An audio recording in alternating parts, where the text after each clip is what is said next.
Chapter 61. I feel like a dog on a leash.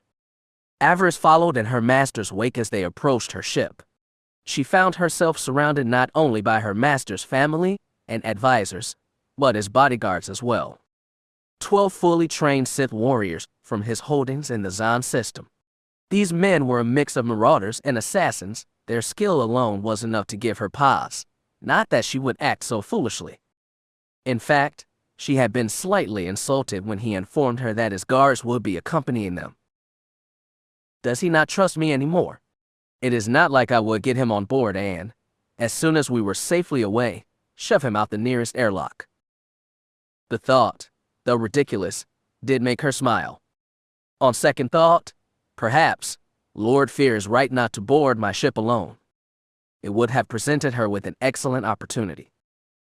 Still, there would be another time, a better one. Her time would come.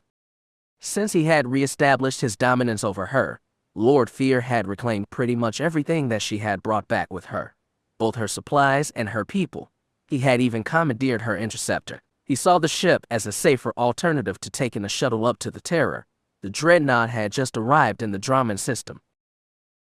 So be it, she thought. Still, it would have been better had she been consulted on this plan. Her crew was not the spit and Polish Imperials that her master was used to. She would have preferred that he not get any ideas when it came to her people's capabilities. Those capabilities might prove invaluable on the day she finally staged her coup. I have nothing to worry about. The others are smart enough to hide their special talents. The only thing she was concerned about was Beric, given that he now knew what had happened to the rest of their family. No, Beric Lillis was Imperial Navy. He knew how to act around a Dark Lord. She would have preferred to speak to the others first, prepare them for this change in leadership. It would have made things easier. Unfortunately, she had had no choice. Lord Feer had not given her one. For the first time in months, their house was once again unified.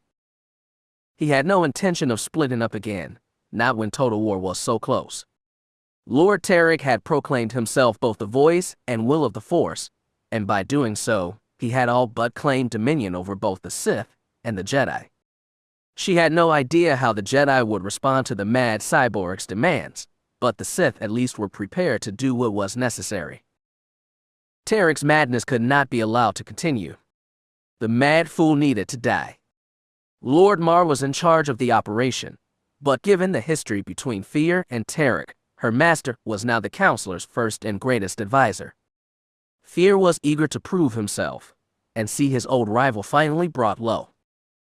Her master's eagerness surprised her. After what Trik had done to fit in their estate, it was clear that he was more dangerous than they had ever given him credit for. Feer only saw the opportunity that presented itself, the chance to secure Terog's holdings for himself. We can't afford to look past Trik, Avaryss knew. The prize is not within reach yet, not until the cyborg was gone. She hoped her master understood that. She stood to his right while War Master Feer was at his left. The old pure blood had said nothing to her since their reunion. There had been a time that she had considered the old man a possible ally. Now she was not so sure. She still remembered their conversation from when she had been on Nal Hutta, and she still smarted from the rebuke he had given her. The man's loyalty to her master left her unsure of his final fate. Lady Sinestra and Bill were also here. With the destruction of the Feer estate, her master thought it a good idea to transfer their house flag to his dreadnought. The survivors of that attack were already aboard, ready to serve their master, and to aid him in his revenge against his hated rival. Avaryss could feel her ladyship's eyes burning into her back. She had surprised the other woman with her strength back at the Citadel. The lady had always underestimated her and had almost paid the price for that. Had her husband not intervened, she might have died then and there. After they had been out of earshot of the other Dark Lords, she had voiced her displeasure to her husband about his choice, about his decision not to punish his apprentice for her actions. She would have killed me, husband, Sinestra reminded him. She might have, yes, he agreed dryly. She gave him a look of pure shock, appalled by his lack of concern. Is that all you have to say? Feer chuckled. I will not break one of my best blades the day before we go to war. I need Avaryss right now, and she has been reminded of her place. Avaryss said nothing to that. Yes, she had been reminded of her place, and reminded of the fact that she needed to be patient. There would be a better time to deal with Sinestra Feer. She has disobeyed me at every turn. The lady had reminded her husband. She refused a direct order to return to Dromund Kaas. You named me the head of our family in your absence, and she chose to ignore that. She did, he agreed, and in doing so completed the mission I sent her on. We have gained great prestige with the Dark Council for her actions. The Jedi conspiracy against the Empire is no more. Feer gave his wife a sardonic smile. You could have contacted me, my love, when Avaryss disobeyed. I might have aided you, contacted Avaryss myself. She would have listened. Instead, my darling, you chose to act on your own, to try and get a death order signed against young Avaryss. He sneered. How did you think she would react when she found out? How would you have reacted? The lady had no response to that. She disobeyed me, she said sullenly.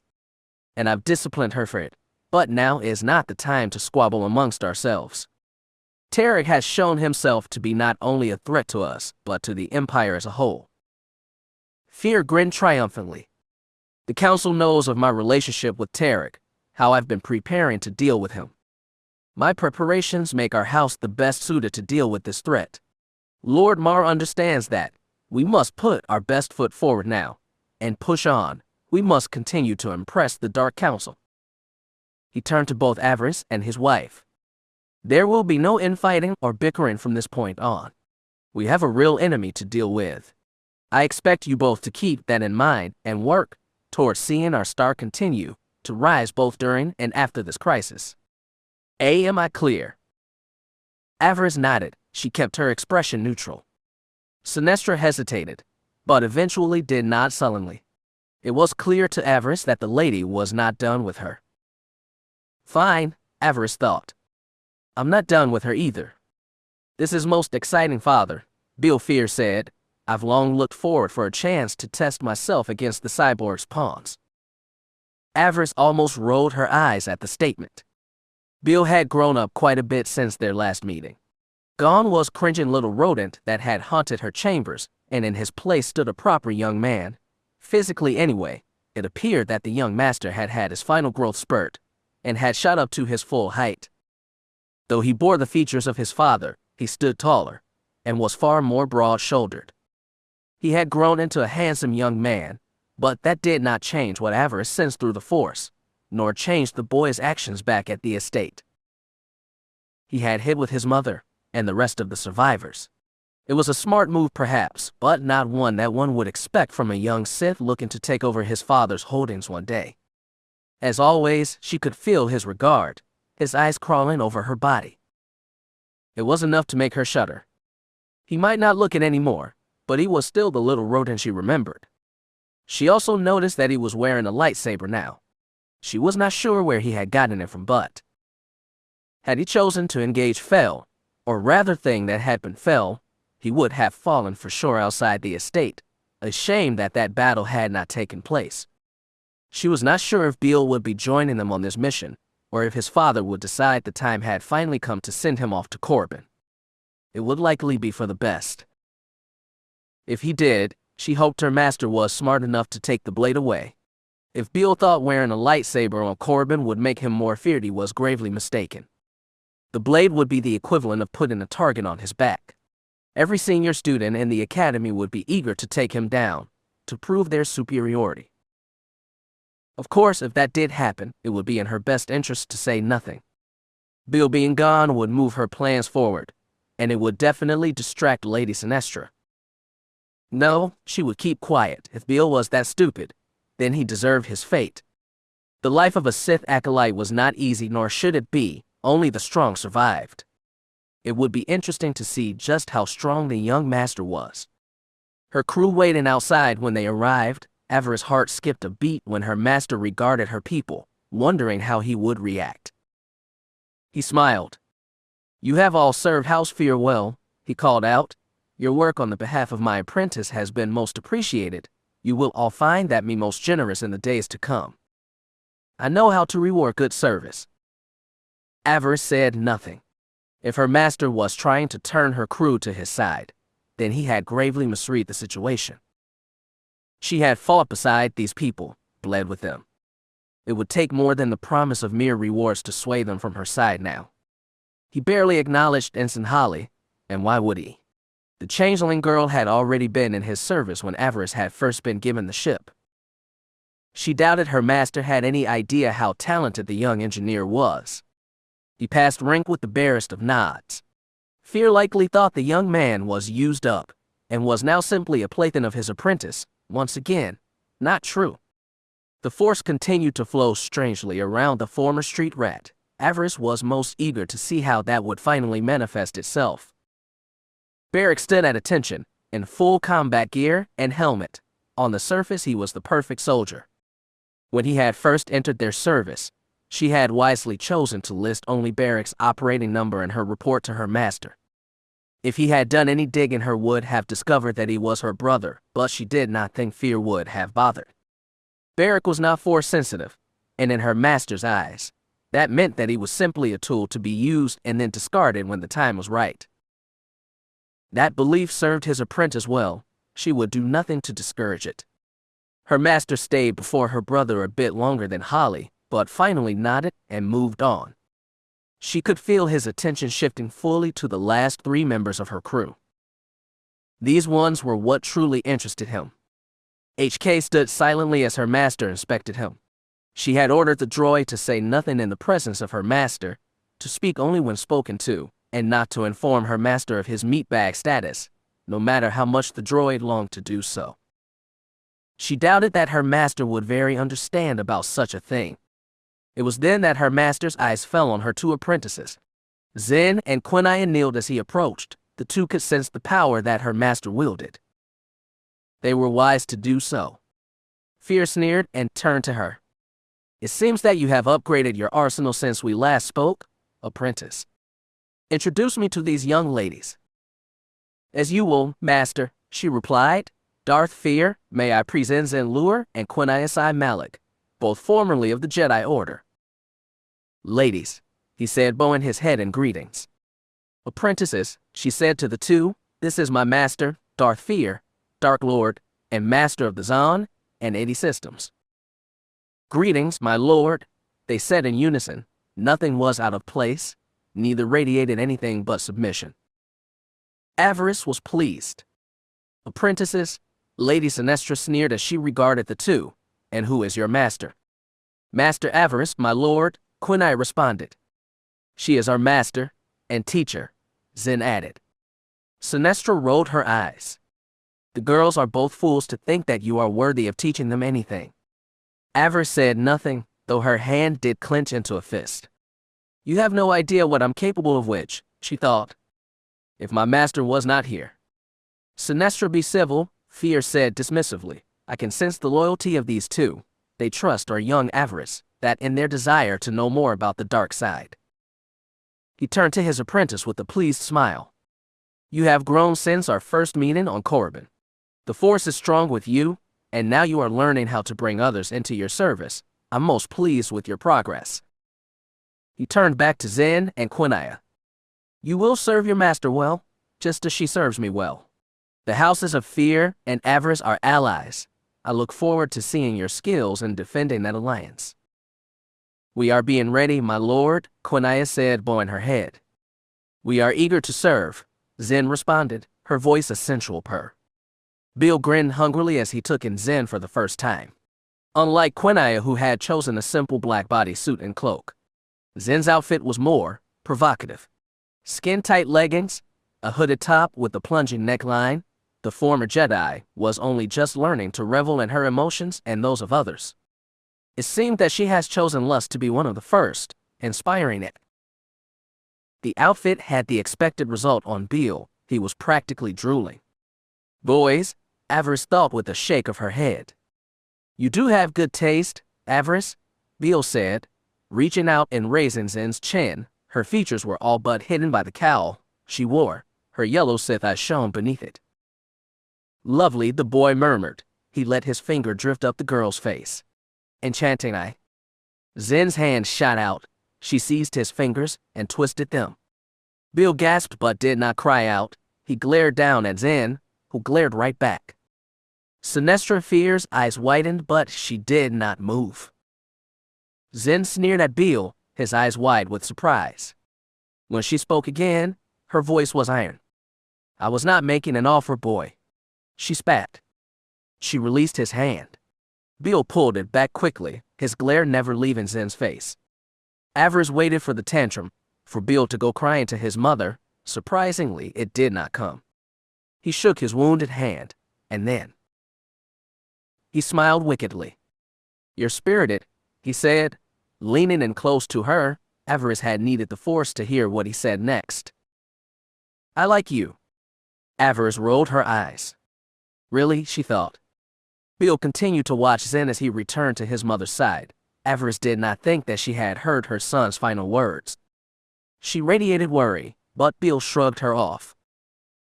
Clearly the boy was smitten, or at least in lust with their new arrival. Avaryss was almost tempted to let the confrontation happen. It would be worth watching, worth buying tickets for. Bill was far too confident, or perhaps arrogant. It would be good to see him humbled. Zen will need to be careful, she thought.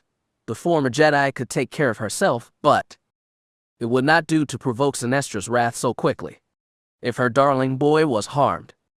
On the other hand, at least Bill had another to lust over. Perhaps now he would finally leave her be. Perhaps she would be able to rest without worrying about finding a killer in her quarters. She would warn her apprentice about the boy, Nocturnal Games, who knew what he would find on a warship. Who knew what he would like to watch her kill given the opportunity. "Come, my friends," Darth Feer said, gesturing toward the waiting ship, eager to get underway. Their warship was in orbit.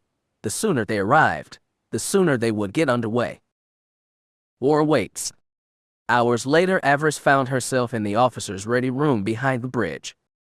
Darth Feer was speaking with Lord Mar over the hypercom. Both Sith Lords seemed eager to begin. "My fleet will arrive at the rally point within the hour, Lord Mar," Feer promised the counselor.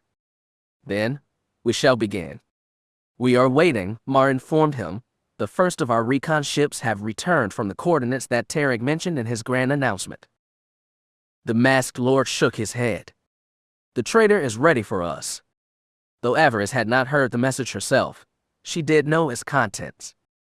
Trik had rejected his place within the Empire, declaring himself above and beyond every other Force user in the galaxy. The message had included coordinates for what he referred to as his Temple of Life. It was from here that he would rule over the Force, both the light and the dark. Both Jedi and Sith were welcome, so long as they were prepared to bow and accept their place within the new regime. Any enemies would be destroyed utterly. Both Mar and Feer intended to test that theory. The hologram of Lord Mar changed, showing images that had been recorded during the recon ship's flyby of Trik's new base. The images were not promising.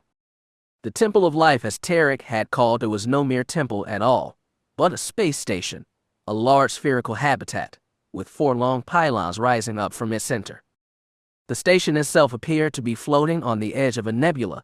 Red and orange gases swirled around it as electrical discharges crackled throughout the cloud. Avaryss' eyes narrowed. The station looked familiar. She had seen it somewhere before, or maybe pictures of such a place. The recon ships had not been able to get very close. A small armada now patrolled the space around the nebula. These were Trik's ships, no doubt, the forces that he had kept to defend his holdings. Lord Feer had observed them leaving their assigned patrol stations, while he himself had patrolled the border between his holdings and Lord Trik's. "I did not realize that Trik had so many ships in his service," Darth Feer said as he inspected the holo. "He did not before this," Mayor's voiceover said. "We believe that they belong to Sith that wish to support Trik's new position, that they are willing to accept his new role as the will of the Force." "Then they will die with him," Feer said. He moved closer to the hologram, trying to get a closer look at the station. "How did Trik build such a thing without anyone knowing about it?" he asked. "We do not believe he did," Mayor's voice answered. "We believe he discovered it. or rather his agents did. The design suggests it is Rakata in origin. Avaryss nodded. Of course, she thought. She had seen sketches and holos taken from the time of Darth Revan and Darth Malak. The station resembled the one the two rogue Jedi had found back then, the so-called Star Forge. There were similarities to this place and that one, but this one appeared different, smaller somehow. Do we have any idea what the Rakata used this station for? Avaryss asked. She had not expected Mar to answer. It had been more for herself than anything else. Our analysts believe that this place was a type of medical station, perhaps a place for the Rakata to bring their wounded during their many conquests. I see, Feer said with a sneer, and a medical station would have lab facilities, viral containment, the perfect place for a man like Trik to build a new bioweapon. That would make sense, Mar agreed, his image once again replacing the image of the Trik's base. The station is drawing power from the nebula. It is collecting the electrical discharges that may work to our advantage when the attack begins. Feer sat back in his chair, his expression thoughtful. Do we have the ships and troops we need to secure such a station? Trik is not simply going to give up his toy to us now. We will lose a great number of soldiers if we are to make this weapon of his ours. Our combined fleet should be a match Trik's forces, and I've already sent word to Mandalore. He is sending some ships as well. As for securing the station, that is not our goal. It isn't, Feer asked.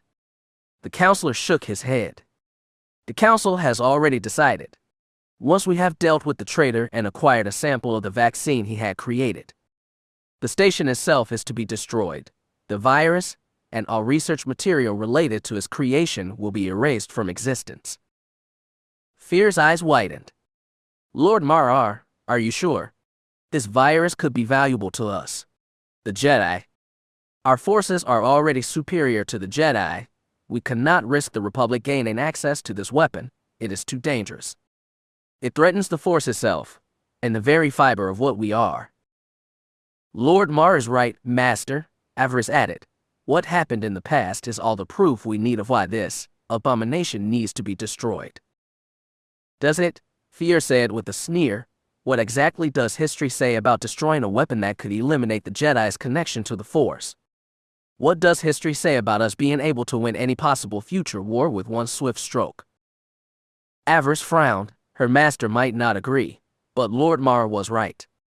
History says that the Rakata Empire fell because their people lost their connection to the dark side. What if that was not some natural evolution? What if one of their scientists had created something similar to what Trik has? What if the virus escaped and they had been unable to cure or stop it? Avaryss sighed. If the Sith Empire is to survive, then this virus must end here. We cannot take the chance of Jedi or any other enemy getting a hold of it. We must protect our connection to the Force at all costs. The future is ours to take. This weapon might give our enemies hope. We cannot allow that. It must die here. It is for both for the Empire and for the good of all Sith. The holo of Darth Mar nodded. The council has reached the same conclusion that your apprentice has, Lord Feer. The virus must be destroyed. Our power must not be threatened again. Darth Feer radiated anger. Perhaps he had hoped to be one to seize the virus first, maybe even use it to further his own advancement. He did not give up. Has the Emperor been informed of this? Clearly he would have an opinion. The council has not spoken with the Emperor, Mar informed him, but we have heard from members of the Emperor's hand. They have decided to leave this matter up to the council. We shall, and I'm quoting the hand now, serve as the fist that punishes the traitor for his arrogance. And what of the Emperor's wrath? Feer said. He is the Emperor's justice after all. Why is he not here? Why is he not leading our fleet? Lord Scourge is busy with other matters, Mar informed him. This task is for us to deal with, and us alone. Avaryss considered what she was hearing. Lord Scourge, she thought. She had never heard the wrath being mentioned by name before. It was said that he was both of pure blood, and had been made immortal by the Emperor himself. His presence would have gone a long way to ensuring that no one got any ideas about stabbing him in the back. For that was the real threat here. Mar and Feer were handling this matter themselves, with few other Dark Lords in attendance. Lords Ravage, Vengeance, and the others had returned to Corbin to make sure that no one got any ideas about supporting Trik there. Lords Angral and Malgus had brought their mutual fleets back to the Dromund system to ensure the loyalty of the other lords. The fewer actual Sith involved, the better. It was less likely that they would betray if they kept a number of actual Sith here low. Opportunity could be a threat if the wrong person embraced it. Mar turned to Avaryss. She stood at attention as he held her with his cool regard. If Thanadin is correct, and you are immune to Trik's toy, it may fall to you to deal with this matter. If this operation is like others that Trik has commanded, we should all expect the unexpected. I'm ready, my lord, Avaryss said, bowing. Trik will bleed for what he has done. His betrayal will be dealt with, along with any foolish enough to follow him. My apprentice is ready, Feer promised. As am I. Together we shall sweep away Trik and his sycophants. Today will be a glorious day for the Empire. Excuse me, my lord, Avaryss said, addressing Lord Mar. I've heard that Trik sent his message to the Republic as well, to the Jedi. Do we have any idea what their response to all this is? What kind of response they have prepared? Mar sighed. Before they returned, our recon ships depict Republic signals. A force is amassing several parsecs away. Valor and Hammerhead-class warships. The Jedi may be trying to seize the vaccine as well. Then we must beat them to it, Feer said. It may also be wise to allow the Jedi the first strike against Trik, Mar suggested, if they can draw off Trik's defenses. It will make things easier. Infiltrating the station will not be as difficult if the Jedi are keeping Trik busy. And if he destroys several hundred Jedi, Feer said with a chuckle, all the better. Exactly. Mar agreed. Avaryss considered this. The plan sounded good. But if the cyborg had planned for this, maybe he had also planned for the Empire and the Republic to do his work for him. The thought that they might enraged her. She knew of at least one Jedi that would want Trik's head. The Beast Girl, Shira, would be the first off of whatever transport that managed to infiltrate Trik's base, perhaps even Jaz Darbin as well. And where Jaz went would not Finn be right behind. That thought did not please her. She wanted to be a part of this attack. She owed Trik for what he had done to Fel, and to make sure that Fel answered for becoming Trik's creature. She did not want Finn in danger if he was, and she could do something to prevent it, to protect him. Should she not try? Trik was a threat to them all. Surely both the Jedi and the Sith could understand that. Has there been any attempt to contact the Republics? She asked. Both Mar and Feer looked at her. Why would we do that, Apprentice? Her master asked. Karefu El, the dark voice within her, warned. You are a very slippery slope here. She shrugged dismissively. She tried not to think about Finn, his touch, the sound of his voice. It doesn't matter, she thought. He doesn't matter. Yet in a distant corner of her mind another voice spoke up, one that had his opinion, a single word. Liar. She tried not to think of him, to focus on the mission and what was good for the Empire. If we were able to coordinate our attack with theirs, would that not increase the chance of success? We both want the same thing, the virus destroyed and the vaccine in our hands. You would deliver the vaccine into the hands of our enemy. Mayor's voice was cold. He was not happy. I would seek to preserve the balance, Lord Counselor, she answered, at least until we are ready to make an end of it. We will destroy the Jedi in due time. Why not use them to aid in our success? Why not use them as our fist, right now? Feer chuckled dismissively. Clearly he saw no value in the idea. Lord Mar was. Well, Avaryss could not say what Lord Mar was in that moment. She could not sense his emotions. He was too skilled for that. Was he considering what she had said? You must forgive my apprentice, Lord Mar, Feer said. She has unusual ideas sometimes. Mar sighed. Perhaps this is the time for unusual ideas. We will see. We will speak again when you reach the rally point, Lord Feer. As you wish, Lord Mar, her master said with a bow. Mar out. The holographic image vanished, leaving Avaryss alone with her master. He rose from his chair and walked up to her. It took all her self-control not to step back. He pinned her with his cold gaze. She could feel the fires of ambition burning within him, that in the rage that was the source of power for all Sith. Did he suspect the reason she had suggested tomorrow was lie? Did he know about Finn? How could he? That was something she hid above all else. Finn was her greatest secret. She would be damned before she let anyone take it from her. If he suspected her reason he did not show it, he nodded. She felt a wave of determination wash over him. "Ready yourself, my child," he said as he moved past. "The time of fear and avarice has come." She let him walk past, wondering what he had thought of her idea and what was about to happen. The force swirled around them. It clouded all vision of the future. Anything could happen in the next few hours, anything. "I'm ready, my lord," she promised him. For the Empire. Chapter 62. The Mandalorians called this place the Inferno. The nebula cloud where Darth Trik had made his base was in neither Republic nor Imperial space. It existed on fringes of what might be called Mandalorian territory, and was one of several places that had been the launching point for several attempted conquests by the clans over the many centuries.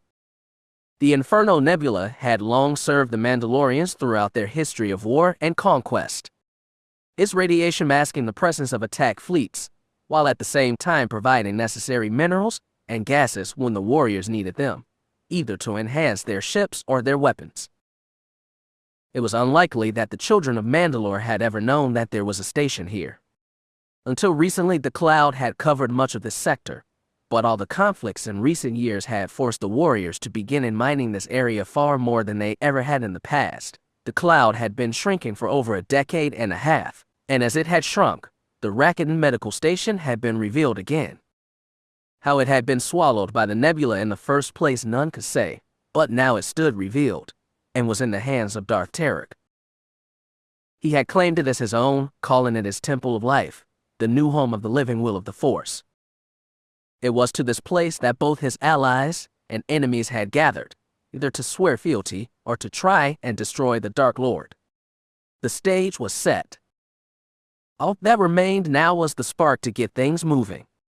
All that remained was who would make the first move. The Sith fleet held its position just inside of sensor range. They wanted Trik to see them, to know the strength that was coming for him. A recon droid was sent in to gather numbers on the enemy fleet and to take readings of the station itself. The radiation in the nebula made things difficult for both communication and sensors, but the droid was able to get close enough to send back some information before it was destroyed. They had a rough estimate of the station's size. Imperial records from the time of Revan confirmed that the station was likely of Rakuten design, and was about half the size of what the Starforge had been. The droid had not managed to get close enough to scan for any weapons, but it was a safe bet that it had been armed, if not by the builders, then certainly by Trik. Not that the station needed any weapons. The fleet forming around it was large enough to repel most attacks. Avaryss counted 30 ships of various classes. Most were destroyers or smaller vessels, but she did see at least one dreadnought. The problem would be the smaller vessels she did not recognize. They were likely mercenaries, but that did not mean that they could be underestimated. Anything that was unknown needed to be approached with caution. The station sat on the very edge of the cloud, its capital ships protecting its vulnerable side. A ring of metallic debris surrounded both the station and the orbiting ships. The debris was too small to hinder any attacking ships, but it could spoil any long-range fire from the Sith fleet. That ring would likely have to be either destroyed or simply move past when the attack began in earnest. "What are you planning, Trik?" Avaryss wondered. "You have to know you are outnumbered and outgunned, yet you send out an open invitation to come here. You had to know how the Dark Council would respond. You may be crazy, but I never thought you were stupid." Avaryss shook her head. There was something they were not seeing here. She had been standing beside her master when they received a transmission from Darth Trik. Apparently the comms on the station were not affected by the nebula. Likely the Rakuten had known how to compensate for the interference when they built this place so many millennia ago. Darth Mara had also received the transmission, and chose to piggyback his response onto the terror systems, so that both he and Feer could share the communication link with the traitor. The image of Darth Mar shivered and split. Darth Trik appeared next to him. The cyborg looked as huge and intimidating as ever. "You are threatening the will of the Force, Mar," he said, crossing his arms over his chest. "You will withdraw your fleet now." If the Dark Council member was intimidated, he did not show it. When he spoke, his voice was both calm and cold. "Trik of the Sith," he began, "in the name of the Emperor and the Dark Council, you have been named a rogue Sith and pronounced guilty of high treason against the Empire. You will surrender your weapons and station to us.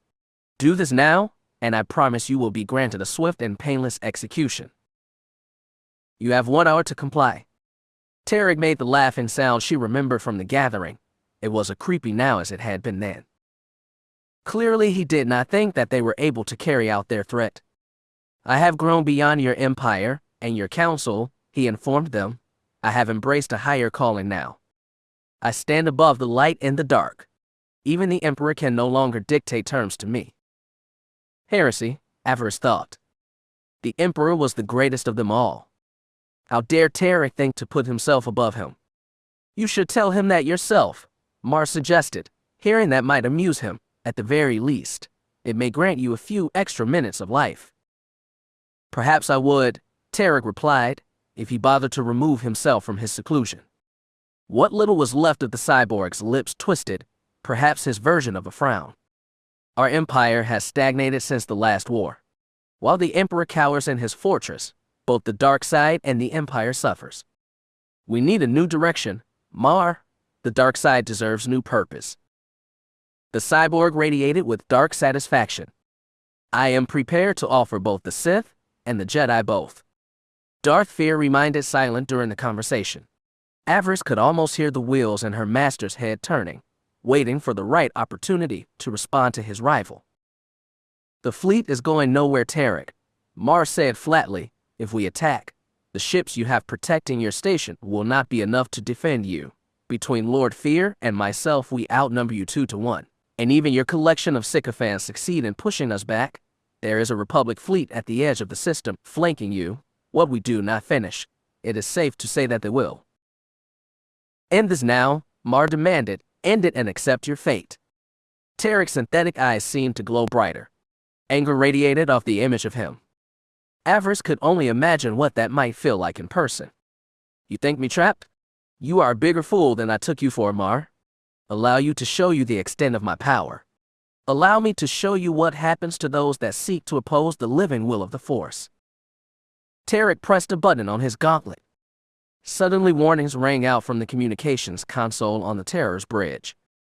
Alarms blared. Darth Trik's lips twisted again, this time into an almost smile. "Behold my power." Bridge crewers aboard the Terror began shouting, calling out to the senior officers. "We have enemy contact. One of our picket ships is under attack. We are receiving a distress call. They are reporting hull breaches on decks 4 through 6. Feer spun away from the holo. His eyes found Captain Branday and his first officer. "What is going on?" he demanded. "Report." "The frigate Shadow is under attack, my lord," the captain responded. "We are seeking to identify the enemy now." Avaryss blinked. How had Trik gotten ships here so fast? The pickets should have picked them up. "Have we identified the enemy?" Branday shouted to the man on the scanning console. "How many ships?" "We aren't detecting any ships, Captain," the man answered. "The attackers are small, but extremely numerous. We are counting at least 100 contacts." "What are they?" Feer spat. "Branday, what is going on?" The images of Trik and Mar vanished, replaced by an Imperial captain. His eyes were wide and fearful. Even from here, Avaryss could sense his panic. "Shadow to all loyal ships. We are under heavy assault. Probe droids have breached our shields and are cutting their way into the hull. We have lost contact with." There was a loud breaking sound. The captain turned away from the holocams. He drew his sidearm, but screams filled the background, and what looked like a cloud wrapped around the captain. He coughed and spun back to the holo. They have released some kind of agent, my lords, we are. The man doubled over and wailed. As they watched, his body began to change, to twist in horrible ways. His arms stretched, the bones cracking and reforming. Blood leaked from his eyes, ears, and mouth. He let out one final wail before spinning away from the camera. There was static and a long fatalistic tone. The bridge of the terror fell silent. Both Feer and Avaryss stood there silently, staring at where the image had been. In the distance, Avaryss could hear the bridge officers calling out, reporting the end of the Shadow and her crew. The ship fell out of formation. It was rolling away, out of control. Several escape pods had jettisoned only to be caught by the probe droids that cut their way into the frigate. Avaryss reached out with the Force. Even from here she could sense the fate of the crew. It sent a chill down her spine. Now she understood what had happened, and why Trik had been so confident in extending his invitation. The virus, she thought with a shudder, the Fidden virus. Trik had armed those probe droids with it. They had been small enough and slow enough to slip through the shadow shields.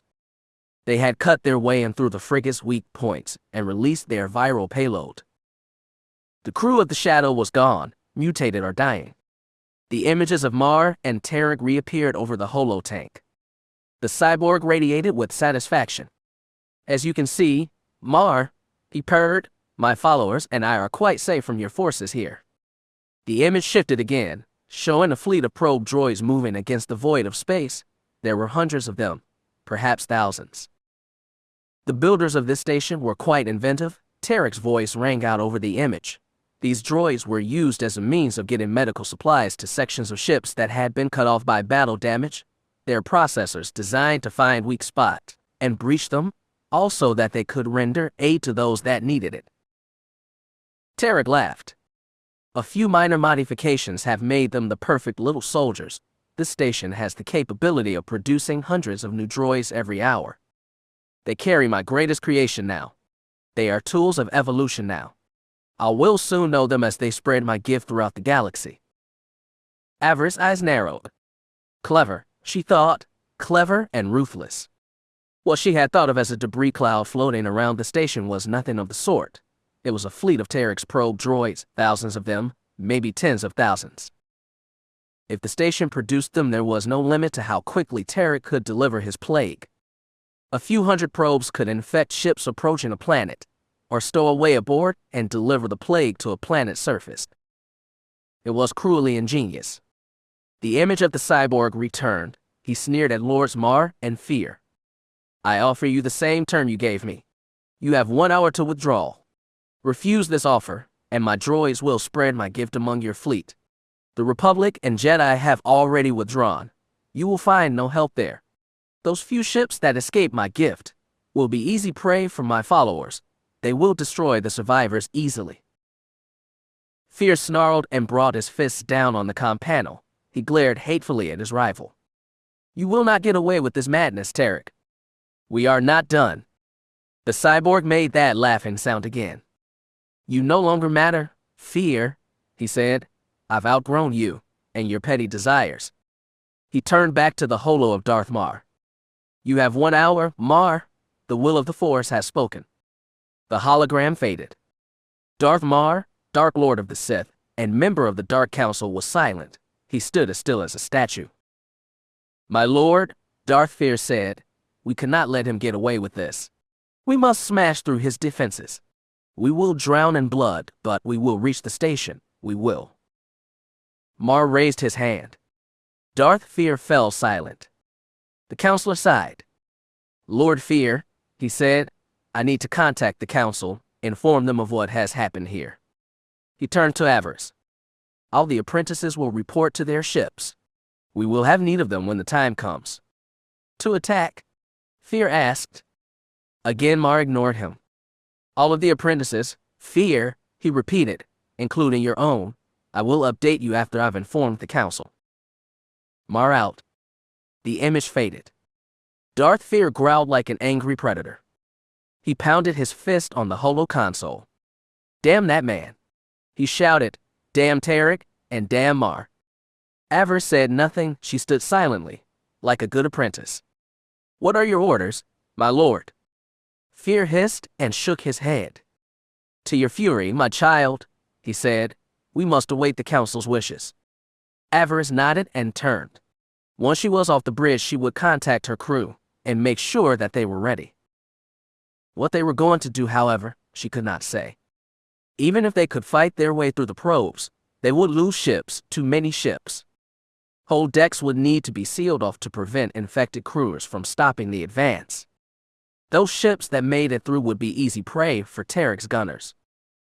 The Sith fleet would die here, and Trik's victory would only embolden those Sith that were, for the moment, content to sit on the sideline.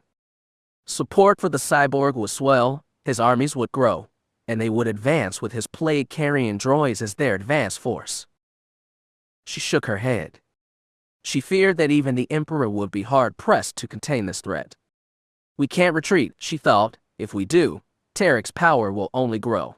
Right now his fleet is contained here. We need to end this matter now. We need to destroy Trik utterly, his followers too. No prisoners. No mercy. But how do we do it? She wondered, how? She could feel the sense of foreboding among the crew. The images of the end of the shadow had been seen by most of the crew, and those that had not seen it would hear about it soon enough. She could feel the morale of the men weakening. It sickened her. They were Sith. They were the conquerors of the galaxy. This could not be how they ended, not at the hands of some cyborg with delusions of grandeur. It could not end this way. They needed to do something. She returned to the hangar, where her ship waited. She saw Rink outside, checking something by the landing gear. Is everyone aboard? She asked. Yeah, he said. I don't suppose you have a plan to get us out of this. This? She asked. I saw the holo from that frigate, nasty end. Avaryss cursed under her breath. She suspected that Trik had allowed the other ships to see that, to spread fear and break morale. It was a smart move. Rink chuckled. Don't suppose you want to switch sides? He asked. She glared at him. No offense meant, boss, he said, raising his hands. I just don't see a way out of this. Her anger cooled almost immediately. Rink was not wrong. She did not see a way out of this, and they had less than 40 minutes to comply. Trik looked to be holding the winning hand. She boarded her ship without another word. She passed Holly and Barrick. They both looked up at her, but she silenced any conversation with a raised hand. I do not wish to be disturbed, she ordered. Come to me only when we have heard from either Lord Mar or Lord Feer. Avaryss closed the door to her cabin. As soon as she was out of sight of the other, she snarled with barely restrained fury. The dark side rose inside her, feeding off her rage. What are we going to do? She thought. How do we get out of this?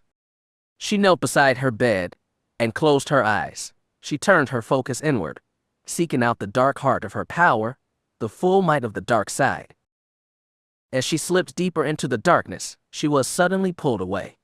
The sensation was so quick that it all but took her breath away. One moment she was in her quarters, and the next, she was somewhere else. She smelled leather and the musky scent of unwashed alien bodies. She blinked and looked around. She was standing in the cockpit of a ship, not Imperial, that was clear. No Imperial would let their ship get in this condition. Plates were missing from the walls. A small plastic Twi'lek dancing girl shimmied on the top of the command console. What? Avaryss thought. What is going on? A young woman sat in the pilot seat. She was dressed in overalls with a leather jacket draped over her shoulders. Her co-pilot was of an alien species did not recognize. He had cream-colored fur, with golden V-shaped markings down his back. His long snout was twisted in a grimace, showing sharp teeth. His violet eyes were narrowed in concentration. Smugglers, she thought, but no. These two were not smugglers. The Force was with them, both of them. Yet, they did not feel like Sith. They were certainly not Jedi. She could feel their nervousness, their desire to be anywhere else. Stay frosty, Moxie, the dark-haired captain said. I'm trying, the alien replied, his fur rippling, a sign of nervousness, perhaps. This is beyond insane, he said. We've done this trick before, the girl reminded him. Yeah, with the freighter? True, the alien said. Not a blood Sith dreadnought. Avaryss blinked. A Sith? What? The door hissed behind her. She turned and saw 2 Jedi enter. Her breath caught in her throat. She did not recognize the one on the left, a small female alien. She looked almost human, except for her milk-colored skin and pointed ears. Avaryss would have thought her a child, if not for the power she radiated, the calm. This creature was old. She could sense the years on her. No, not old, ageless. A Jedi Master, she realized, a powerful one. Next to her stood the beast girl shy reveal. She could feel the girl's hunter instincts, her desire to lunge for her prey. Are we inside the Sith perimeter yet? The small master said in a sweet musical voice. We just exited hyperspace, the alien said. I hope you are right about this, Master Vey, the captain said. The alien smiled. Have faith in the Force, true Halcyon, the Jedi said. The captain, true Halcyon, laughed nervously. I lost my faith when the temple fell, Master, she said. The little Jedi laughed. If that was true, you would not be here. Shire growled as she peered out the viewport. Beyond it, the void was filled with probe droids moving out of the way. Avaryss' eyes widened. Trik's droids. What the? The 2 Jedi left the cockpit. Avaryss followed after them, floating above them, apart from them, hidden from their vision. How was this? The 2 Jedi entered a small lounge. Jazdar Ben sat at a table playing cards with Finn Shadowstone.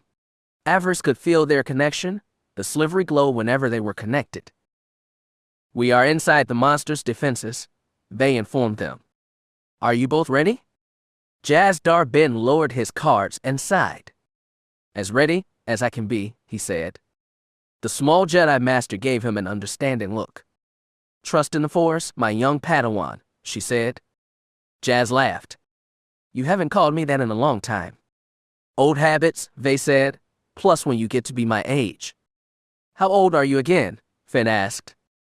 The Master gave him a mock frown. Padawan, surely you know it is rude to ask a woman her age. He blushed. Sorry, Master, I was just. Shire growled and began to pace. How much longer is this going to take? The beast girl said. Trik is so close. Peace, my student, Vey said. I understand your desire to face your maker, but... The Master frowned, her eyes narrowed. Master, Jazdar Ben asked. The little alien shook her head. We are not alone, she said, I sense. It was at that moment that Finn stood up. He blinked and looked in the direction of Avaryss. He looked right at Avaryss. Kira. Avaryss' eyes widened. Shit. Avaryss gasped as her eyes shot open. The disorientation she had felt from her connection to Finn faded quickly, but not quickly enough. She leapt to her feet. She triggered the door to her cabin, but still almost hit it when it did not open fast enough to let her through. The Jedi have done it, the thought repeated over and over in her head. They found a way to breach Trik's perimeter. Darth Mar had to be told. She flew past Holly. The engineer was talking to Taya of all people. How her old ally had gotten here she did not know, but... You have a guest, my lord, Holly said. You? Not now, she shouted. Avi. Taya called after her. What is? Not now. She flew to the hypercom and entered in the code that Darth Feer used for his direct line to Lord Mar. She dropped to a knee and prepared to receive him. The Dark Lord might have been angry with this interruption, but it could not be helped. The next 5 seconds passed like an eternity. Finally, the image of Darth Mar appeared. Lord Avaryss, he said coldly, what is the meaning of this?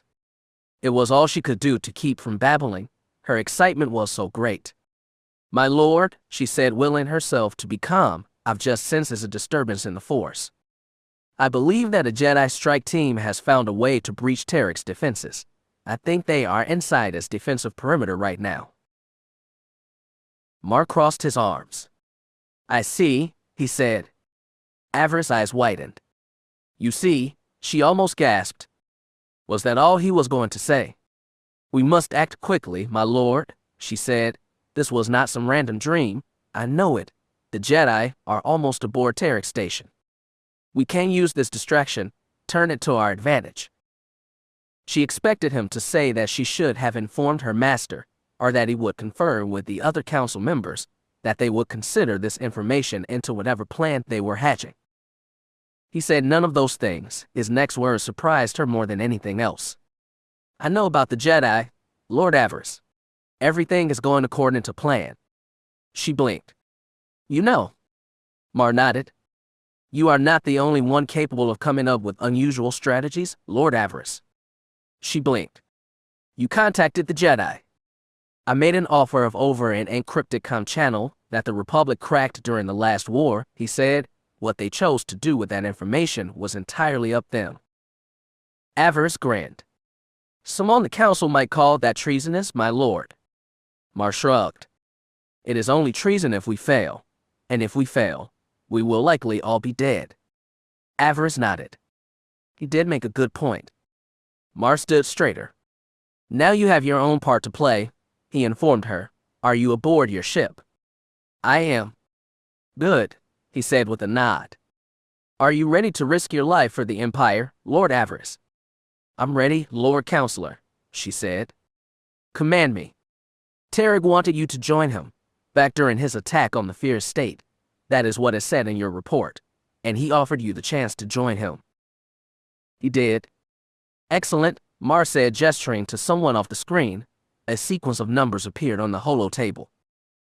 I have just sent you the override code to the hangar where your ship is docked. You will use it to flee your master's ship and make for Trik station. You will broadcast on an open channel that you wish to accept Tarog's offer. You wish to join him and your beloved. Avaryss shuddered. The thought of Fel and Finn being in the same place made her nervousness. Yet, Mar was not wrong. She realized her beloved was on that station. It just wasn't Fel. Not anymore. Lord Feer will not understand this, my lord, she said.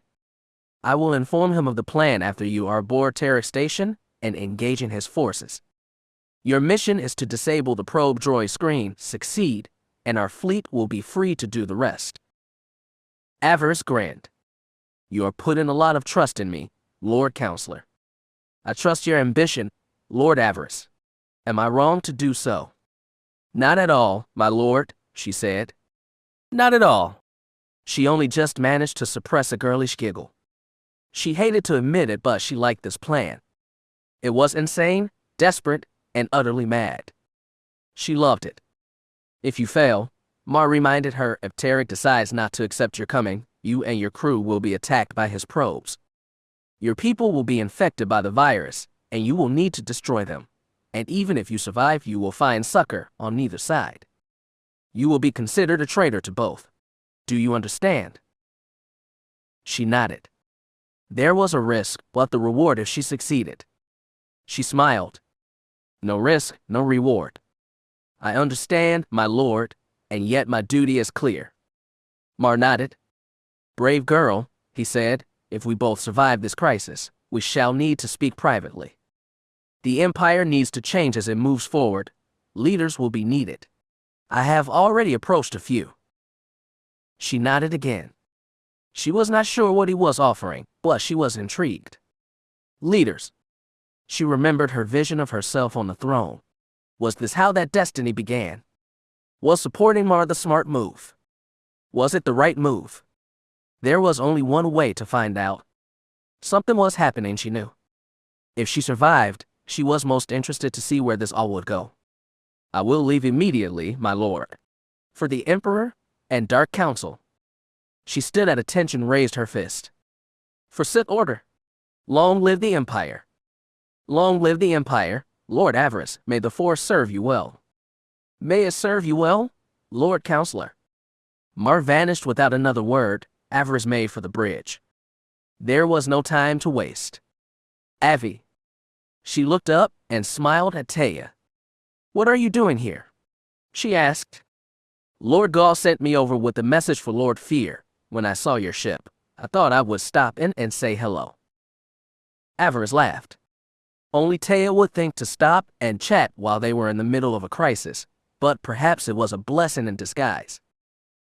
Brink, she called out, prepare for liftoff. We have our orders.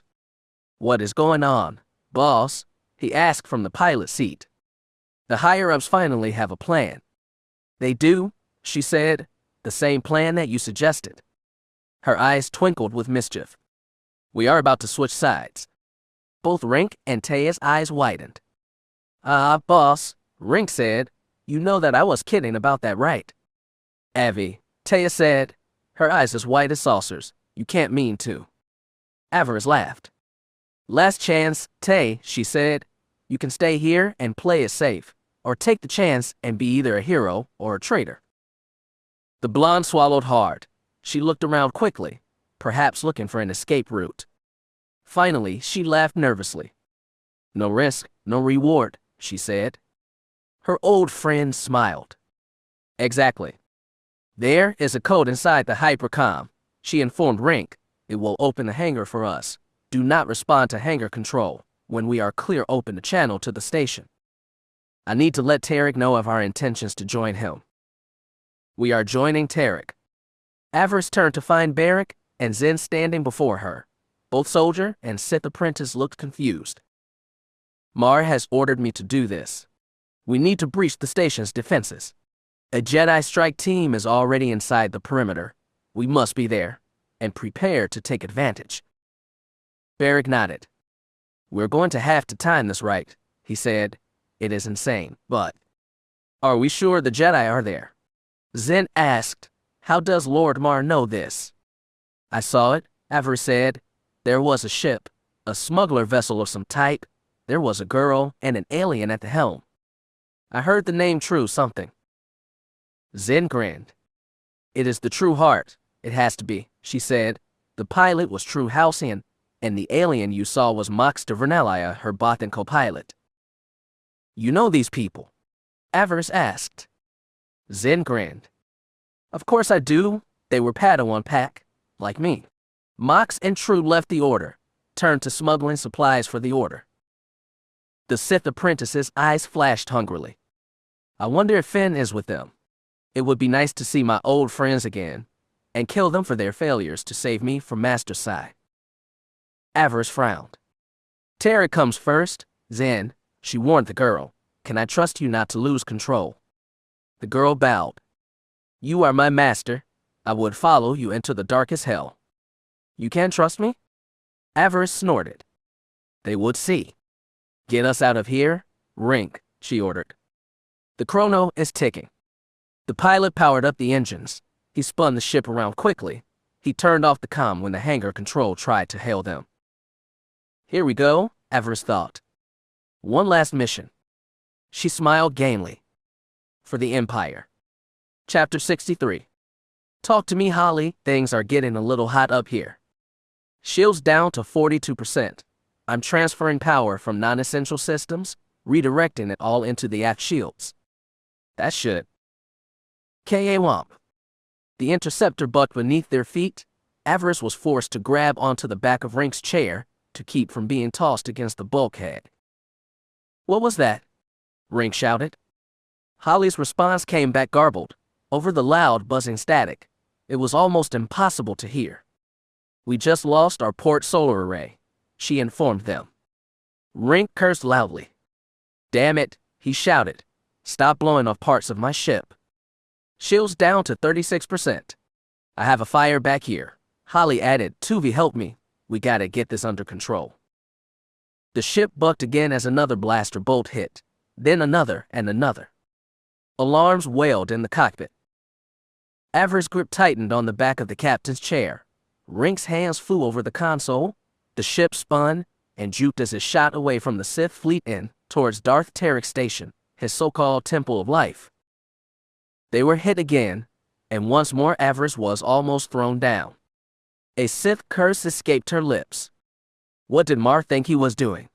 If he was trying to sell her so-called defection to Tarik's side, he was doing an incredible job. No one would doubt that the Sith fighters were trying to destroy them. Still, she frowned. If it wasn't for Rink's skill as a pilot, they likely would have been destroyed already. Ever since they had blasted out of the terrorist hangar bay, they had been under attack. A full squadron of Sith fighters had broken off from the fleet and were in pursuit. Those fighters had all launched from the Terror. Darth Feer was trying to kill them.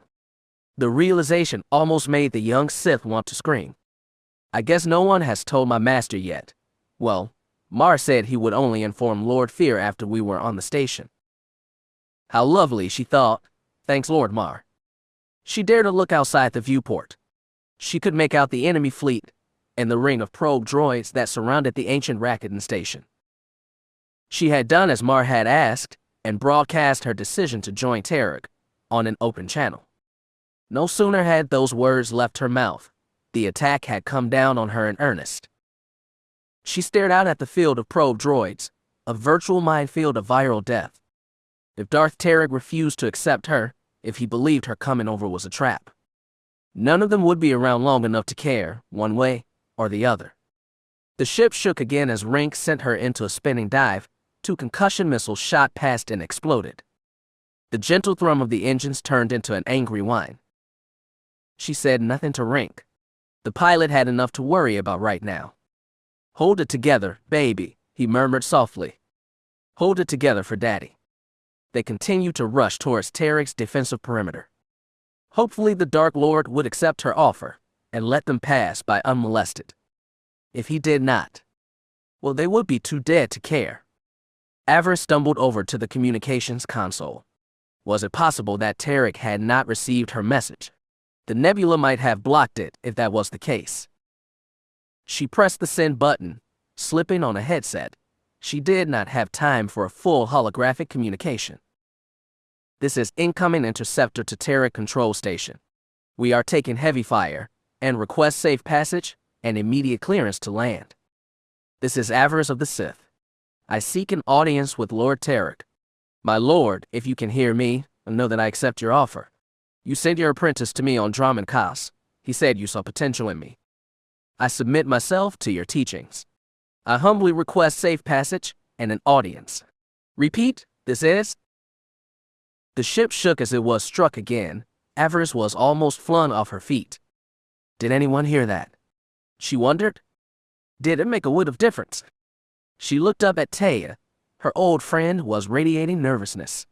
Avaryss suspected that she had come to regret her decision to follow her old ally out here. It was a mistake that none of them would likely have to live with. Itae laughed fatalistically. Well, I've heard being killed in a spaceship explosion is not the worst way to go, she said. You are here 1 second, gone the next. The blonde girl shrugged. It doesn't sound that bad. Avaryss' eyes narrowed. The dark side rumbled through her head like a distant storm. Sentiment, it whispered. Weakness. Pathetic. Any compassion that Avaryss might have felt was all tied up in her anger. She did not want it to end this way. Not after everything she had seen and done in the last few months. I'm so close now. It cannot end this way. It cannot.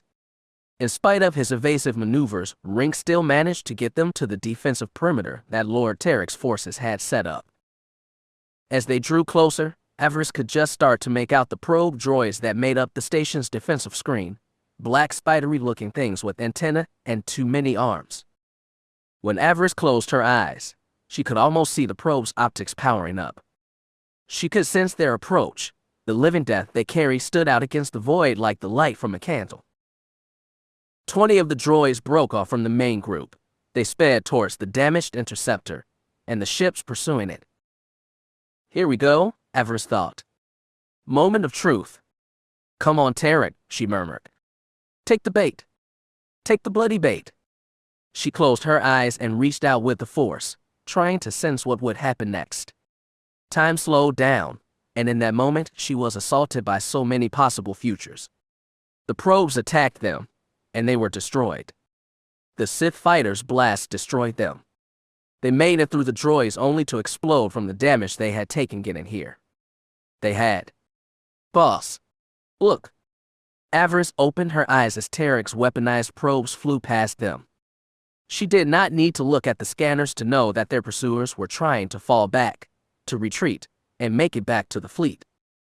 She could sense the pilots' terror as they tried to back off. She felt their panic as the probes lashed onto several of those ships, felt the pilots' agony as the probes delivered their viral gift into the fighters' cockpits. The sensation made her shudder. The pain was exquisite. Only 2 fighters managed to escape. She felt the relief from those men, relief that quickly turned to terror as they realized what Darth Feer would do to them for failing to stop his apprentice from reaching her destination. Even now she could feel her master's presence. She could feel his attempt to get into her head, to commune through the Force as they had in the past. She kept her mental shields up. She could not risk Trik picking up on what was really going on. "I'm sorry, Master, but you must remain in the dark for now." All that Trik could be allowed to sense right now was both Darth Feer's anger and his apprentice's desire to reach the station. She did her best to hide any thought or feeling that might hint at their actual mission. She did not know if Trik could sense the subtleties within the Force. If the Emperor's will was with him, he would not be able to.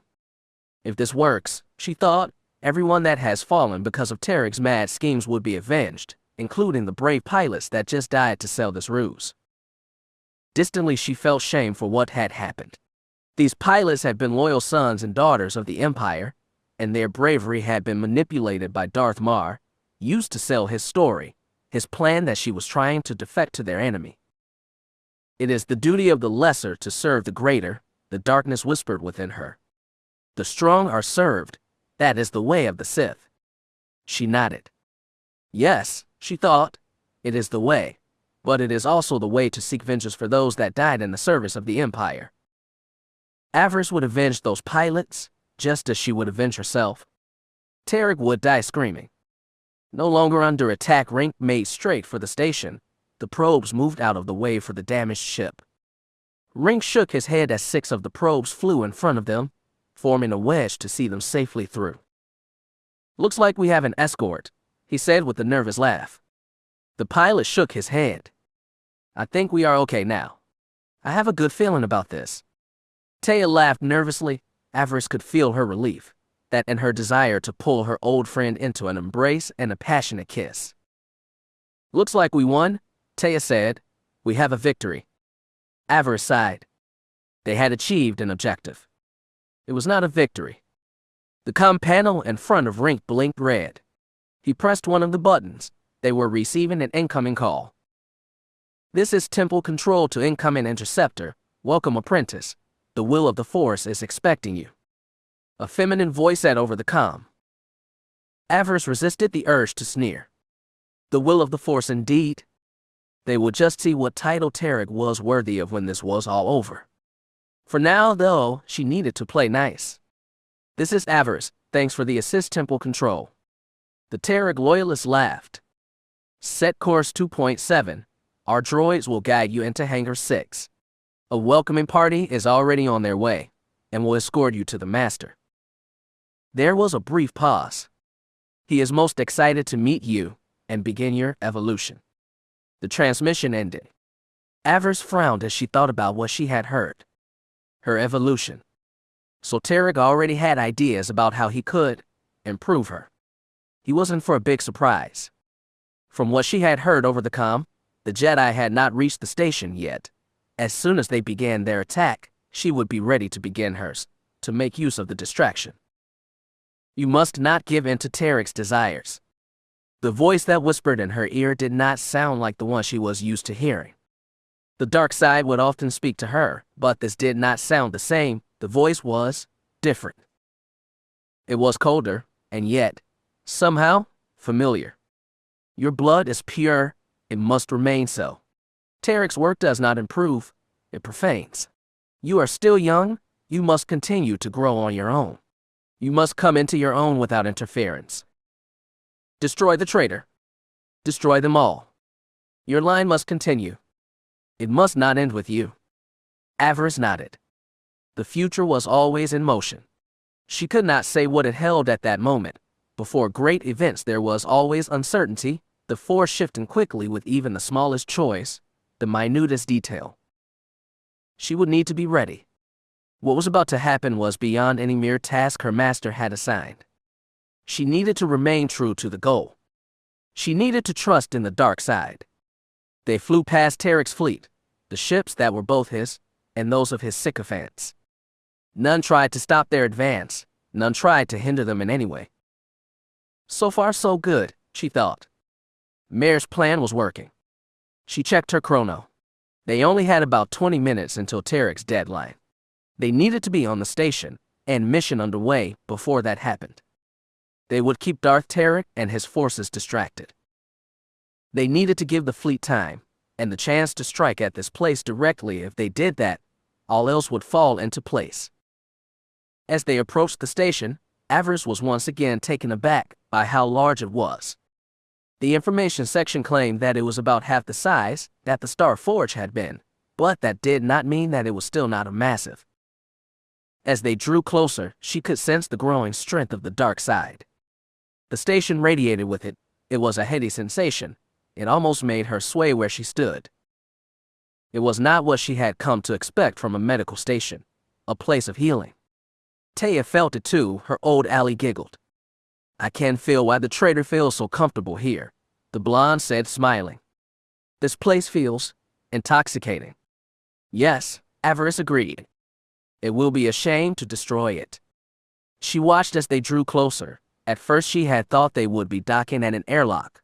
The hangar bays along the station's diameter did not seem large enough to accommodate her ship. She quickly learned that was a falsity. The station's size was staggering. The hangar that they had been directed to could have fit 2 interceptor-class vessels easily and still had room for a row of starfighters. It was an impressive sight to be sure. As Avaryss was starting to turn away, to summon the rest of her crew, there was a loud bang from the direction of the engineering compartment. It was followed by Holly shouting and a string of very colorful curses. Great, Avaryss thought. What now? We just lost sub-light engines, Rink informed her. But it won't be a problem. I can bring her in on repulsor lifts. We have enough forward momentum. The damaged interceptor glided into the hangar. Rink fired the repulsor lifts and brought the ship around. The docking thrusters still worked well enough that they were able to land safely. There was one final soft bump, and they were down. Avaryss let out a breath that she had not even realized that she had been holding. They had reached Trik Station. Now the next stage of the plan could begin. She and Taya left the bridge, sending out word for the rest of the crew to gather.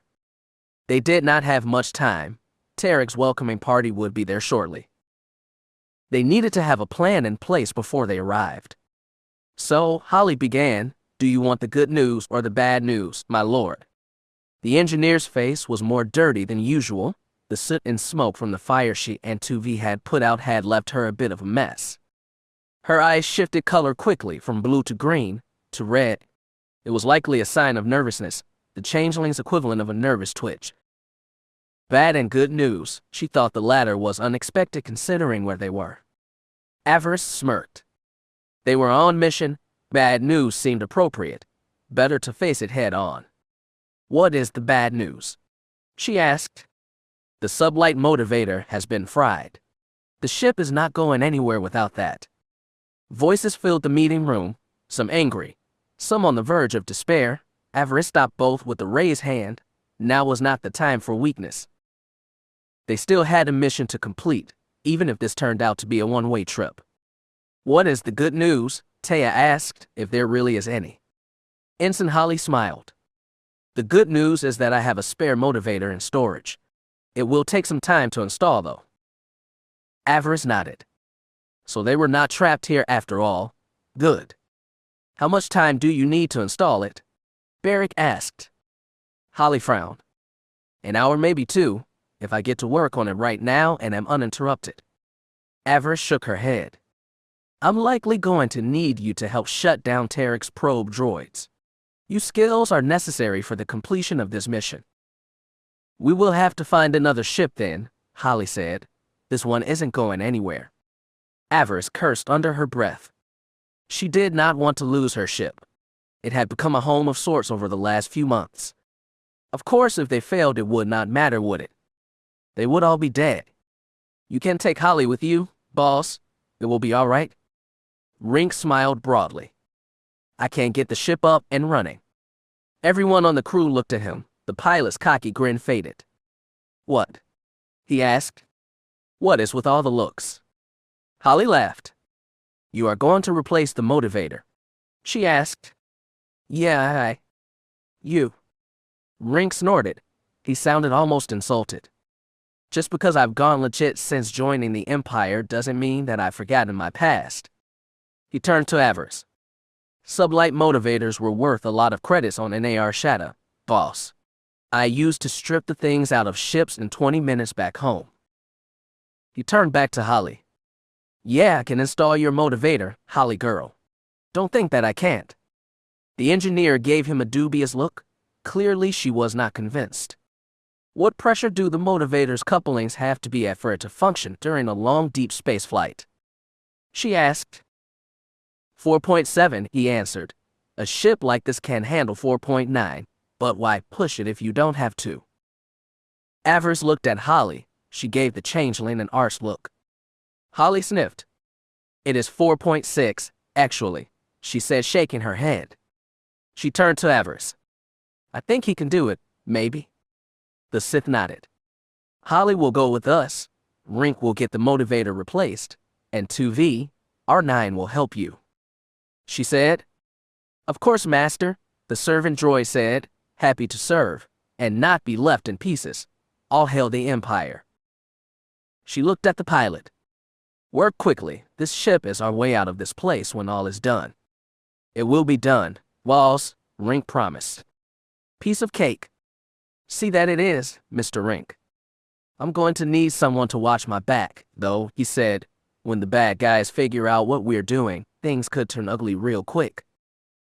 Lieutenant Lillis and HK Sigma 3 will remain behind to cover you.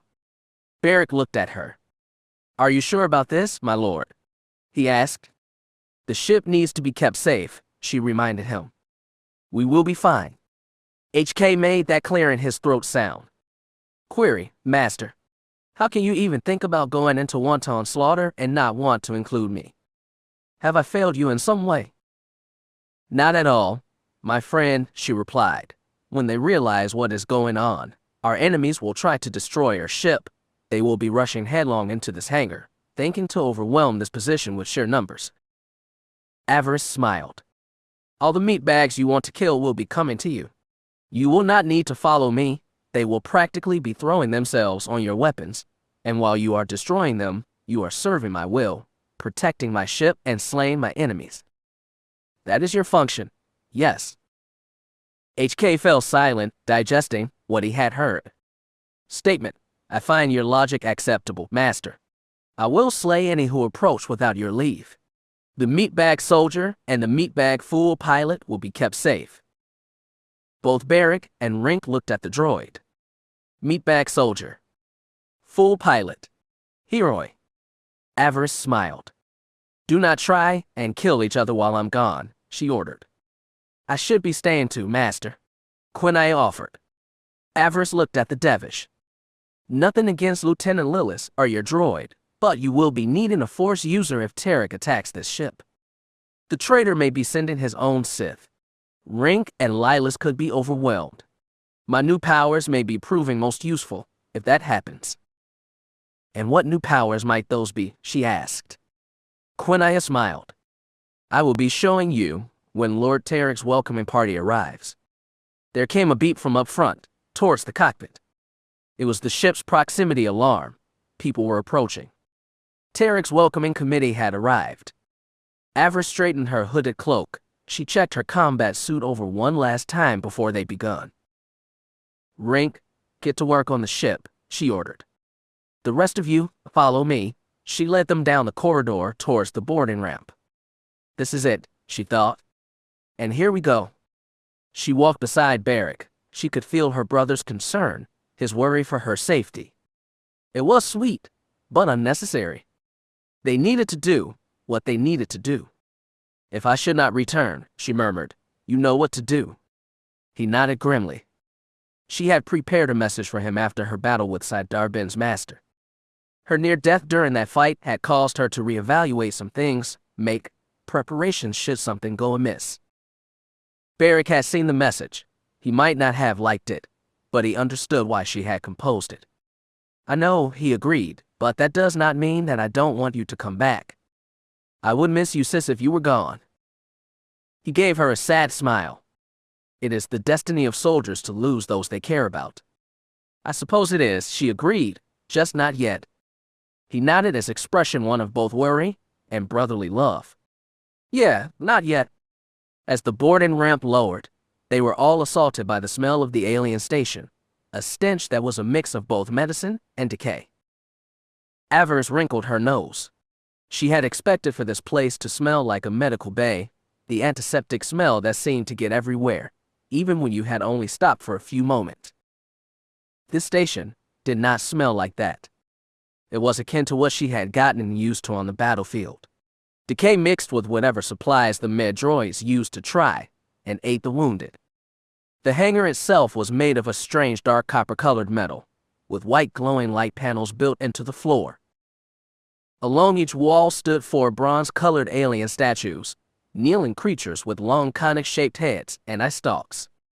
All were clad in armor, and all wielded what looked to her like some form of light pike. The Rakata, she presumed.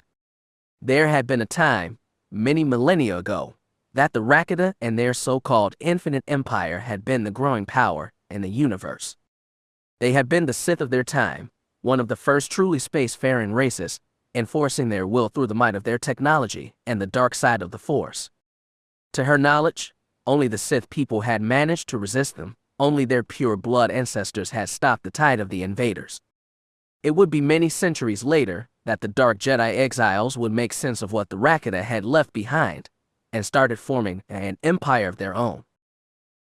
Yes, the Rakata had been a power, but then, for some reason, the Rakata lost everything.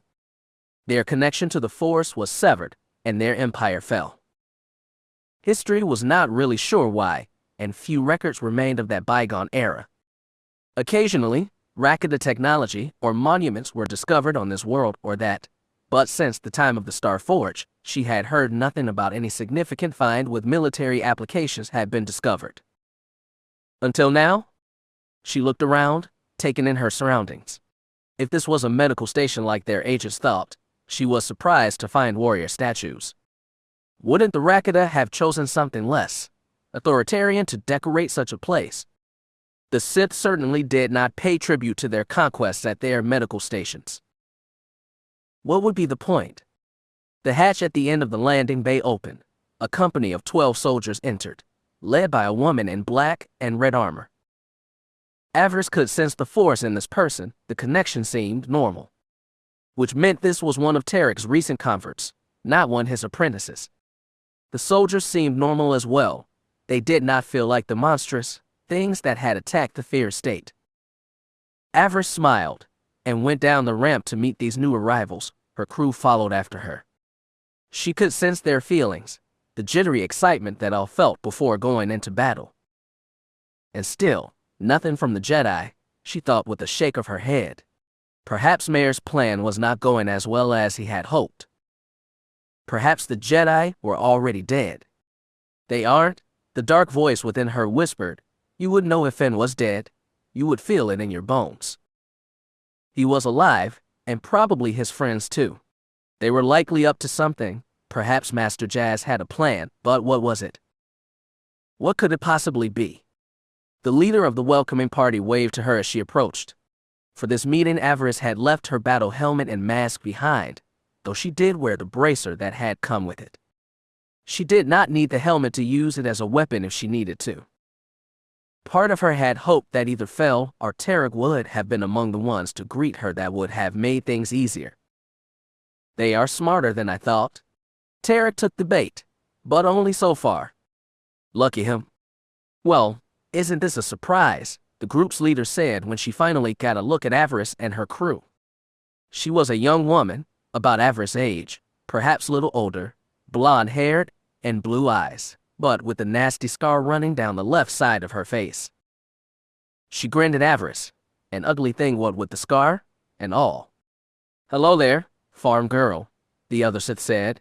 It has been some time. Hearing her old nickname gave Avaryss pause. Farm girl. Do I know you? She asked the other Sith. The girl smiled. The name's Alana. We met back on Fury 9. I was one of the squad leaders that were serving there when you arrived. Avaryss thought back, using the Force to enhance her memory. She smiled. Ah yes, she purred. I remember now. You were one Brighton's friends.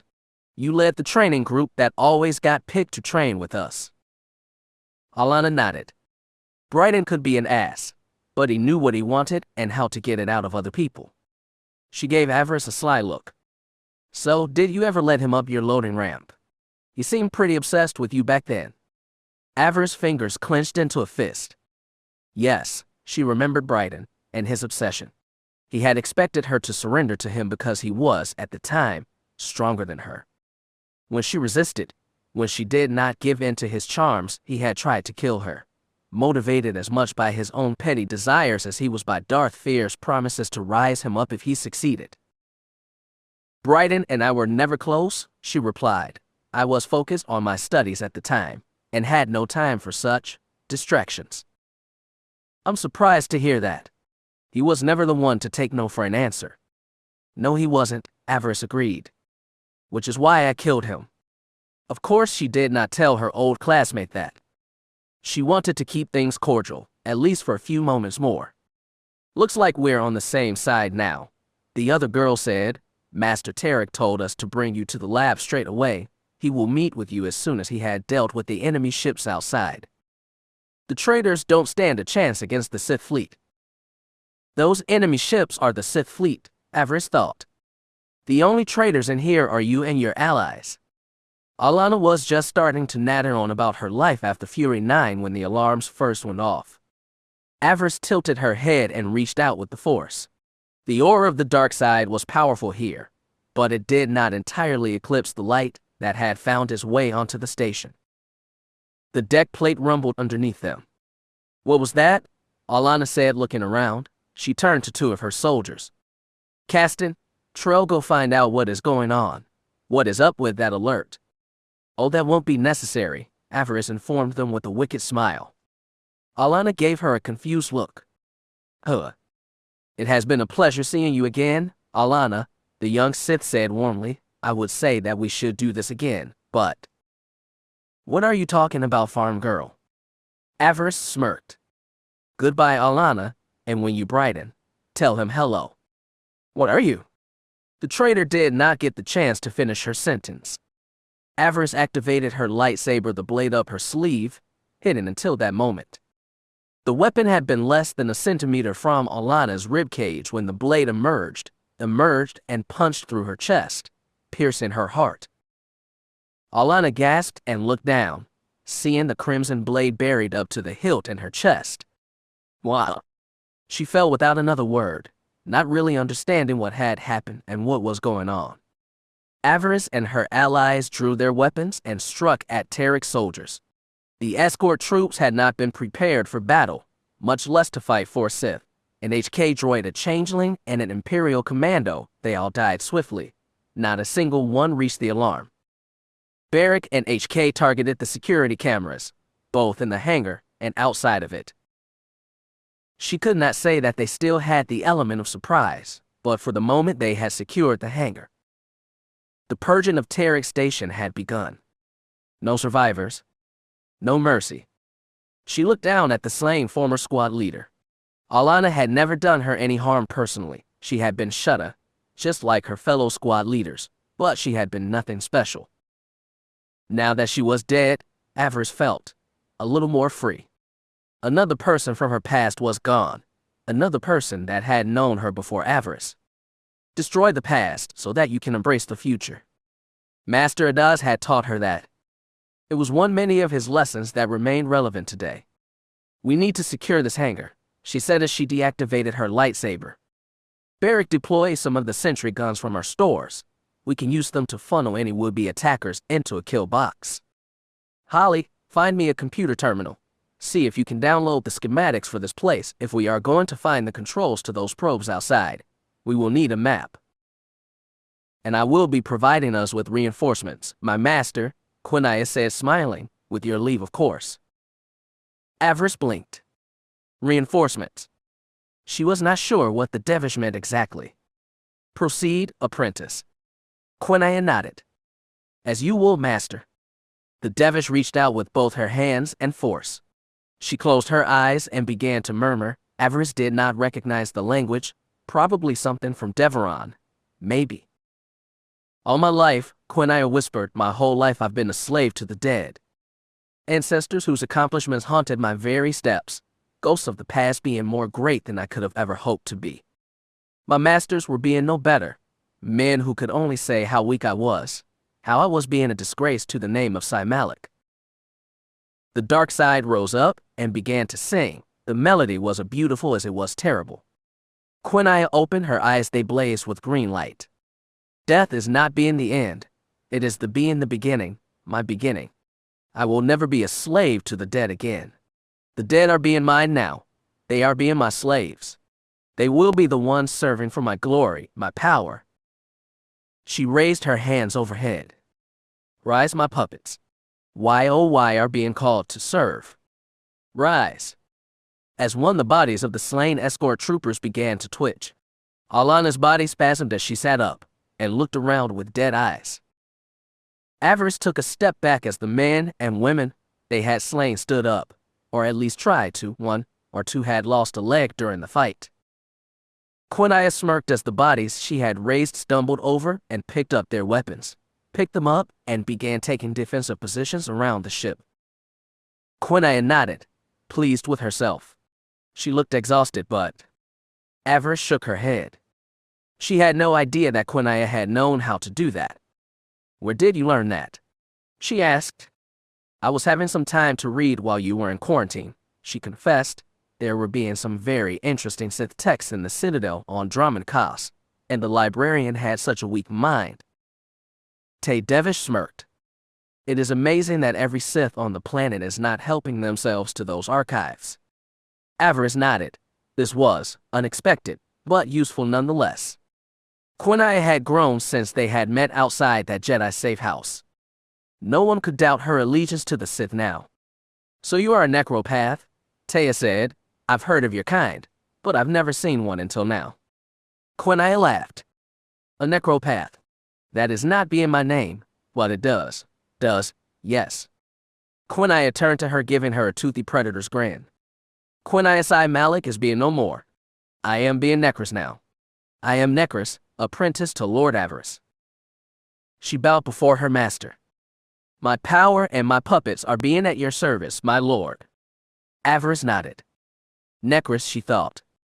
The dark side had rewarded her with a cunning new servant, one now truly committed to the Sith. You will stay here and protect the ship, Necros, as we discussed. I will be being done, my lord. Avaryss turned back to the rest of her followers. Holly, we need that map now.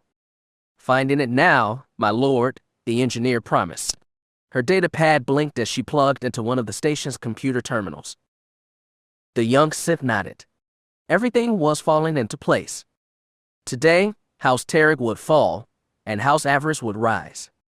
Everything they had faced up to this point had prepared them for this, and when it was done, there would be one constant, one undeniable fact. Avaryss would rule. Let all in the Empire recognize that her time was now. Avaryss would rule. Chapter 64. I found something, my lord. Avaryss glanced over Holly's shoulder as the hologram she had brought up hovered over her holopad. It had not taken the engineer long to find the floor plan for this station. Now she found herself looking at a cross-section of this place, showing both the outer shell and the various levels that made up the inside. This was going to take some work, she realized. Whatever the Rakata had been thinking when they designed this place, it was clear that they had not ease of movement in mind. The young Sith shook her head. This station was a maze. The bulk of the station's central sphere was hollow. The workstations and living spaces were separated from each other by a series of balconies and catwalks. She could not guess the reason for such an odd design. From what she was seeing here, there were dozens, possibly hundreds of different ramps and catwalks leading to the station's various locations. She was not sure how Holly made sense of any of it. Just looking at it made her head throb. We don't have time for this, she knew. The deadline for the Sith fleet was approaching. Avaryss hoped that the Jedi would keep Trik distracted enough that he did not trigger the droids to attack the fleet. But if she was wrong. No, they needed to do something. The fleet did not have much time left. Give me some good news, Holly, she said. A rune-labeled probe droid control would be nice. The changeling laughed. That would be nice, wouldn't it? Unfortunately, we are not that lucky. I've brought up everything that I could find, brought up every possible query I could think of in trying to find the control systems for the droids outside. The engineer shook her head. I've been able to identify 2 possible areas of interest. Emperor willing, these should lead us to what we need. Holly typed the keys on the pad. 2 small sections of the hologram turned red and began to blink. I believe that these 2 locations are our best bet. The first one here is for synthetic modification and reprogramming, could have something to do with the droids outside. The second area appears to be a concom station. The range is too short for any approaching ships, and too long for simple communications inside this place. Avaryss smiled. You think this section is responsible for sending orders to the droids? What I'm seeing here suggests that. Holly shrugged. I won't know for sure until I'm there and into their computer system. I have no way to access those systems from here. The young Sith nodded. Then we will need to get you on site then. We will secure both locations. From there we should be able to decide what to do next. As you wish, the engineer said. Oh, there is one more thing, my lord. Yes. I think I located where the Jedi ship landed. I'm into comms now.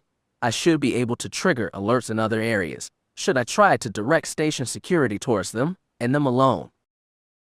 It could take a lot of heat off of us. Avaryss considered that. Directing Trik's forces to pursue the Jedi, and the Jedi alone would make things easier, but at the same time, the knowledge that Finn was with them. The Jedi are not our allies, but they're not our enemies right now either. I want you to set off multiple and random alarms near their location, trigger them on levels both above and below their real position. Let's see if we can get the guards to split up and drawn out. We can force them to check out multiple alarms at once. The young Sith smiled. The more chaos we can cause, the better. Understood, Holly said, entering another series of commands. She grinned triumphantly. Between these and the ones I've set to cover our tracks, the guards would be thinking that they have 500 enemy troops running around the outer shell. Avaryss nodded. It was a good plan, and it might just buy the fleet some more time. Holly unplugged from the computer terminal and picked up her blaster carbine. Zen and Taya were already waiting to get started. Beric, HK, and Quinaya, or rather, Necros, would remain behind to guard the ship and make sure no one interrupted Rink's work on the sub-light engines. She checked in with HK before she left. She wanted the droid to remember that until she returned, her brother's orders needed to be obeyed, and she did not want the droid running off on some random whim.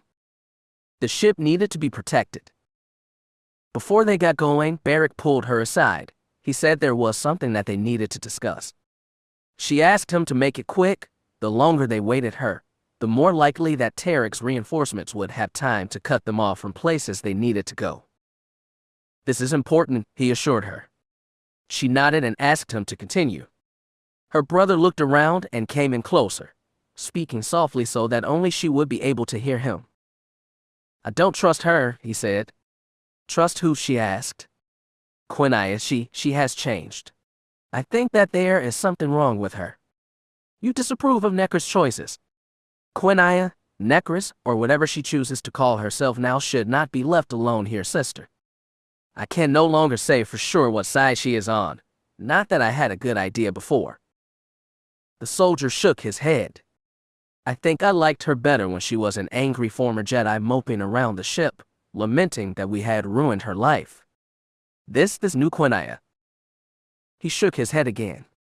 While you were in quarantine back on the Citadel, she spent most of her time meditating. She is a Sith, Avaryss reminded him. We meditate. It is how we gather our power. She insisted on doing her meditations in the Citadel more, Akira. I stopped in to check on her once, and she was floating among the corpses, giggling to herself.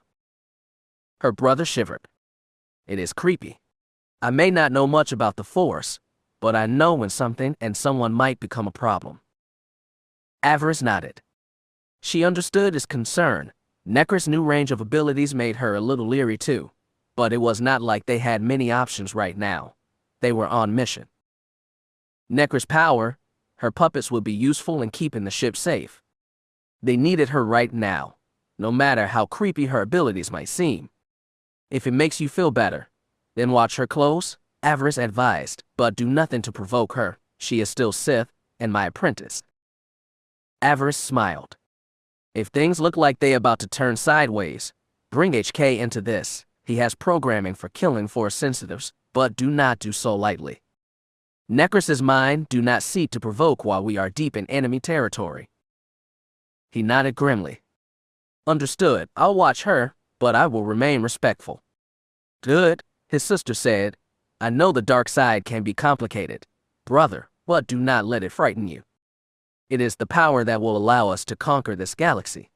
It is our destiny. We must not lose sight of that.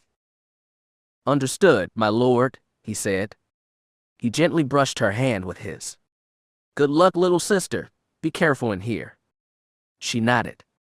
The Force will serve me well, brother. I will be back soon. Avaryss turned and joined up with the rest of her group. She could feel their eagerness to get things moving. It was a feeling that she shared. Right now Trik's forces were occupied, but as soon as they realized that they had two threats moving through this place. I will be making sure that the ship is ready for your return, Master, Necro's called after her with a sly smile. Very good, Apprentice, she said. May the Force serve you well. Thank you, my master. I will not be failing you. Avaryss tried not to frown. She now saw what Beric was talking about. Quinaya, Necro's now radiated with a power she did not entirely understand. The unknown could be valuable, but it could also be dangerous. She found herself thinking about her trial of blood back on Fury 9, and the warning the two overseers had given her that day. Beware your master, beware your apprentice. Now that she was taking the first steps of being a teacher, she now understood what the second part of that warning meant. The dark side did not like to be subjugated for long. Was Necro's already plotting her downfall? Had she been plotting it since they had first found her? She certainly had reason to hate Avaryss, perhaps now more than ever. The dance between master and apprentice was one with many pitfalls. One day Necro's would decide that she was stronger than her master. On that day she would make her move, and if Avaryss was too slow. The young Sith shuddered. She had a vision of her broken body stumbling to his feet, her mouth slack, her dead eyes staring blankly at the one who had killed her. In that moment she could hear her apprentice laughing in triumph. She could hear Darth Necros, Dark Lord of the Sith, celebrating her victory. Avaryss shook her head, her eyes narrowed dangerously. No, I will kill Devish first. It was all she could do to resist doing so right now, to prevent the vision she had just had. Control yourself, the dark side whispered. You have another enemy now, one that needs to be dealt with first. Your power will keep the girl in line. When the time comes she will be stronger, but you will be too. Nothing is certain. The apprentice needs to kill the master, but they do not always succeed. Necros is not a Dark Lord yet. Are you okay, Avi? Taya asked. Her old friend's concern brought her back to where she needed to be, back in the here and now. She nodded grimly. The traitor is somewhere on this station, she said. We must tear out his support system, destroy his defenses and power base. Avaryss' mind filled with the image of Fel, both what he had been and what he was now. Her hands curled into angry fists. The Dark Council has declared that all who serve Trik must die. We shall take no prisoners, show no mercy. Zen laughed. Sounds like fun, she purred. Let's get started. Avaryss turned to Holly. Lead the way, Ensign, she ordered. Let us find the synthetic modifications and reprogramming station that you told me about. As you wish, my lord, the changeling said, pointing. It is this way. Holly, kill the lights. The group fell back while the engineer interfaced with the computer terminal. The section that they were in was plunged into darkness. Avaryss gripped her lightsaber tightly. She could feel the leather strap rubbing against her bare fingers. No sound, she hissed to her fellows, don't even breathe. They stood in darkness. Holly ducked behind a bulkhead for cover as the company of guards arrived. There was an alert in this area. One called out. I don't see anything. It was here. I know it. What happened to the lights? Contact station control, a gruff voice said. Tell them to get the lights on in this section. Avaryss smiled. They wanted lights. They would have light? 3 Sith lightsabers ignited, 1 single blade, 1 double blade, and a cross-bladed sword. The section was bathed in crimson light. Bloodshine. Emperor, save us, one of the soldiers shouted. Avaryss almost laughed. The Emperor will not intervene on your behalf, traitor. Your life is over. Open fire. Blaster bolts filled the air. Avaryss and her fellows spun their blades, the skill of Sheen on full display. Blaster bolts bounced back at those who fired them. Zen dashed forward with Itae at her side. No prisoners, Itae shouted. No mercy. Zen shrieked as she drove her cross-guard up into the throat of an enemy officer. Half of the group tried to retreat. Avaryss did not let them. She seized the man farthest back in the force, holding his body up, blocking the exit. His colleagues shouted for him to get out of the way. He screamed that he couldn't. The dark side sang as Avaryss and her fellows massacred the guards. The remaining 2 actually threw down their blasters and fell to their knees begging their lords for mercy. Zen decapitated them with a single swing of her lightsaber. Avaryss smirked as she stepped over the corpses. What part of no mercy and no prisoners had the man not understood? For a Sith, that was no empty threat. They reveled in the darkness. It was intoxicating. It was delicious. Zen spun her blade around looking for someone else to cut down, thirsty for more blood. More. The apprentice shouted. Send me more. I want death. Calm yourself, apprentice, Itae said. There are more up ahead, I'm sure. Good. Zen giggled, her face bathed in the red light of her blade. She turned to Avaryss, a hungry grin on her face, tears in her eyes. I never knew hate could feel so good. I've never felt so free. Master, I owe you so much. She laughed. I love my emotions. I love being Sith. My lord, Holly said in a small voice as she peered out from behind where she had hidden. It was all Avaryss could do to keep from turning and taking the engineer's head. She felt intoxicated. The dark side was so strong here. Battle could easily turn into blind massacre here. A Sith could end up slaying both friends and foes. She took a deep breath, tried to center herself. What was this place? She knew that the information section thought this was a medical station. That is what the reports had said, but now that she was here, she did not agree with that assessment. The dark side was weak in the healing arts. If this place was supposed to be a medical station, why did it seem to draw in so much dark side energy? Even the Rakata had to know that the dark side was not for healing. The blood faded from her eyes. Avaryss managed to find her center again. Where next, Ensign? She asked. We go to the end of this walkway, the changeling said. We take the ramp to the left and then turn left. Avaryss nodded. She wondered if there would be any more guard patrols on that level. She hoped there would be. Are you okay, my lord? Holly asked. You seem. I'm fine, Holly, she promised. She tried to appear calm. Her thoughts were anything but. Her thoughts were bathed in blood and hate. I will be better if I can kill again. I want to kill again. I want to kill them all. She tried to stay focused on the mission, to ignore the darkness, the bloodlust that this place inspired. They were on mission. The Empire was in danger. She had to save it. She had to protect it from Trik. Then what? The voice that whispered in her mind was the same one she had heard earlier. the one that had pulled her back for the darkness when Fel had injected her with his vaccine. She imagined an old man standing before a brazier burning with dark flame, his yellow eyes burning with ambition and hate. "Is saving the Empire for others truly what you want?" he asked. "This station, this weapon, it is of the dark side, just as you are." She imagined the old man's smile, the rotted teeth. She could hear cold cackling. Who he was, she could not say, but something about him, that face. It was familiar. Avaryss of the Sith, long have you waited, long have you sought a means to make your dreams a reality. This place, the plague that is hidden here, it waits for a true Sith to wield its power. It waits for you. Avaryss shivered. She couldn't. She smiled slyly. She could. She imagined a new galaxy. One that knew a new reality. Hundreds of worlds were dead or changed by the effects of the forbidden virus. The Jedi were gone.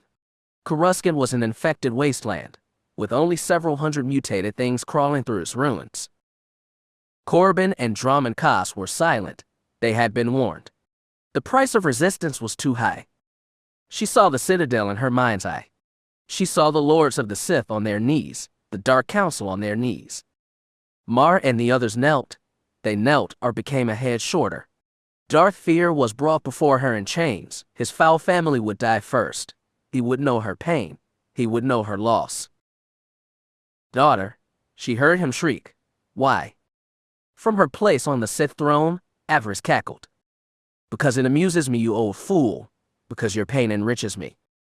Zen came up behind him, ready to do her duty, her lightsaber lit and hungry. Avaryss sat on the throne, watching eagerly. Royal guards flanked her, protected her. Finn stood to her right.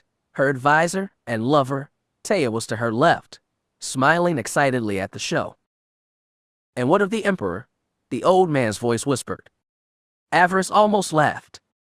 "Let him try to be all-knowing when his body is stripped of the Force. You cannot rule an empire from the shadows. You cannot hide in seclusion while your people suffer. It takes an empress to rule an empire. I will give them a true example of leadership. I will show them all how a true Sith aristocrat rules. Empress Avariss." "I will." Avaryss blinked and shook her head. "What?" The dream faded from her eyes. She was back on Trik Station. She was. "Emperor, save me," she thought. What was I thinking? "You were thinking about power," the old man's voice said. "Destroy the Jedi. Bind the Sith. Let the will of the darkness become your will. You will become the Sith." Avaryss shuddered. It was an intoxicating idea, using this place, but at the same time. No, she thought. No. Trik's toy was too dangerous. It could destroy us just as easily as it could the Jedi. She would not be the one responsible for destroying an empire that had stood for almost 2,000 years. Itae said. "Yes," she said, turning to her old friend. Itae was grinning hungrily. Her blue eyes had turned the amber color of the Sith. "If you want this place, my love," she purred, "I will help you take it." Avaryss cursed under her breath. Had Itae heard that call too? Had Zen? For the moment, the former Jedi seemed too lost in her bloodlust to care much about political power. Still, this place was having an effect on them, as it had probably had an effect on Trik. She considered that. Is that where Trik's hold the living will of the Force thing come from? Had the dark side energies in this place inspired his ambitions to such a degree? Did it even matter now? "We will do what we came here to do, Itae," she informed her friend. "We shall be heroes of the Empire." The blonde nodded. "As you say, my love," she said, gently touching Avaryss' cheek. "I'm yours in all things." Avaryss took her hand from her face and gave it a gentle squeeze. She was grateful for Itae's presence here. It helped keep her centered. She realized that they had come to the end of the path that Holly had put them on. "Where next, Holly?" she asked. "Time is short." When they found their destination, they turned it into a battlefield. The station's synthetic modification and reprogramming section had been manned by both guards and technicians. Two of Trik's Sith marauders had also been stationed there, men who had been modified by his grotesque work. Avariss grinned when she saw them. Wonderful, she thought, another chance to unleash the bloodlust. To purge it from my mind. She ignited her blade and leapt forward. She no longer felt the need for caution. She wanted blood. She would have blood. The marauders died first. Itae and Zen took one while she had one all to herself. The cyborg was fast, but he was all blind rage, his fury fed by the station. Any other time, Avaryss would have been cautious to face one of Trik's creations on her own, but not now. The dark side was singing through her. It was a symphony of shadows. Fury was only a single note in such a wondrous song. She was not limited to blind fury. Dark emotions flowed unchecked through her. Greed, pride, lust, fury, and hate. Hate above all. It was like a fire in veins. It was incredible. She toyed with the marauder for a few moments. When she grew bored, she lifted him in a force grip and began to crush him. When his cries of pain were not enough for her, she sent force lightning into his flesh. She turned him into a glowing ball of burning meat and dark side energy. She flung him off the walkway and down into the deep shaft that was the hollow sphere of Trik Station. More, the dark side begged. Kill more. Avaryss threw back her head and howled in dark ecstasy. She had never felt more alive. No matter what the council said, no matter what her master believed, this place had changed her. It had awoken something inside her. She was no mere Sith anymore. She was death on two legs. She was darkness. She had reached the place that so many had before her.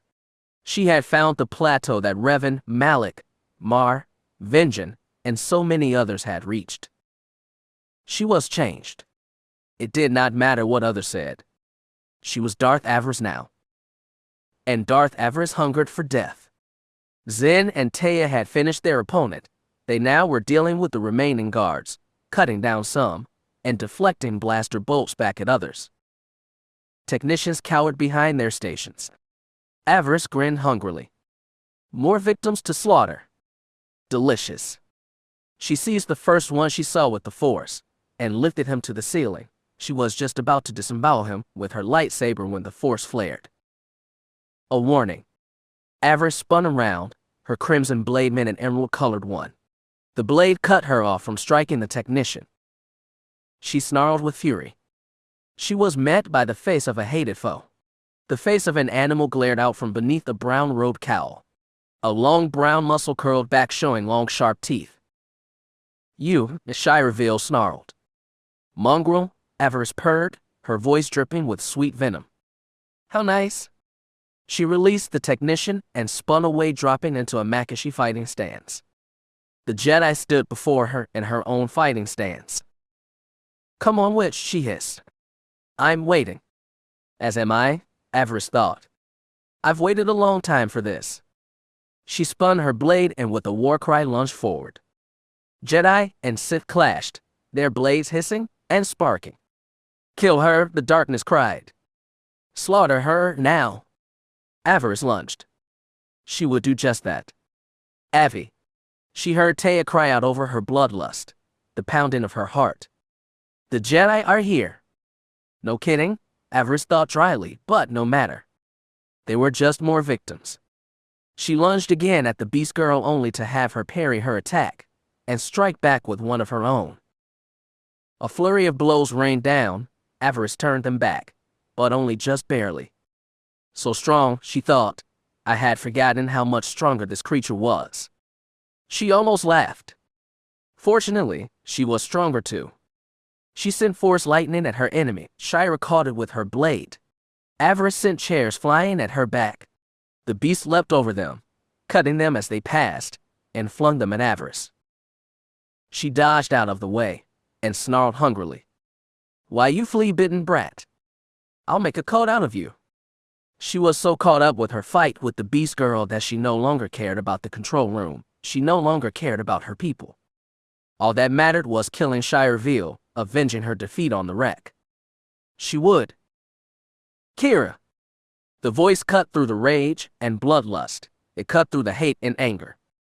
The shadows that filled this place, that had been holding her tighter and tighter lessened, they fled from her retreating, shrieking in fear. Avaryss staggered.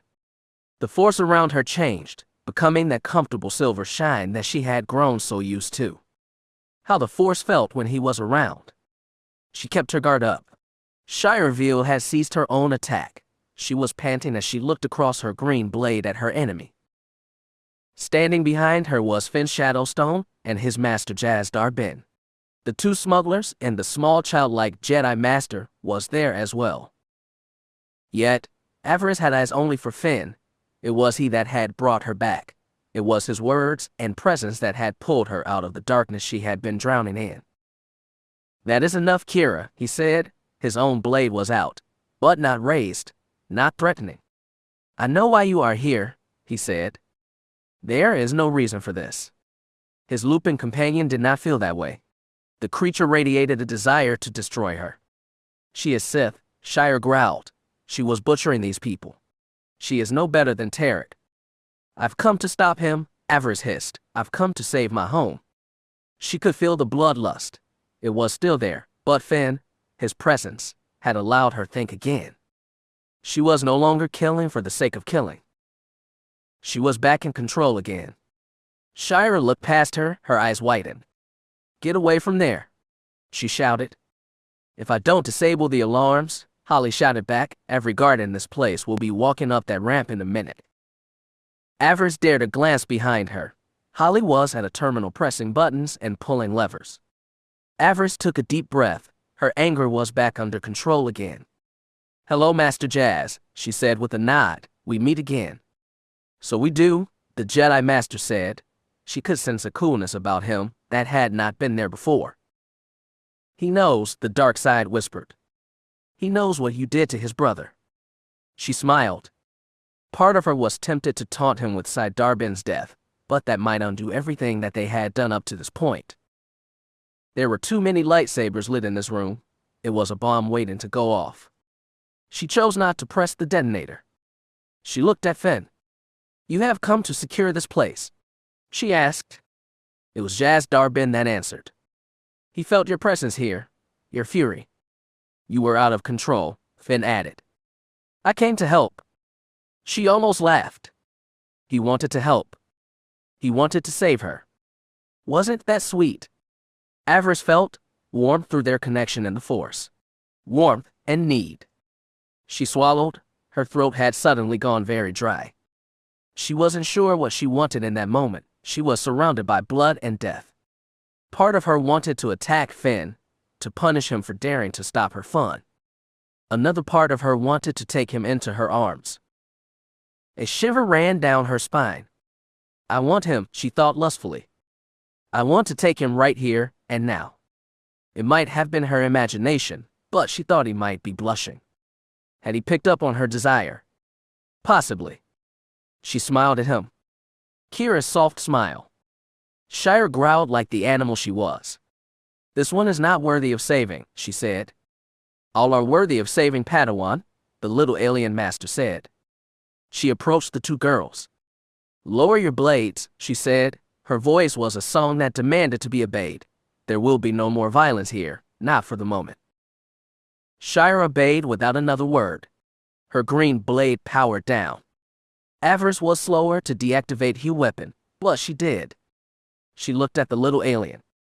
She could feel the light radiating off this creature, the calm and balance, but she could also sense a will like iron and what it held in check. She shivered. Darkness, she could feel it inside the little Jedi Master, a darkness that was likely on the same level as what her master wielded. It was amazing. How did one turn away from such power? Who would be so foolish? The childlike being smiled, like this was private joke between them. She winked at the young Sith. "You feel it, don't you, Dark One?" Avaryss nodded. "Yes, I feel it. The path to darkness is known to me, but I turned away." Avaryss smirked. "Foolish of you." "Maybe," the alien said, laughing in that musical voice of hers. She offered her hand. "I am Vay Elo. I bid you greetings, young Kira." Vay smiled warmly. Finn has told me much about you. Chapter 65. Avaryss sneered down at the little Jedi Master. Had the creature been human, she would have put her age around 14 or 15. The impishness of her face did not hint at this being a long-lived being. Her pale skin, small pointed ears, and markings on her face did little reinforce that this Betrayal was a being of great power. The eyes told a different story. The Jedi's eyes were old. They hinted at something more. Most beings would not simply walk up and greet a Sith so openly. Some would call such a willingness to do so foolish. Avaryss did not given what she sensed through the Force. She is not afraid of me. The Sith realized, if what I'm sensing is real, this little creature likely knows more about the dark side than she, Avaryss, had even had a chance to discover yet, and in spite of that knowledge, still walked the path of a Jedi. Why? Avaryss wondered. Surely such an old being was not so foolish or naive. She gave the Jedi an icy smile. You think that I'm worth saving?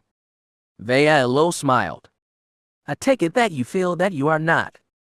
There is no reason for someone to try and save me. I don't need saving or protecting. I made my choice long ago. I will not turn my back on it now.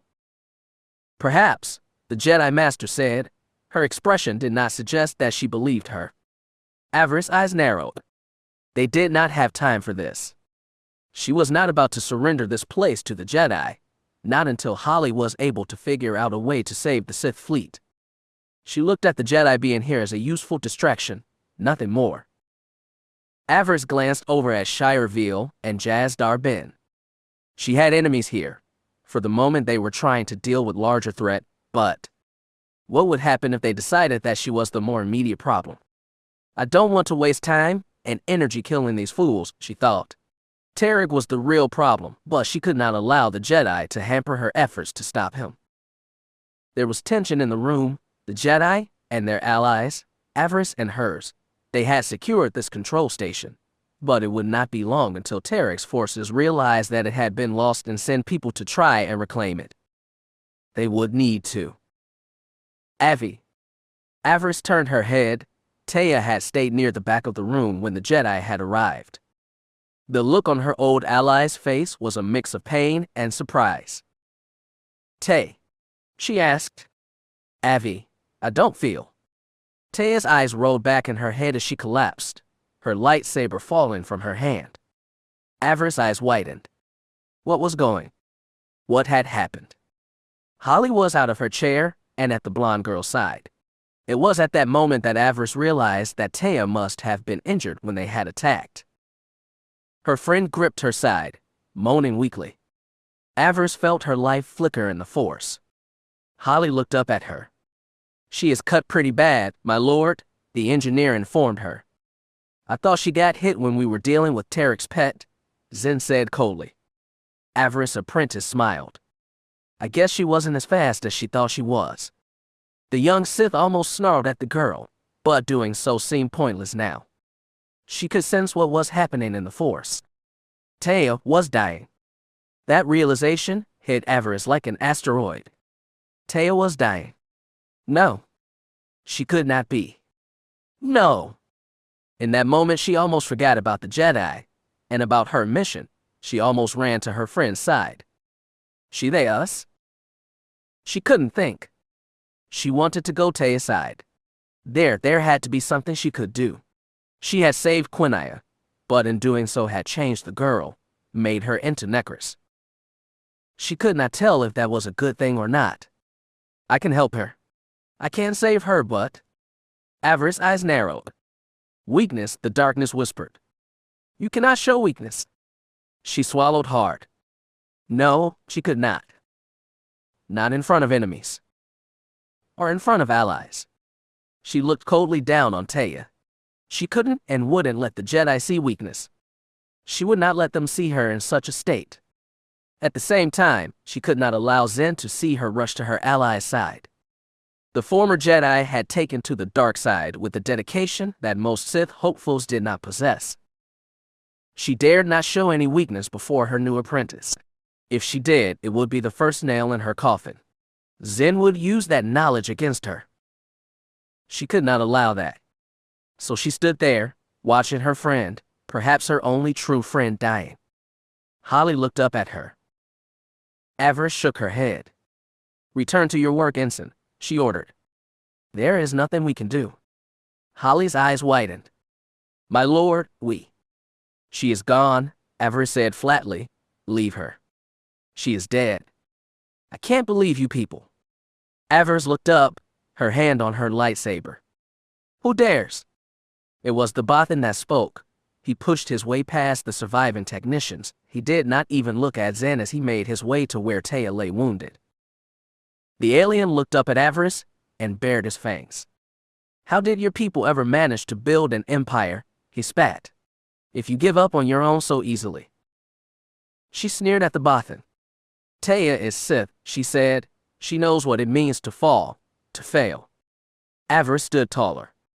"I will not dishonor myself or my order by doing otherwise." The Bothan's fur rippled as he glared at her. "Honor," he spat. "Since when do the Sith know anything about honor?" Avaryss almost drew her blade, almost lunged at the alien for his insolence. She was stopped by a gentle touch, both on the shoulder and through the force. Finn was at her side. She looked over her shoulder with an icy glare. "Kira," he said softly, sympathetically. "Let him help." Her anger cooled, but. This was not right. Taya was done, best forgotten. "Let her die," the darkness whispered. "She has given you the connections that you needed. Now she has outlived her usefulness. Let her go. She is done. Cast her aside." The darkness whispered those words over and over again, but deep within her, in the shard of light within Avaryss, that damnable stubborn piece of Kira that refused to die. She felt hope, gratitude. "Save her," the light whispered. "Please? Save my friend, my sister. Save her, please. It would be better to let Taya die." The loss, the pain and anger of that loss would fuel her power and cut away yet another chain that bound Avaryss' heart. It would serve a valuable purpose. She should push the Jedi away. Better yet, simply reach out with the Force and break Taya's neck. Her death would serve better. It would, but. Avaryss frowned. She could not raise her hand. She could not summon the darkness to do the deed. A hiss escaped her lips. She just couldn't do it. "Your friend is in good hands," they said. "Moxta Vernalia is one of the finest healers I've ever seen." The Bothan looked up at her from his place at Taya's side. I haven't tried anything like this in years, Master. What if I fail?" They gave him a stern look. "Do or do not, Mox," she said. "There is no such thing as try." The Bothan sighed and shook his head, his muzzle pulled back in a grimace. He placed a cream-colored paw on Taya's wounded side. Avaryss said nothing. She simply watched, unsure if she wanted the Bothan to fail or succeed. For the first time, she felt pulled in two directions at once. She was not sure what she wanted. Holly and Zen said nothing. The engineer continued to search Tarik's computer system, while Avaryss' apprentice watched silently, her features hidden by her hooded top. Avaryss felt the Force and answered the Bothan's call. The light flowed around him, but moved sluggishly. It had been too long, Avaryss thought. He will not be able to save her. The other smuggler, the woman, true Halcyon, went to her partner's side. She placed a hand on his shoulder. "You can do this, Moxie," she said. "We're with you." Finn was also there now, offering his strength as well. "You can do this," he told his friend. "I know you can." The Bothan shook his head. "Padawan pack forever, huh?" He sighed, looking down at the injured Taya. "Can't believe that I'm doing this for a Sith." He closed his eyes again and reached out to the Force. Avaryss felt it. The light filled the three Force users. Avaryss turned head away. She could not look at it. It was too bright. At her side, Zen was equally affected. Avaryss felt the anger radiating off her. She looked at her master. Avaryss nodded, offering her support. "Jedi lies," she whispered. Zen nodded. She at least understood. Redemption? Compassion. Peace. Just thinking the words made Avaryss sneer. Peace was a lie. There was only passion. As for redemption, it was a false promise, a trick to make you think that turn away from something eternal, you could never turn your back on what you chosen. It was part of you. The darkness was eternal. Compassion was. Avaryss cursed under her breath. She cursed the light, cursed that it still had influence over her. It is all Finn Shadowstone's fault. The darkness roiled, she could feel it reaching out, trying to get her to do what needed to be done, to punish these Jedi for interfering in something that was none of their business. Yet, the darkness could only touch her weakly, Finn's presence, these other Jedi. She shivered as she felt Taya coming back. She felt her friend's presence returning. Life flowing back, called back by the power of the Force. She felt a wave of gratitude at that realization, and immediately hated herself for it. The light has no hold over me. She wanted to shout it to the heavens. I don't want redemption. She felt the power fade, felt the darkness of the station rushing back as the power of the light returned to its normal level. Taya groaned and shifted where she lay. Avaryss felt her reach out with the Force, reach out to her friend. Avi. I'm here, she murmured. I'm here. She felt Taya relax, felt her presence stabilize. Avaryss was grateful for that, and despised herself for her weakness. I'm a fool. The Bothan leaned back from Taya's body. Finn and the girl, True, whispered words of support and thanks. Slow clapping interrupted the scene, its source, Avaryss' apprentice. Well done, Mox, Zen said sweetly. The healers at the temple would have been proud. The two former Jedi, and Finn looked up at Zen, perhaps for the first time realizing who it was under that hood. She removed her cowl and smiled at her old comrades. Isn't this special? Zen said, a regular Padawan pack reunion. How lovely. Zen's former allies looked at her with a mix of disbelief and horror. Zen. True Halcyon gasped. Zeni, the Bothan said, his first shifting as his eyes widened. What happened to you? Zen Lure laughed. Do you remember what it was like? She asked. Do you remember when we fled the temple, when we tried to outrun the darkness, but no matter what we did, it seemed to be there? Avaryss watched the two Jedi Masters, wondering what they were thinking at that moment. What did they think of the new Zen Lure? And would they blame Avaryss for her decisions? Master Sai told me to forget what happened. Zen continued. He tried to convince me that the darkness had no sway, that it was weak, and only a weakling would not resist its call. She giggled. A single tear fell down her cheek. He lied, she purred. He was a liar. The darkness was nothing to be afraid of. It offers freedom, free from pain, free from doubt. She smiled at her old friends. The dark side has set me free. Master Avaryss has freed me. We could all be free together. The Padawan pack reborn. She sneered and turned to Masters Jazz and Vey. Do not believe these liars. They are jealous or cowards. They want to hold us all back. Master Avaryss has shown me the truth. She has given me a life that I never imagined. Zen turned to Avaryss, a look of gratitude on her face. I will follow her forever. Avaryss smiled coldly. In this, at least, she was back on familiar ground. She was glad that Taya was back, but the Jedi would come to regret saving her. She was Avaryss as well, just like Zen. They might come to regret the choice to save her. The Bothan gave Avaryss an evil look. What did you do to her? He demanded. The young Sith shrugged. Nothing that she did not secretly want, she replied. True Halcyon glared at her. You've brainwashed her. Master Avaryss did nothing of the sort. Zen said, she gave me a choice, true. I simply chose to make it. The female smuggler was hearing none of it. She does not even feel the same through the Force. She is thinking for herself now, Avaryss said dismissively. Do not be disappointed that she no longer fits what you think that she should be. Zen turned to the Bothan, her smile white and hungry. Don't you like seeing me like this, Moxie? She pouted. You used to like watching me? When we in the temple. I remember. Zen laughed lightly. I always wondered about that. How could a Bothan be intrigued by a human?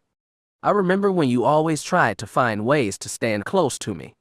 You had such a crush. She ran her finger down the front of her body, her Sith garments leaving little to the imagination. Her smile turned cruel. Your attention made me uncomfortable. I was to be a Jedi. That was the life that my parents had wanted for me. I didn't want to hurt you, and then when we were lost in the tunnels beneath the temple. She shook her head. The Zen that helped you was a fool. She was afraid of her emotions, afraid of feeling. She didn't want to disappoint her parents, or the masters. All she had wanted was to make them proud. I don't care what others think anymore, Mox. I only care about what is right for me. What I want. I will deal with those that killed our friends at the temple. I will destroy them all.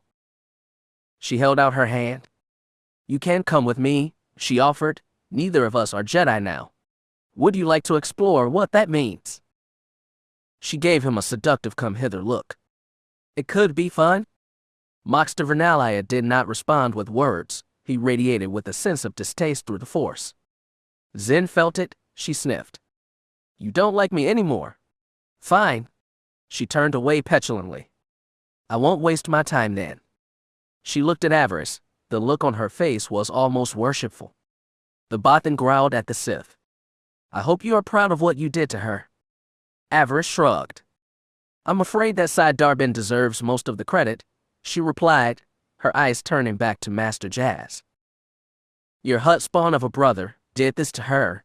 He emotionally crippled her, and all to turn her to serve his ends. Master Jazz did not respond. He simply watched her, his emotions hidden beneath his Jedi calm and will. If Zen Lure is ruined, it is because of his actions, not mine. I'm going to give her a new life, one in which she does not have to pretend that she feels nothing. Her gaze turned to Finn. You helped Finn, Master Jedi. He showed me some of that. I'm in your debt for that. She gave him her own wicked smile. Let me help, Zen. We will see what kind of Sith she becomes.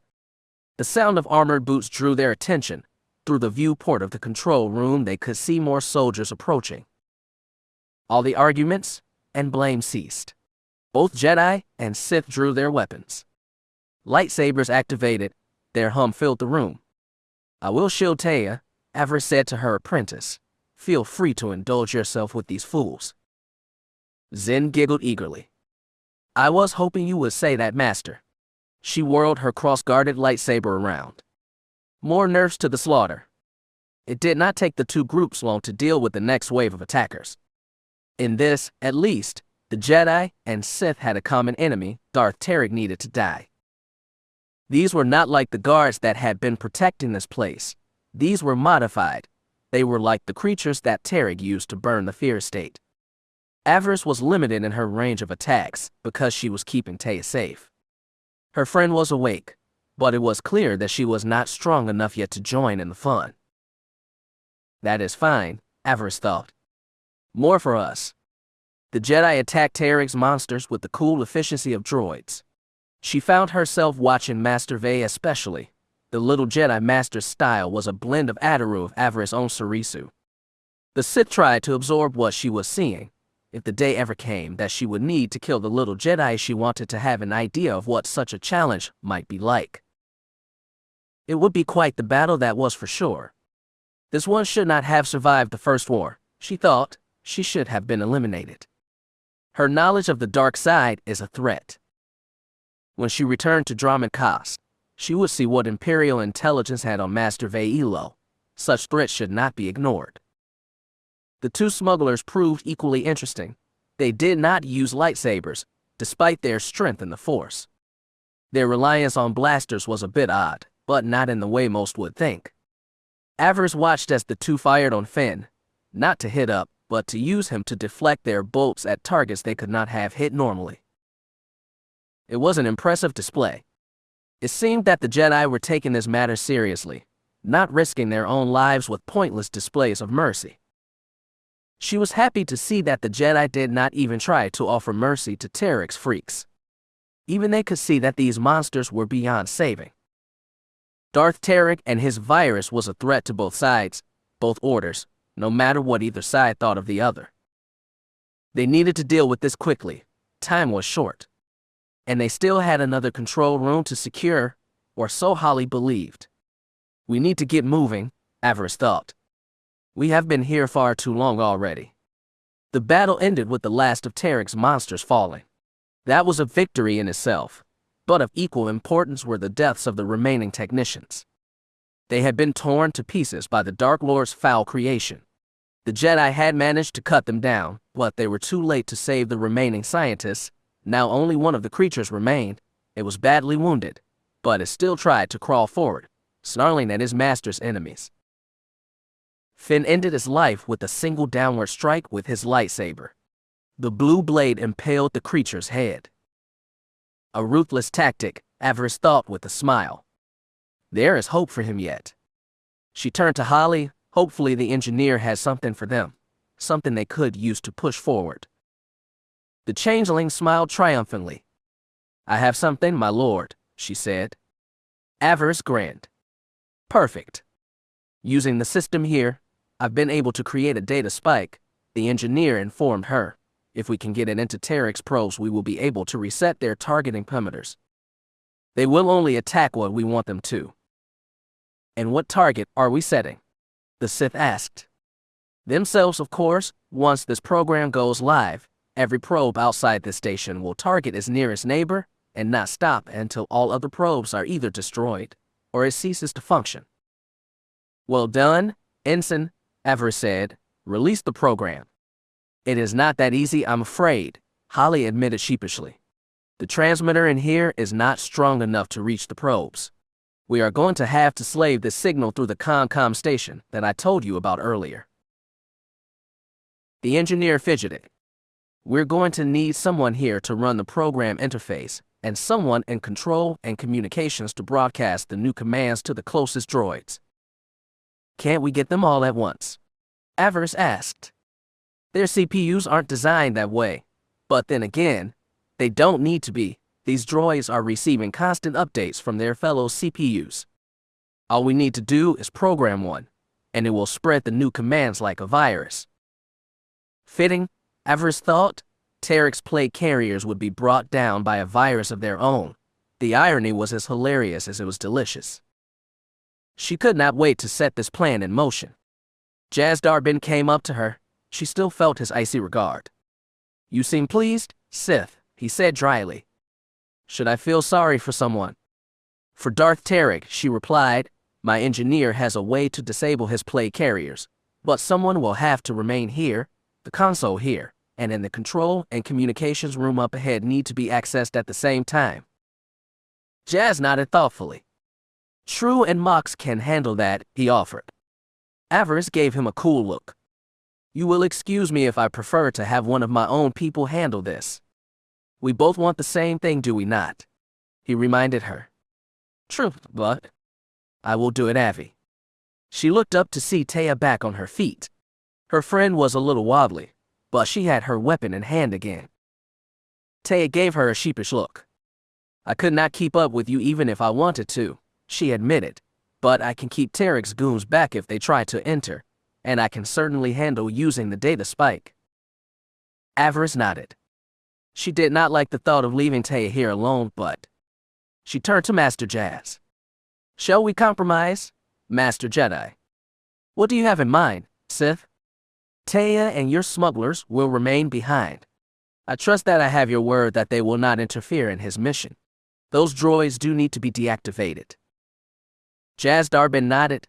She still sensed hesitation, but agreed, he said, before turning his attention to Taya. Do I have your word that you will not try to harm Max and True? Taya shrugged. I'm not really in the shape to murder anyone, she said dryly. They play things with me. I will do the same. Master Jaz nodded. This could work, he said. We will help you reach this control and communications room you mentioned. You shut down the droids, and the Sith fleet blows the station to pieces, Avaryss said, grinning. Once we are all safely off, of course. Of course, the Jedi Master agreed, but she could tell from the look on his face that he was not entirely honest. If the Jedi couldn't find a way off this station, they would sacrifice themselves to ensure that Trik's plans ended here. Avaryss understood, but that did not mean she would go willingly to her death if she could help it. Now, if the Jedi were alone in that sacrifice, she would not be too angry, provided she could convince Finn not to die so recklessly. Master Jazz was right. This could work. They could? Apprentice. Avaryss jumped. She shivered as a cool sensation consumed her, like the feeling of footsteps walking over her grave. She looked around in surprise. Master. Is something wrong, Avi? Taya asked her. The Sith shook her head no. Her master had managed to make mental contact. Wonderful, Avaryss thought. Why now? Can you hear me, Apprentice? She took a deep breath and nodded. What is thy bidding, my master? She felt Lord Feer's pleasure through the Force. Lord Mar just informed me of his plan, the one that you chose to help him with without consulting me. She felt a slight pressure behind her eyes. You have been a very bad girl. Lord Mar gave me a direct order, master. I could not disobey. I understand, my child, but now we must work to turn this plan to our advantage. Master. A Republic fleet just jumped back into the system. They are holding just out of range of the station and its weapons, but if you are successful, they will likely move in, Avaryss thought with a nod. How do you wish me to handle this, my lord? Do you have control of Trik's weapon yet? We have a plan, master. We are preparing to destroy the probe droids. She felt her master's excitement. Excellent, my child. Here is what I want you to do. I want you to find a way to seize control of Trik's toys. You will turn them loose on the Republic fleet. Once the Jedi have lost their reinforcements, the taking of Trik Station will be simplicity itself. Avaryss frowned. Master, Lord Mar said. Avaryss winced. It felt like someone was pinching her brain. She felt the Force shifting. She tried to break the connection, but she could not. A single drop of blood dripped from her nose. She felt Darth Feer's anger and ambition. He was not pleased with her. You will obey, girl? Your master has commanded that this be done, and it will. You will destroy the Republic fleet. You will do this or you will suffer. I will punish you most severely. Do not believe that I won't. I believe you, master, she thought, trying to think through the pain in her head. I will try. Do not try, girl, do. I will be awaiting your answer. We stand on the threshold of greatness. Do not disappoint me. I won't, she promised. I will do what I can. See that you do. You are mine. I am yours. Body and soul. Yes, my master. Body and soul. She felt the connection lessen. Darth Feer had said his piece. She sighed. This did not bode well. She shook her head. Well, wasn't that just great? What is it? Taya asked. Avaryss frowned. My master has his own plans for the station, she said. I'm to help them come to pass.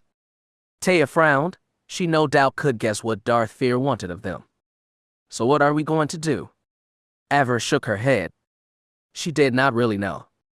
Be ready to send the command when you hear from me, she ordered. I will see what I can do to get Lord Feer off her backs. It will be done, Taya promised. Oh, and Avi. Yeah. Taya blinked. She seemed confused. Who is Kira? Avaryss sighed. Someone who doesn't exist anymore.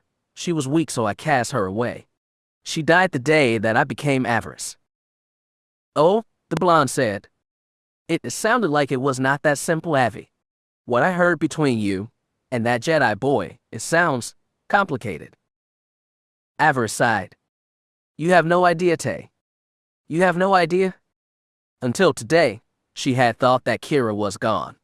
That she was now only a mask to be worn when she was around Finn and Barrick. But after she had watched Taya almost die, she had felt something, a change. She had felt compassion and hope for the first time in so very long. She did not like that. Hope was not something that she needed. She had orders. She needed to find a way out of this, to appease Darth Feer and somehow not alienate the Dark Council. Then she had to find a way around Finn, the mongrel, and 2 Jedi Masters. No easy challenge. She heard the sound of more boots approaching on the walkway. She opened herself up to the Force reaching out. More guards, she realized, but still no fell. She sighed and drew her weapon. It is time, she thought, ignited her blade. Here we go again. Chapter 66. Why did you decide to become a Sith? The question caught her off guard. The group was still moving through the station, and, according to Holly's map, getting closer to the control and communications console. They would need to secure that. It was the only way to send the engineer's data spike to the droids outside. Yet the question had not been about that. Avaryss frowned. Why? That was a curious question, given her history. There was never much of a choice. She informed Ve'ilo. The Jedi Master's interest surprised her. She was Sith. Did it really matter how she got here? The creature seemed intrigued by her. Perhaps it was the darkness that she kept contained within her. Perhaps the Sith's choices made her curious. Though she was not here to simply feed a Jedi curiosity, she was willing to humor her. Who knew what she might learn, if the Jedi was foolish enough to trust her? I was seized by Imperial forces, she said. They offered me a chance to serve the Empire, and to get the revenge I sought. Revenge for what? A shiver ran down Avaryss' spine. She did not like talking about this, not even with Barrick, not with anyone. For the death of my family, saying the words out loud to someone made something within Avaryss twist. Painfully, she did not like discussing this, even after all this time, even after everything that had happened since. She could feel Kira's presence now, more than ever. Was it because she was so close to Finn? Or were the Jedi doing something to her, stoking the fires of the light inside of her? Shock the little creature, the darkness whispered, silence her. The young Sith smiled. I killed those that did it in a fit of rage. Their master, my master, saw value in what I had done. He offered me his patronage. I did not know it at the time, but when he came to claim me, I accepted his offer. I agreed to become his apprentice. Ve'ilo blinked. Her expression was grim. You served the man who ordered the death of your family. Avaryss smiled. It was a cold and cruel thing. Can you think of a better way to get close to someone? He is within reach of my lightsaber, and one day, it will find him. I see, the Jedi Master replied. Avaryss rolled her eyes. She doubted that. Despite their adherence to the light, the Jedi were proven to be able companions. Tarik's forces hid in ambush, only to be destroyed when they sought to emerge and attack. Both Jazdar Bin and Shira Veal were once again proving their skill. Finn was equally impressive, but then how could he not? She was not one to accept weakness, not in her chosen male. Not in one she desired. They had been hounded every step of the way. Sith troopers as well as Tarik's experiments seemed to be waiting for them on every level.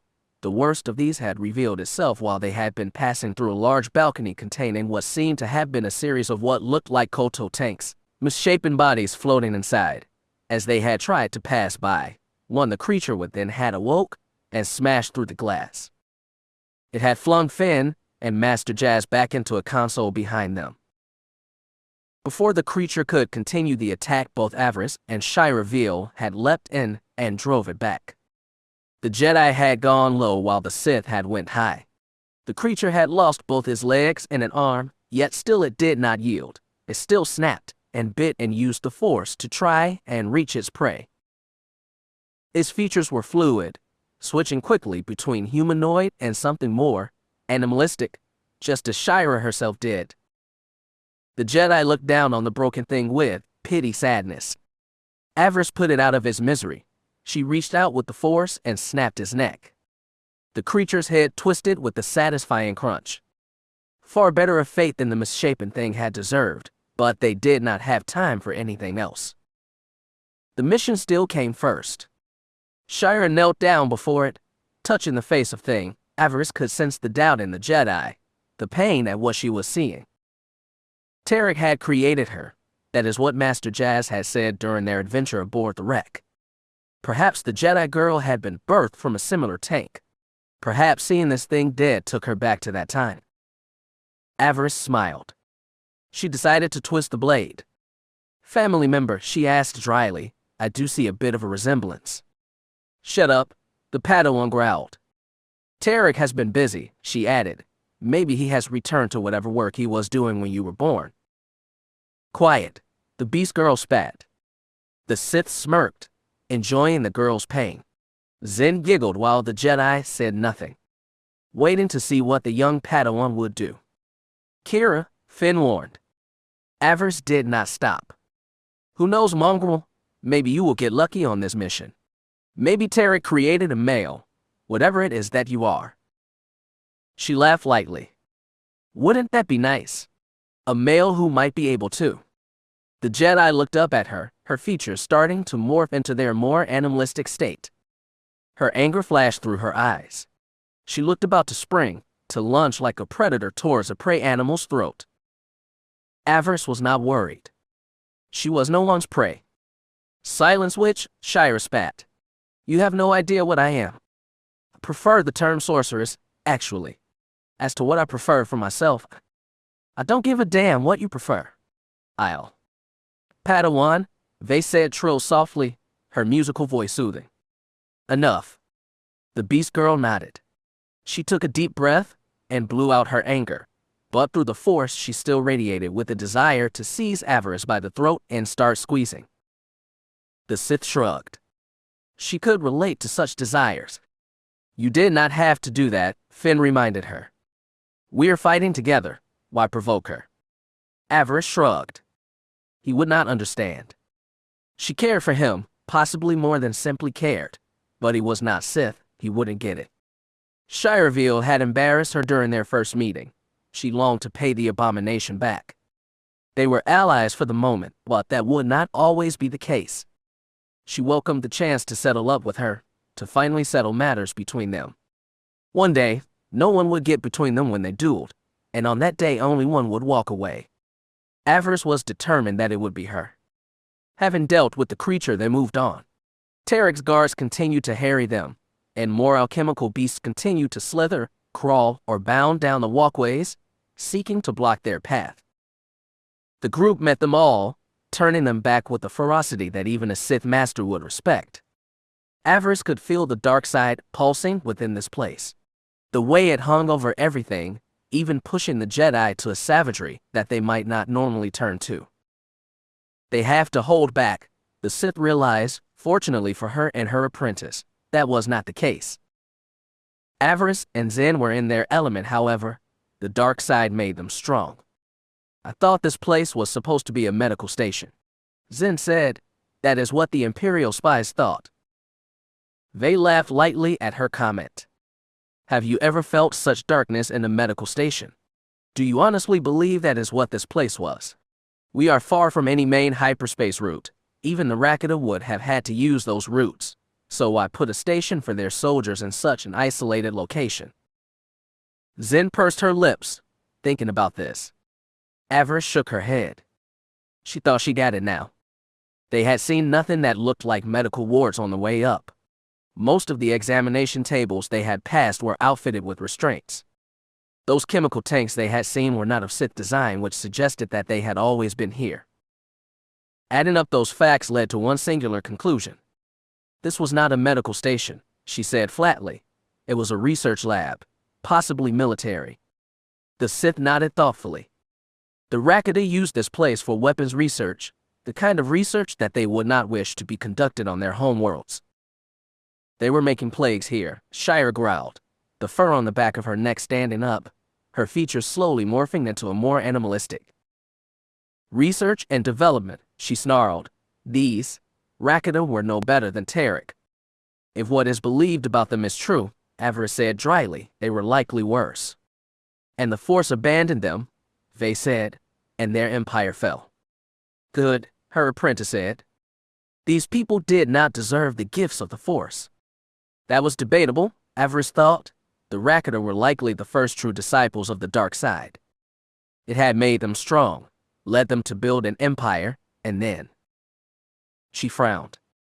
The Rakata had lost their connection to the Force. A scenario played out in her mind. It was not a pleasant one. What if Trik had not created the fit in Avaryss? He was skilled, but what if he had not made it? What if he had found it here? What if the virus had already been here, or the station's computer had had instructions on how to create it? Bad things had happened here once. She could sense the echo of them. What if the Rakata had lost their connection to the Force because of a disease, a virus? And what if the virus that broke the Rakata's connection to the Force had not been something born in nature? What if it had been a weapon created in lab? What if the virus had escaped or been released by feuding rivals? What if this station is where the Rakata's fall had begun? What if this place destroyed their empire? The thought of such an occurrence gave her pause. She knew what her master wanted, for her to unleash the virus on the Republic fleet. But what if by doing so the virus was able to make it away from here? Did she dare risk the future of the Sith by unleashing such a plague on the galaxy? No, she thought. No, she could not obey her master. Not in this. She would not put the Empire at risk so that Feer could impress the Dark Council. Darth Mar had given her an order. The virus needed to be destroyed utterly. The vaccine would be seized, but that was it. It would need to be distributed to all in the Sith Empire, just in case Trik had hidden any samples of this plague, to make sure that it was neutralized forever. This weapon had to die with the cyborg. She could not let a single trace of it survive. Her master would be angry, furious, but she did not care. She would not risk the entire Sith Empire just for his vanity. She said none of this to Zen, Holly, or the Jedi. It was none of their business or concern. It was her choice, her decision. She was prepared to live with the consequences. Let him try to punish me, she thought. Perhaps this is how it would finally happen. Maybe this was how they would finally face each other, master against apprentice. It would be the ultimate test, and it was not the only one. Avaryss nodded. This whole place was a test, she thought. Those of the dark side are drawn to it. It fuels our ambitions and darkest desires. She found herself thinking of the old man in her vision, the one she had seen chanting and vowing before the brazier. Could that man have been the Emperor? Could the master of them all taken an interest in her success and was seeking to test her loyalty? If he was, he would find her a little servant. Fear not, master of us all, she thought. I'm a daughter of the Empire, one of your many loyal children. I will see the traitor Trik punished for his foolish attempt to defy you. I will do it. Avaryss was not afraid. She was a patriot to the bone. She would defend their empire. Let their enemies beware. They had come to junction point when the next attack fell upon them. Enemies dropped down from the walkway above. The sight of the attackers were disturbing to say the least. These were no ordinary Sith troopers. Their heads were mostly cybernetic. Their eyes replaced by what looked like night vision optics, and their chests and necks looked like they were mechanically reinforced. Their hands and feet were claw-like droid appendages.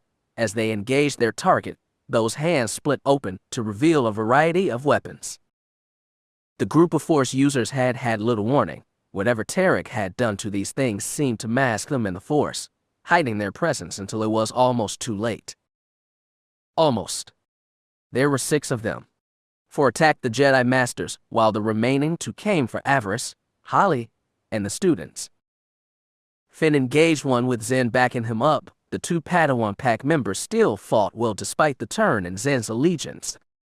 The second dropped down on Holly and Shira, its clawed metal feet, crushing the 2 of them down onto the floor. It rotated its waist around, confronting Avaryss, its hands opening up to reveal a lightsaber blade and electro cudgel.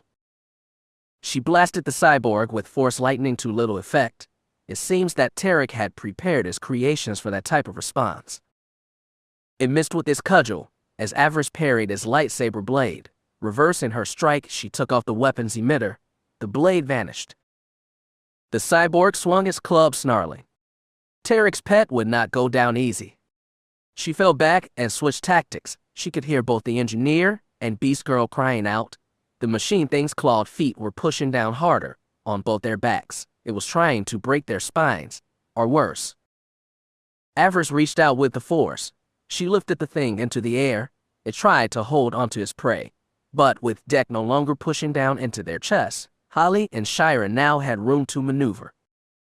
The beast girl shoved her lightsaber into one of the thing's leg joints. Sparks flashed as she damaged the components inside. It released its hold on her. While everyone was distracted, Holly used her abilities to flow out of the assassin's grip. She slithered back and within seconds of being free, pulled out her sidearm and started shooting. The creature roared and struck back violently, swinging its arms back and forth, trying to get at those that were hurting it. Holding it through the force with one hand, Avaryss reached out again with the other. She used her powers to tear out the wires leading up into the creature's head.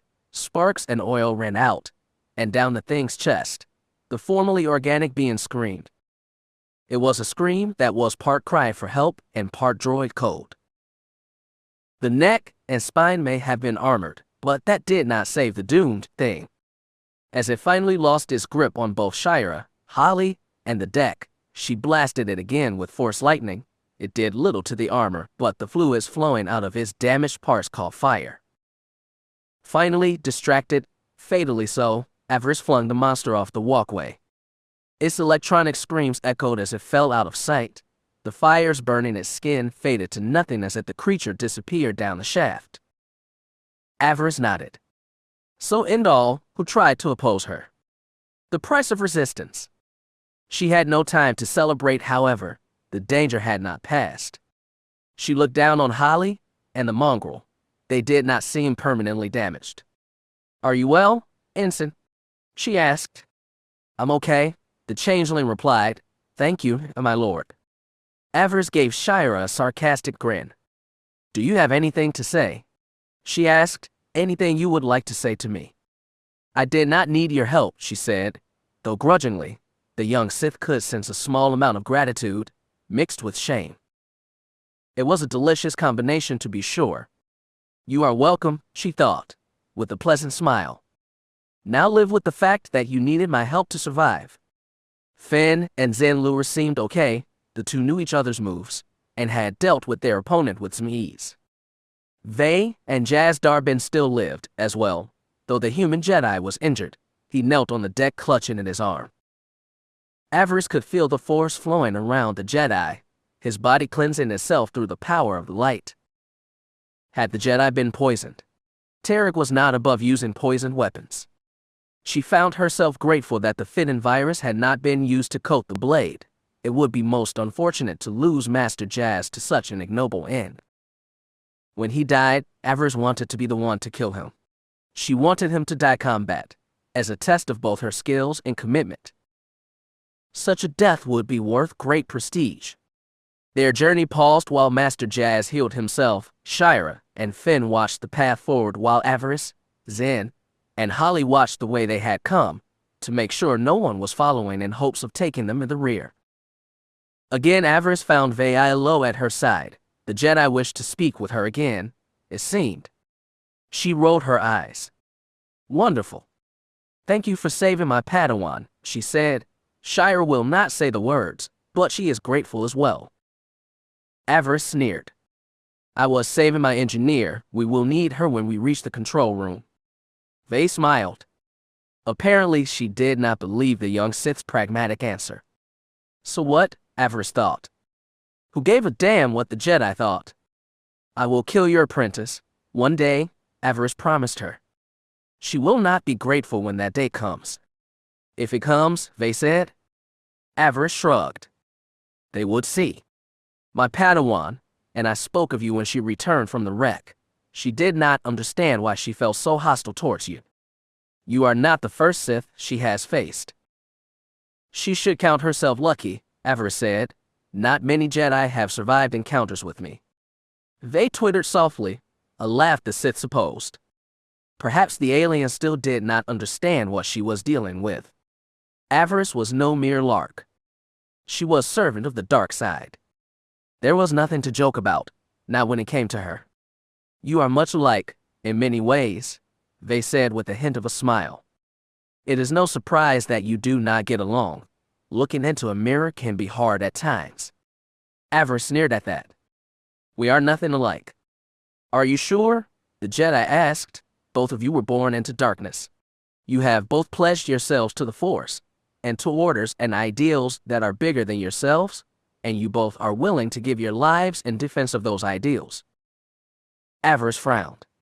The Jedi filth knew nothing. I'm a loyal daughter of the Empire, she said, a servant and master of the dark side. And Shira is true to the Jedi and the Republic, they said. As I said, you two have much in common. The young Sith's eyes narrowed. The Jedi was mad. She had to be. She reached out with the Force, her touch gentle. The beast girl was her rival. She would see the difference between them. She would see. Her breath caught in her throat. She sensed Shira reveal her loyalty to her friends and master, her desire to protect the Republic and Jedi order that had taken her in, and under that, beyond that. When Shira looked at Finn, when she dared glance in his direction, she felt something else too. Desire, wanting, the girl wanted Finn to notice her, to see her as more than what he thought now. She wanted his desire. She wanted his love. Jealousy flared in Avaryss' breast. You can't have him, beast. He is mine. She might have attacked the girl then, and there if there were not more of Trik's monsters approaching them, both from the front and behind. Avaryss snarled and drew her lightsaber.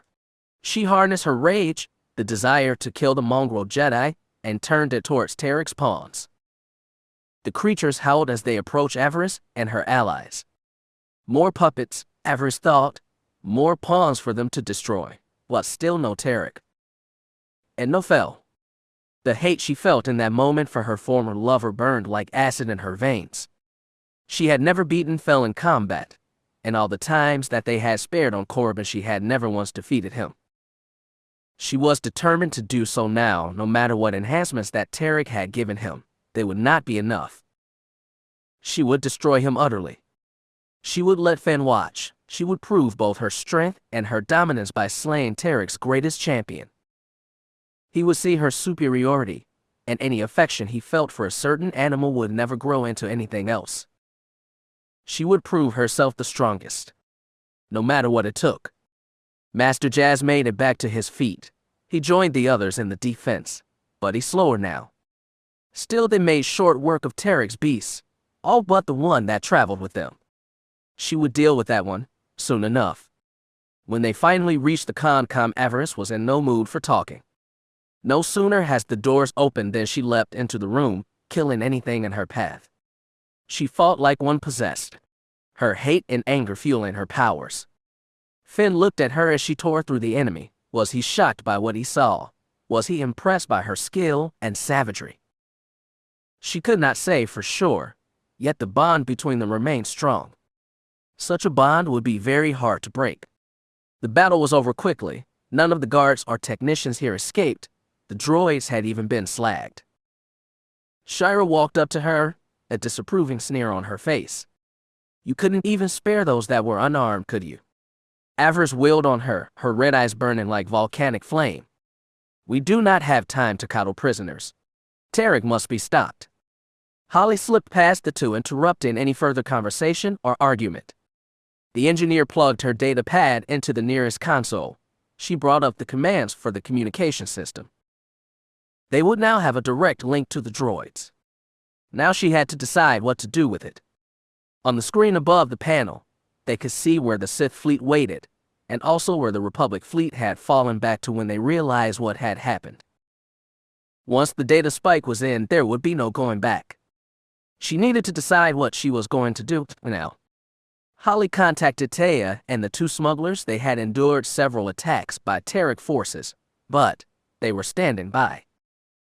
Avaryss took a closer look at the screen, at the deployment of the enemy force. The droids still held their position between the two fleets and the station. Trik's forces remained in between and seemed to be forming up in some type of entrapment formation, preparing to deal with any ships who managed to fight their way through the droid blockade. Avaryss smiled. They think that they are about to engage warships whose crews are dying from the plague their master unleashed. They are in for a bit of a surprise. Lady Itae reports that we are ready, my lord, Holly said. I await your command. Holly knew about Lord Feer's orders. Avaryss had sent a coded transmission to her pad via comlink. The Sith could see that she had multiple targets highlighted on the datapad screen. The Jedi hadn't picked up on that yet, and the Sith was using all of her will to shield her thoughts, to hide her emotions. Avaryss' eyes narrowed as she looked down on the data spike. What was she going to do now? She could give the order to change the targeting parameters for the droids as her master wanted, to sit back and watch them decimate the Republic fleet, but in doing so she would likely be dooming herself. The Jedi, especially Shireville, would not look kindly on such treachery. Was this what his master was hoping for? Did he realize that this could result in her death? Was he counting on that? She idly fingered her lightsaber hilt, imagining what would happen if she tried to strike Finn and his allies down. The Force played out dozens of scenarios. They passed before her eyes in microseconds. She destroyed the Republic fleet. She died. She destroyed the Republic fleet. Zen and Holly died, and she spent the rest of her life in a Jedi prison. She destroyed the fleet and she ended up crippled, only to be saved by Trik turned into one of his half-mechanical pets and forced to fight at Phil's side. She died. Holly died. Finn died. Zen killed her for her weakness. The Force whirled like a hurricane. The shard of light within her seemed to grow brighter by the second, pushing back the darkness, pushing back her power. If she gave in now, what would happen? What would she become? Target coordinates, my lord, Holly asked. Avaryss swallowed hard. She could feel the Jedi's eyes on her. Zen's eyes were on her. What was she going to do? She had reached a shatter point. What happened next would decide all their futures. Destroy the Republic fleet. Destroy the Sith fleet. Destroy Trik fleet. She looked down at the data spike again. She knew what her master wanted, and what Lord Mar had commanded her to do, but this was about more than mere orders. Her future could be defined by the next choice she made. My lord, Holly asked. She sounded anxious. Target, please. Avaryss swallowed hard. She did not know what to do. Obey. Refuse. Do the unexpected. The darkness rose within her, but the shard of light drew strength from her connection to Finn. It rose to meet the shadow, hold it at bay. She barely suppressed a whimper. It felt like the Force was tearing her apart. Thousands of possible futures bounced through her brain before returning to the ether. Through the chaos and cacophony, she felt something. It pushed its way past what she was seeing and her desires. She pursed her lips. The song was low and sweet. It was not of the dark side or the light, but of her past or perhaps her future. She heard the voice of Maya Lilas, her mother. She was singing a lullaby. Kira had heard it since the cradle, had heard her mother sing it to her sisters in turn. It was old, perhaps before the days of the Empire. It was. You have not yet made your final choice, a voice whispered in her head. She blinked. You can still find your way back? She did not recognize that voice. It was not the darkness that often whispered in her ear. It was not the old man, or Kira Lilas. Yet, in hearing those words, that song, she knew what she had to do, and damn the consequences. She nodded. She knew. It is time, Holly, she said grimly. Target the droids. Make the things destroy each other. She smiled savagely. Let us hurt Darth Trik. As you say, Holly said, her hands moving over the console. She sensed relief behind her from the Jedi. Holly fidgeted in her chair, but she obeyed. It is done, my lord, she said. She picked up her comlink. Lady Itae, she said into it, on my count, 3, 2, 1. The engineer slid the data spike into the console. Over the comlink, Avaryss heard her old friend acknowledge that she had done the same. The screen flashed as new orders were being sent from droid programming, and were now going out through the Concom station. On a monitor to the right of where Holly sat, they could all see a group of 12 probe droids leaving the station, these outfitted with the program that Holly had created, and download it into their CPU. When they reached their fellows, they would send out the signal, send out the order for the droids to destroy themselves. Avaryss let out a breath that she was holding. The die had been cast. It will take several minutes, Holly informed them. When they reach the blockade, they will send out our new orders to the rest. Holly gave Avaryss a weak smile. We should see the results of our work in a few moments. Avaryss nodded. She looked over at the Jedi. She felt a mix of emotion, surprise, gratitude, disbelief. It was clear that most of them had not trusted her to do this. They had been expecting treachery. She had surprised them, all but one. Finn had never doubted her. She could sense that in the Force. She had never lied to him. They had been there for each other for most of their lives. If there was anyone she would never lie to, it was him. They watched as the blip that was their reprogrammed probes reached the others. They watched. They waited. And waited. Then, the screen began to flash. An alarm sounded from the console. Holly turned it off, but it did not change what was happening.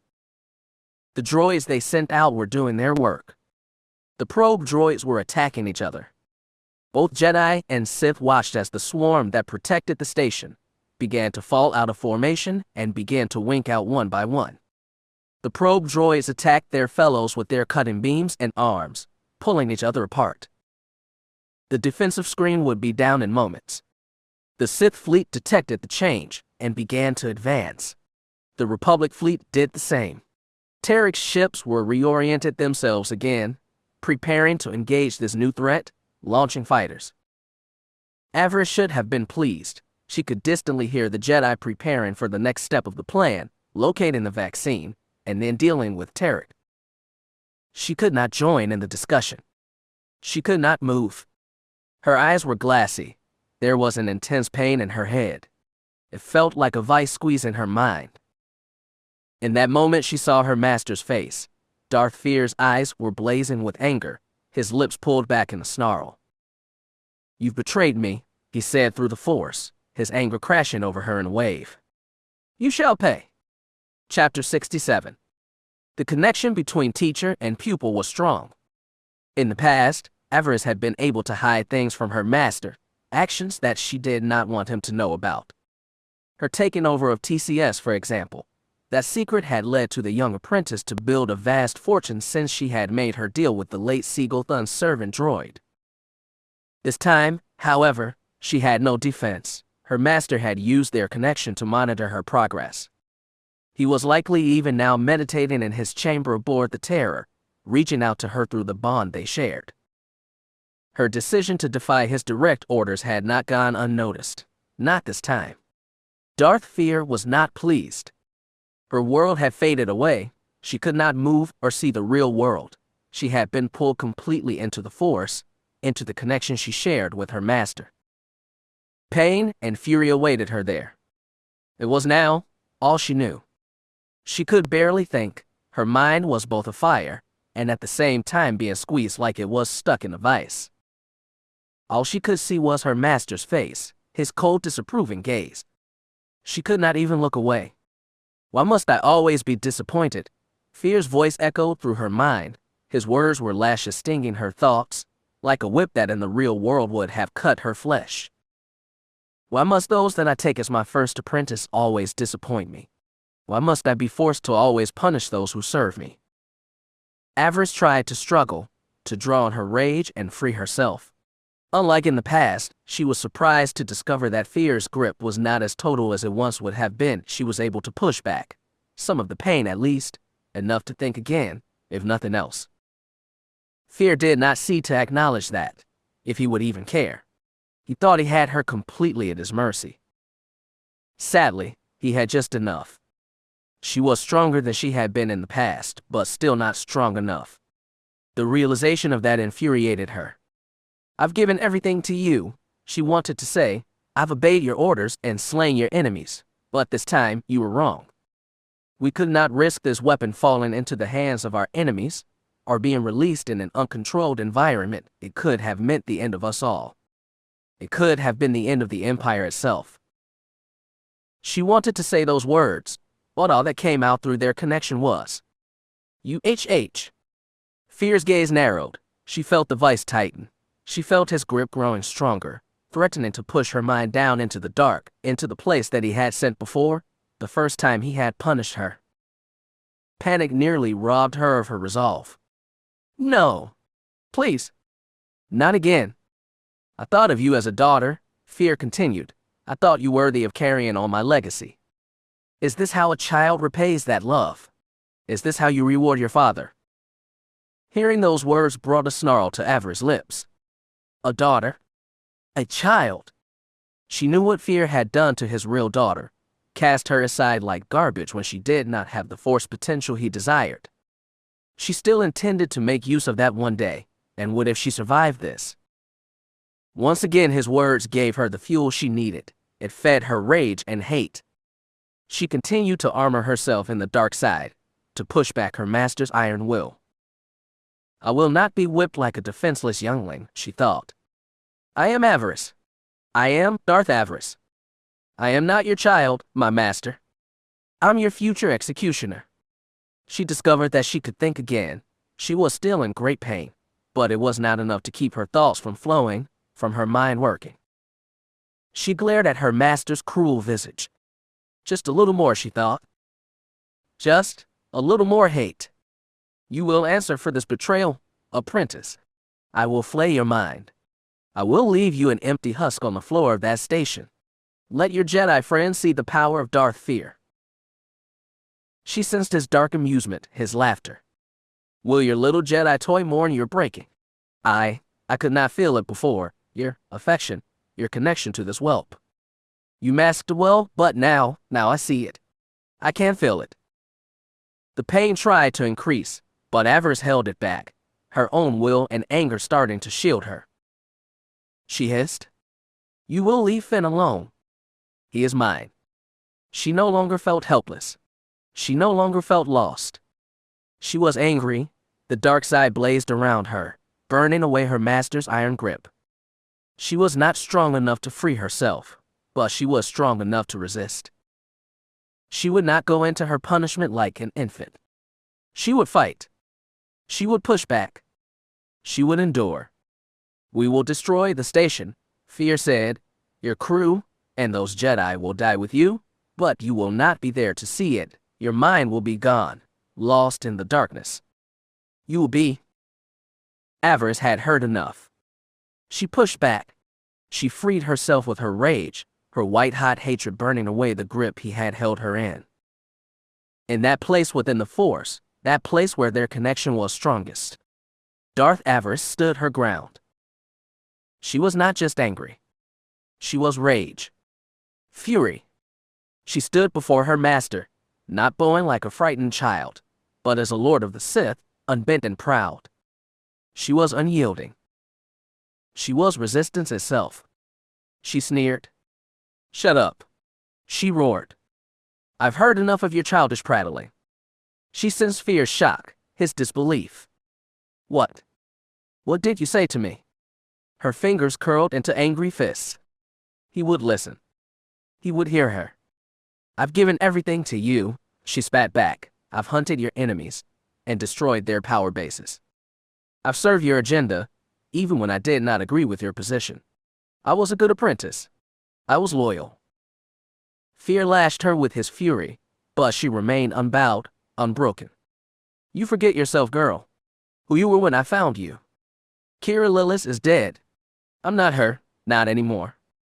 You are mine. Her mind and soul twisted painfully. Avaryss nearly fell to knees, nearly buckled. Your life is mine. I can end it right now. I will end it right now. Insolent child. She felt herself being pushed back again, but this time she stood firm. She did not simply allow herself to be swept away. The pain was not just hurting her, not anymore. It was helping her focus. Her rage and hate had a clear target, and she used that hate to hold her in this moment, to keep her safe and give her hope. She smiled coldly. Her hatred of Darth Feer had never faded. It had only grown over the months of her apprenticeship. It was helping her now, shielding her. He could hurt her if he chose, but when he threatened her power, when he threatened Finn. That was too far, Master, she thought. You have gone too far this time. Avaryss may have been his apprentice, his student, but she was also a Sith. She was a Dark Lord of the Sith. A Dark Lord would not be caged or disciplined like some unruly child. She was Darth Avaryss. She would be free. She would be unbound. Go to hell, you bastard, she wanted to shout. Go and burn in eternal torment. She wanted to say that to him, but she did not. She saw the way out of this, the way to return to her life and glory. She laughed. Go ahead, she shouted into the ether. Kill me. Go right ahead. The smile she gave him was as cold and pitiless as the void of space. Kill me, and you will lose everything. She held her ground, resisted the gravity of his rage, resisted until she felt it lessen. She felt Feer's mind again, their connection not simply a conduit of his fury, but of his thoughts. It seemed that he had been listening after all. His eyes appeared before her. What do you mean, girl? Speak plainly. She almost laughed. Blind fool. She laughed again. You stand at the door to your dreams, my master. Your apprentice hold the key. She is the key. I will retrieve the vaccine to the Finn virus. I will kill Trik's apprentice. I will obliterate Trik. I will return in victory, dripping in blood and glory, but it is you that will profit most from my success. She let the dark side carry her. No longer did Feer appear as just a pair of giant eyes before her. Her rage and fury had cut him down to size. He now stood not as a colossus, but as her master. They stood together, if not as equals, then simply teacher and student. He would listen. She would make him hear her. Mars sent me. He knows that I will succeed. I will be the symbol of your skill. You trained a hero of the Empire. No one will doubt you, but if I die here, my crew will be left leaderless, rudderless. The Jedi may turn my two apprentices back to the light. My soldiers will be killed or captured. She snarled at the mere thought of that last part. She was Avaryss. She did not surrender what was hers. Darth Maul will destroy the station. The Jedi may die, but if they don't, if they manage to escape with the vaccine. She shook her head. What if Trik has hidden a cache of the virus? What if he planned one last vengeful strike against his enemies? She gave her master a distasteful look. Do you want to be the one responsible for leaving us defenseless? Do you want to be the one responsible for the Empire to have to go before the Jedi Council and Republic Senate and beg for the cure, to plead for mercy? She sneered down on her master. Do not be any more fool than you already are. Feer's rage returned at her words. How dare you speak to me that way? I am your master. Then act like one. She shook her head. A master must be both teacher and student. You must see the weakness in your student, and through their eyes see your own weaknesses. We are stronger together than we are apart, my master. She pushed her rage down for a moment, back into the simmering cauldron where it could be summoned again when she needed it. She dropped to one knee.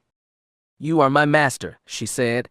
Do not throw away everything we have worked for because you disagree with a single choice I've made.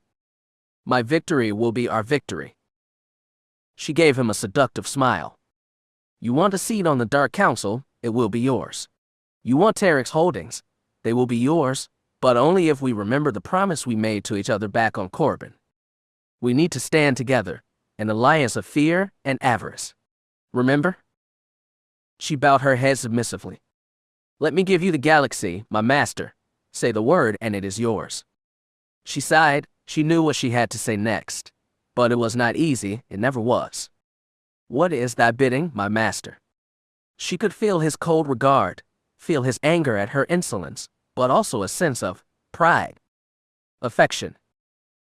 What if you fail? He asked. Then I will be dead, and you will be free of me. I will have proven myself unworthy of your training. She looked up at him. Please, father, she said, let me give you the galaxy.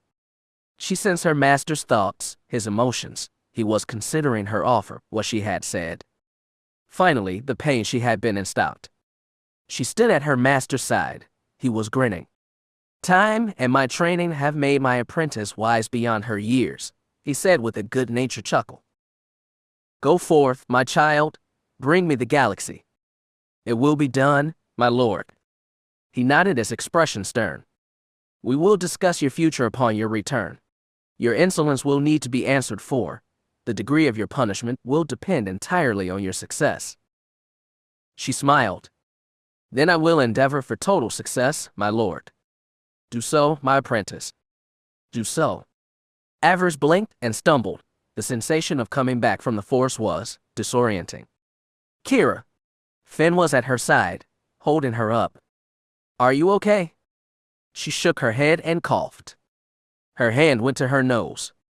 Blood had been running down it, but the flow seemed to have stopped. She nodded. Her master has left her with a not-so-subtle reminder of their future conversation. How long was I out? She asked her dream friend. Out, he asked, sounding confused. You just froze for a moment or two. Are you okay? Avaryss almost chuckled. So their conversation had taken no time at all. Yet it had seemed to redefine her entire life. Ironic. We cannot stay here much longer, my master, Zen said, looking out at the other walkways. Trik forces could be seen on them, moving like angry ants. Avaryss frowned. No, they could not stay here any longer. She looked at her engineer. Holly, could Trik use this console to reverse what we just did? He could, my lord, we should. Avaryss hissed in naked fury. She drew her lightsaber. Holly squeaked and leapt out of the way. Avaryss took her weapon to the console. She howled as she slashed it to pieces. Her anger at Feer's chastisement needed to be released. This was as good a moment as any. She did not stop until the blood faded from her eyes, until the console was smashed beyond repair. She took a shuddering breath as her blade vanished back into its hilt. Shireville rolled her eyes. Feeling better? The mongrel asked dryly. Avaryss' eyes narrowed. Insolent beast, she thought. Stay away from my man. She cleared her throat and stood taller. She pulled out her comlink. She contacted Itae. Destroy that control room, she ordered. Our enemy must not be able to send out any more of their plague bearers. It will be done, Avi, came back the response. The return to the ship. Make sure that Brink and the others are still holding. It will be done. Itae broke the connection. The Sith nodded. She was pleased. Now, she thought, onto the vaccine, and to take Trik's head. She smiled hungrily. The former was business, the latter would be a pleasure, and a favor to the entire universe. She could barely contain her excitement. The group left the control room. They continued their ascent. Following the Force, they could sense the darkness up ahead, Trik and his apprentice. Blaster bolts flashed from a nearby walkway, more Sith troopers, more traitors. Avaryss' blade flashed. She sent the blasts back into the faces of those that fired them, the beauty of sheen on display. The bodies of her enemies fell off the walkway. She felt the darkness surge within her again. It was wonderful. Delicious. It was. She paused. Her mother's song filled her head again, the lullaby. You have not made your final choice. Not yet. She blinked. She did not have time for this now. Trik was still breathing. Her enemy awaited. More misshapen creatures emerged through a blast door from the level above them. She grinned hungrily. More victims to slaughter.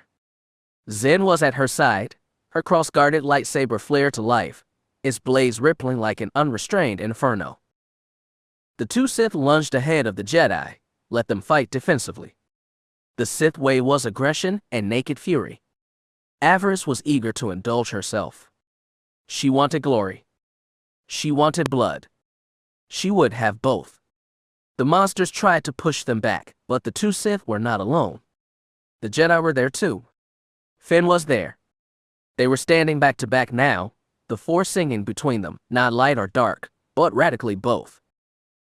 Two sides of the same coin. Two halves of a single whole. Dark and light. Man and woman. Try to control yourself, he said. Leave some for the rest of us. She laughed. Try to lose control once in a while, she advised. It can be most liberating. I will take your word for it, he said. She could sense his excitement through the force. He was enjoying this as much as she was. She laughed again. It felt good, the two of them together. It felt right. She noticed Master Jazz watching them, how they moved as one. What did the Jedi see when he saw that? What did he think was happening? He had told her once that he believed that peace between the Empire and the Republic was possible. He thought that the Sith just needed the right person in the place of power, someone to convince the others. Did he think that person was her? Did he actually believe the woman who had hunted his brother, that gave the order for his death, was the one that would be the bridge that he sought? Avaryss almost laughed. Ridiculous. She was no chosen one. She was not the Sith'ery. She had heard the legend, of course, the prophecy, the perfect Sith, the one that would lead the Order to an era of unlimited power, the one whose plans would destroy the Jedi and conquer the Republic. The one that would destroy the Sith as well, and see the Order reborn in a new and unstoppable form. The thought of doing that made her shake her head. She was far from the perfect Sith. The light burned brightly in her still, a shard of it anyway. If anyone was the Sith'ery, it was likely the Emperor himself. He had destroyed the Lords that had failed to prevent the Sith Holocaust, had gained immortality from that act. She could see the Emperor as their chosen one, and she would do all in her power to see his empire grow stronger, and one day, when he chose to pass on, she would be willing to take up his mantle, to continue his glorious work. It would be an honor and a privilege. It would be a galaxy under the Sith, a galaxy of order and security, a galaxy that would one day bow to the Sith in humble gratitude. A galaxy free of the illusion of freedom and the mockery that called itself the Republic. She welcomed that day with open arms. The station shook as the group entered the next section. Avaryss looked up at the ceiling and nodded. Sounds like explosions on the surface, she said. The Republic fleet must have gotten through, Jazz Darbin said. Or the Sith fleet, Avaryss added. She reached out with the Force, trying to get a sense for what was going on. What she sensed was chaos. Trik's forces had not fled when the droids had destroyed themselves. Despite the loss, they were not standing down. It seemed that they had chosen to fight to the death for their new master, or rather they knew that their lives were all forfeit. A death in battle over one on the executioner's block, she could see the appeal. She would have chosen battle herself. Better to die on one's feet than on one's knees. The section they found themselves in was more lab space and research rooms. Unlike the station up until now, this place seemed to have been altered to fit Sith standards for someone who had grown up in the Empire. Avaryss noticed many Sith glyphs. The machinery here was reproductions of a much older technology. Sith alchemy, she thought. It seems that Trik was not merely content to use Rakata tech. She smiled. How fortunate for her. She approached one of the machines, several foot-long crystals connected by a metal frame. She did not know what it did, and she did not care. It was the crystals that matters. She reached out and pulled one from its place in the frame. She shuddered when she touched it. It seemed to sing with the dark side. Glorious. What are you doing? Shire Veal stood before her, looking suspicious. Avaryss smiled. Merely taking a trophy, Avaryss lied. Surely you would not forbid me taking a keepsake of this mission. The Jedi growled and continued on. Avaryss smirked. Foolish creature. She looked down at the crystal. An idea was starting to take root in her mind, a plan for when she did finally face Darth Trik. She ran her finger down the length of the crystal, letting her finger drift to the end, the very sharp and pointed end. The Sith nodded thoughtfully. Perfect. She was no alchemist, but she was a sorceress. Crystals could be used in her area of study as well. The spell she whispered now was very old, another gift from the scrolls she had found within the forgotten tomb where she had had her final trial on Corbin. The ancient Sith buried there had been a sorceress too. The spells she had recorded were quite powerful, and perhaps even thought lost to time, until Avaryss had found the scrolls. She had studied those spells in the months she had served her master. Some she had not had materials necessary to use them, and this crystal offered her a unique opportunity. She would. My lord. Holly's words drew her out of her reverie. The engineer was up ahead. She had been plugged into another computer terminal. She had a triumphant grin on her face. I found it, my lord, she declared. It is on this level. What is? She asked, though she suspected what it was the changeling had found. She entered a command on her datapad. The wall next to the Sith hissed open. Another series of lab equipment appeared before them. A strange milky, white substance filled several large containers. Several injection guns sat nearby. Avaryss reached out to the substance with the force. It felt not of death, but of life, the continuance of it, a subtle change that made all the difference. The Sith smiled. They had found the vaccine to Darth Tarik's plague. They had found the weapon that would make his work irrelevant. The Sith was most pleased. This is the cure to the virus? Finn asked. It is a vaccine, Avaryss clarified. It changes the body just enough to make sure that the virus cannot cause the mutations that strip the force from those that can feel it. How do we know it works? Shira asked, sniffing the air around it. Avaryss almost laughed. Because Trik used me as a test animal, she confessed. His apprentice injected me back on Dromund Kaas. The virus had no effect on me after that. Of course, to protect a person it needs to be injected in its pure form. You can't simply harvest the vaccine from one who has been treated. Our scientists figured that out. And ours, they added. A Jedi on one of the worlds that was attacked was also injected by one of Tarik's minions. He did not sicken. Avaryss nodded. It made sense that Trik would do so, to show the Republic that he had the means to vaccinate others. Not that it mattered now. The vaccine was theirs. The prize was in their hands. Holly, ready the vaccine for transport. I need to get it out of here. Jaz Darbin asked her. She chuckled. She said, I assume that Darth Mar offered you a chance to claim a sample of the vaccine as well. He did, they informed her. He helped us sneak inside the blockade in exchange for our promise not to stop his agents from claiming a sample as well. The Jedi smiled. I'm guessing that agent was you. I suppose so, Avaryss said. She turned back to Holly. Prepare 2 samples of the vaccine, she ordered. The treaty and the promises of the council must be honored. Just like that?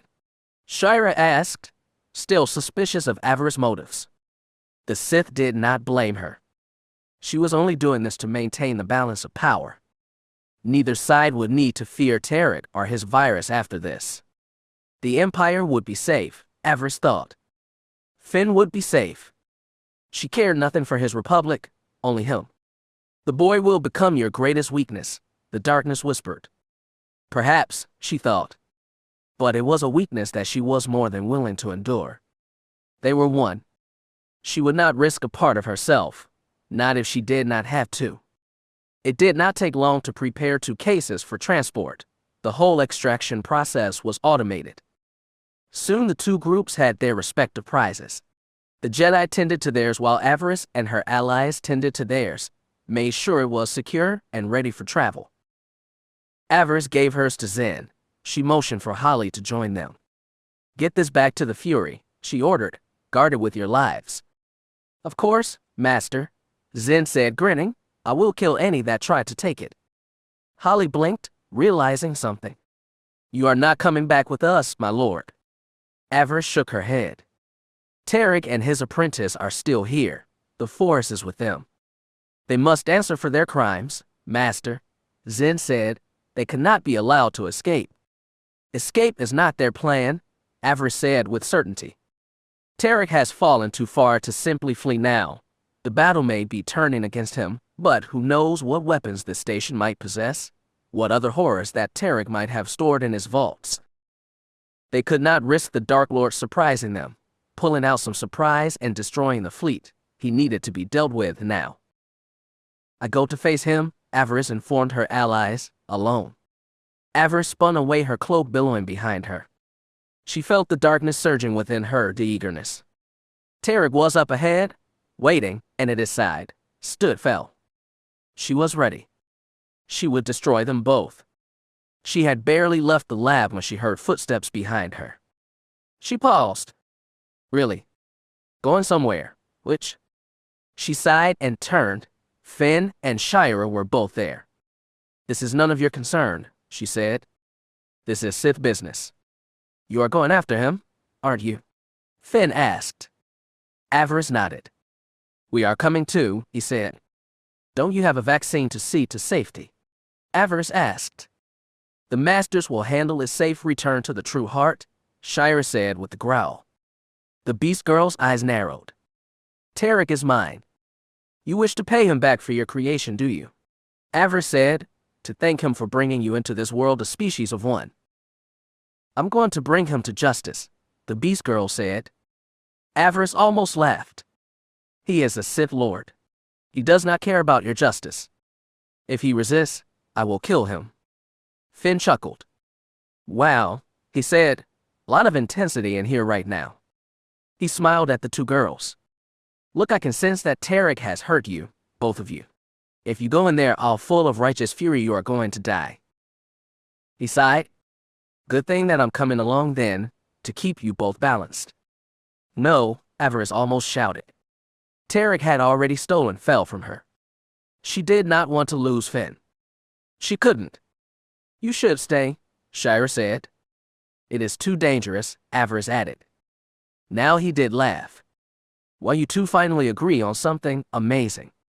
Shira glared at Avaryss, who glared right back. You feel strange in the Force when this witch is around, the Beast Girl growled. I don't trust her around you. Finn gave her a soft smile. Thank you for your concern, Shira, but it doesn't change anything. He looked at Avaryss. The Force is leading us to something. You feel it too, don't you? She nodded.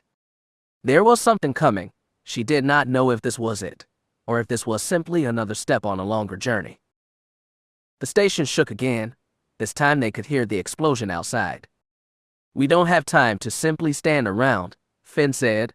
This station is probably not long for the galaxy. It doesn't matter who blows it up, Republic or Empire. Avaryss nodded. Trik cannot be allowed to disappear in the flames if he escapes. He won't, Shira said, her hand on the hilt of her lightsaber.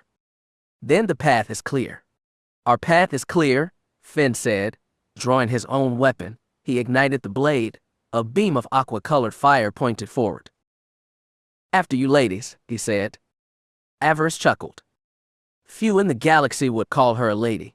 She doubted the mongrel would be so addressed either. Shira smiled, a wide mouth full of sharp teeth. You ready, witch? She asked. Avaryss smirked. I was born ready, mongrel. She ignited her lightsaber, bathing her face in crimson light. Let's finish this. Chapter 68. They had managed to find the turbolift. Avaryss reached out with the Force, trying to get a sense of what might be waiting on the upper levels of the station. All the walkways and balconies all seemed to lead to his point, a single shaft that seemed to lead out of the spherical center of the station and up into the towers above. A master-controlled deck for the station, perhaps. She was not sure if that was the case, but if it was, they were drawing closer to their quarry. If Trik and his apprentice were anywhere, they would be there. She took a deep breath and tried to center herself anew.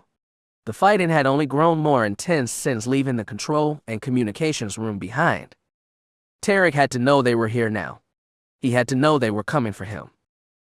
That thought excited her. Do you know what is coming, traitor? Do you know what will happen when we reach you, or are you too blinded by your desires? Do you only see yourself as the living will of the Force? However he saw himself, it would not save him. Her blade would find its mark. Trik's guards had not been able to hold them back. With the exception of the augmented assassins they had fought on the way up, most of these had been traditional troopers. It had been these that had unleashed the various creatures that they had faced. These unfinished experiments had slowed them, but had not prevented their advance. They had been diverting, but nothing more. Avaryss found herself a bit disappointed by the response they had received. Surely Trik must know by now the quality of his enemy. Yet he still seemed unwilling or unable to face them directly, to halt their advance in any way with the exception of sending his puppets. A mistake on the Dark Lord's part, she thought. She would make sure that he did not live to regret it. The three of them said nothing as the turbolift rose. The control for the lift only had a single button wherever it led. They would likely have company as soon as the doors opened. She could feel her Jedi companions gathering the Force to them. She did the same, playing the mental games she used to focus her rage and bring her powers to full bloom. The dark side aura of this place made that even easier. Avaryss welcomed his aid. Whatever awaited them would be far more challenging than the response they had faced up to this point. It was best to be ready. It was best to be prepared to draw blood. She could sense Shiravil's excitement through the Force. The Beast Girl was eager to confront her maker.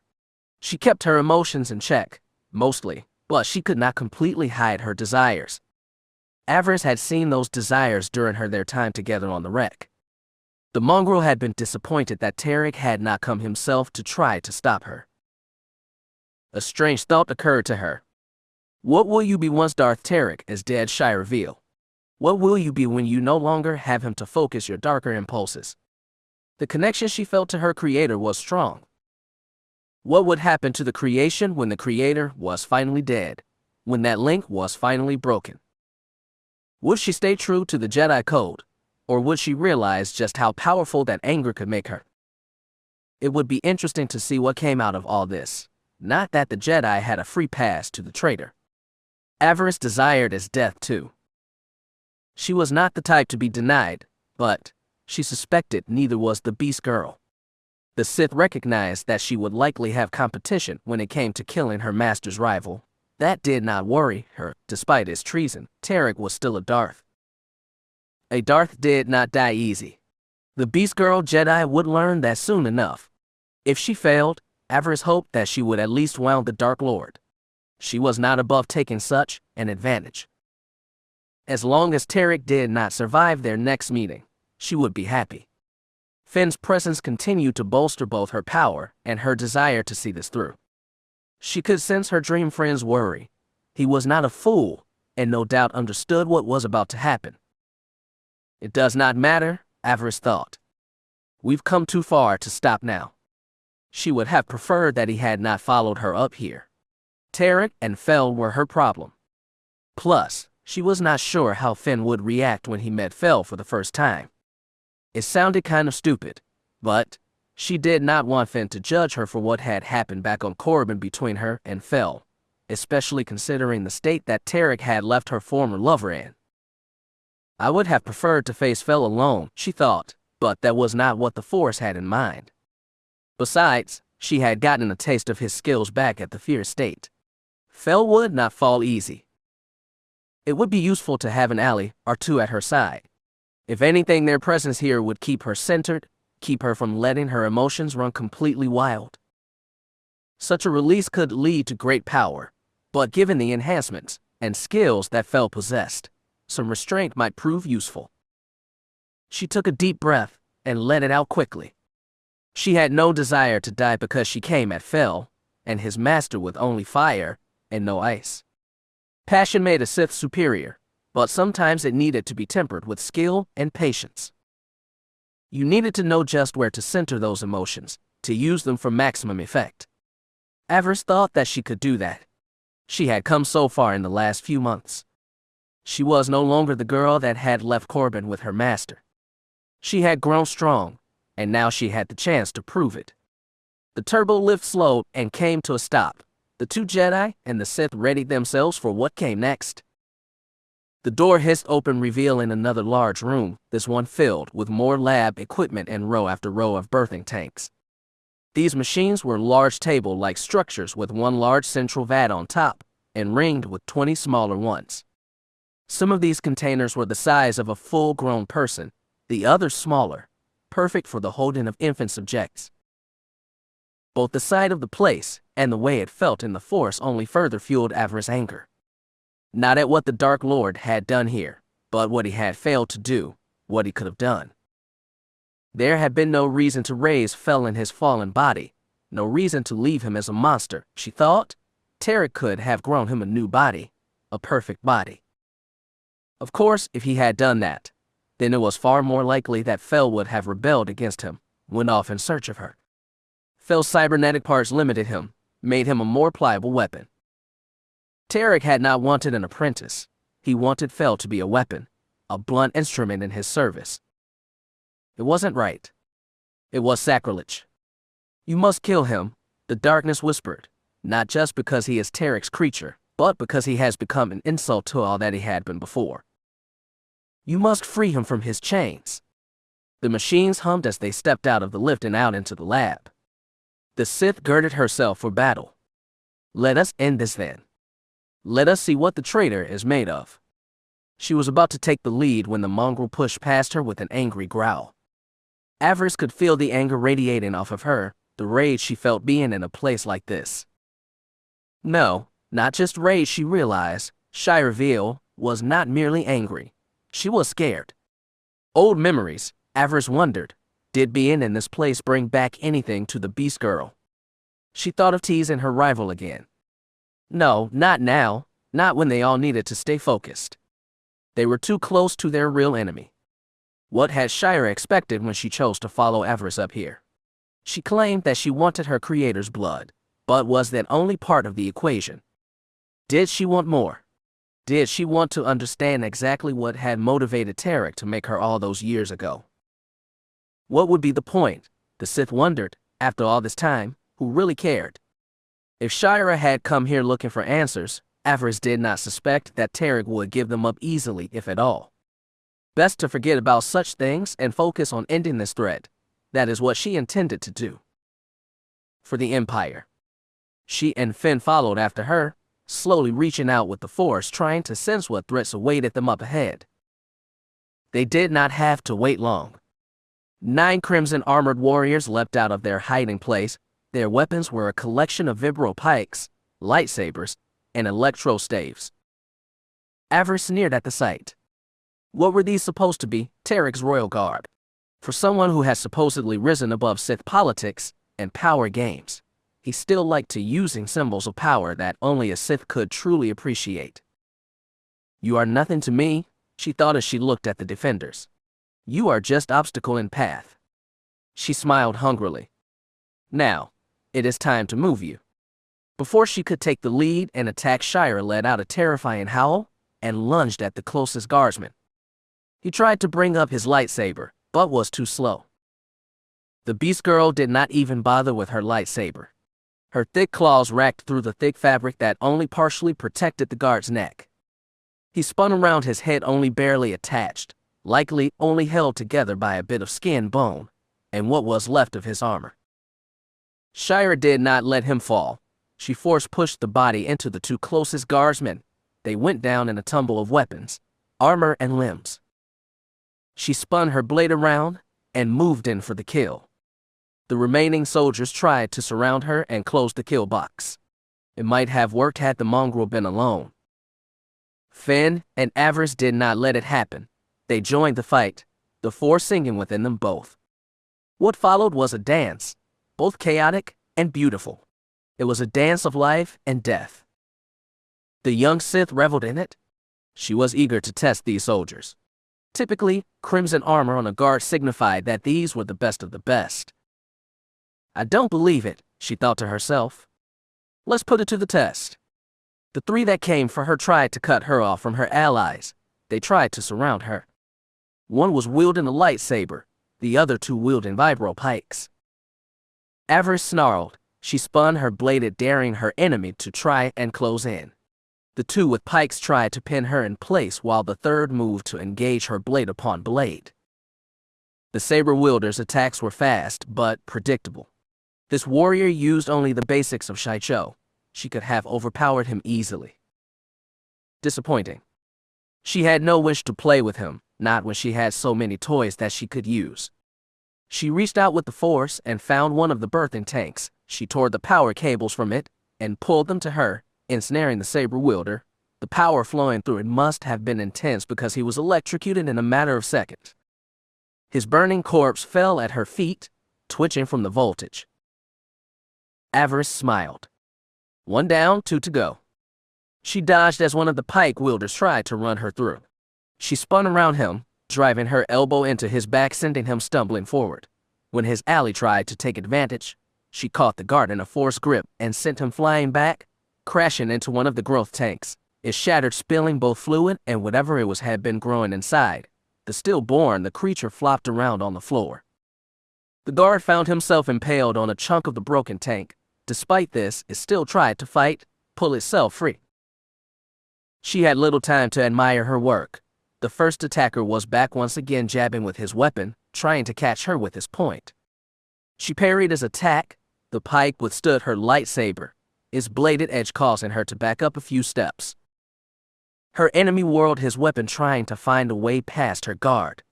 Avaryss backpedaled and once again, drawing him in closer. Then she reached out for the damaged tank. She tore it from his moorings and sent it rolling towards her opponent. The smaller growth VAT shattered as the machine turned into a giant death wheel. The guard only had mere seconds to recognize the danger and react. He managed a vertical leap that saved him from being crushed, but a severed oxygen line hooked his foot. The guard came down hard on the broken machine, his armor getting caught on the shattered smaller VATs. The machine continued on its journey. It rolled over and over, crushing the injured pike man. His armor held for a few rolls, but it did not last beyond that. The machine rolled into the wall and broke up, burying both of the guardsmen beneath the wreckage.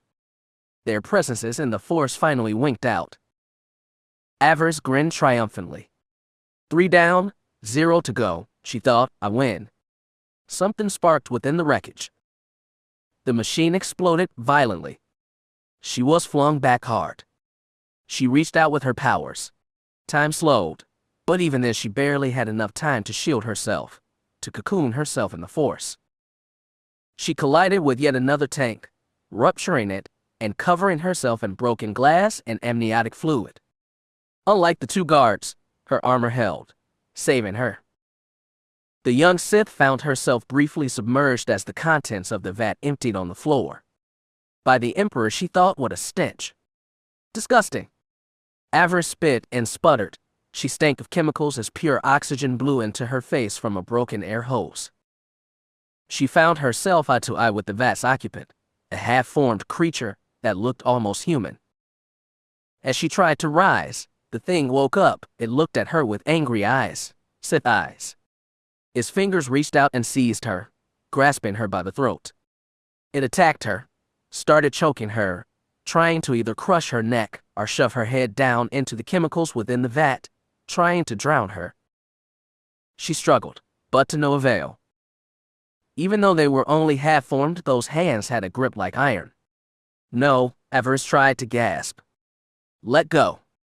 The thing let out a gurgling cry, part sob, part angry snarl. It had no idea where it was. It had not been ready to have been born yet. Avaryss grabbed his arms, trying to pull it away. Spots danced before her eyes as his fingers tightened more and more.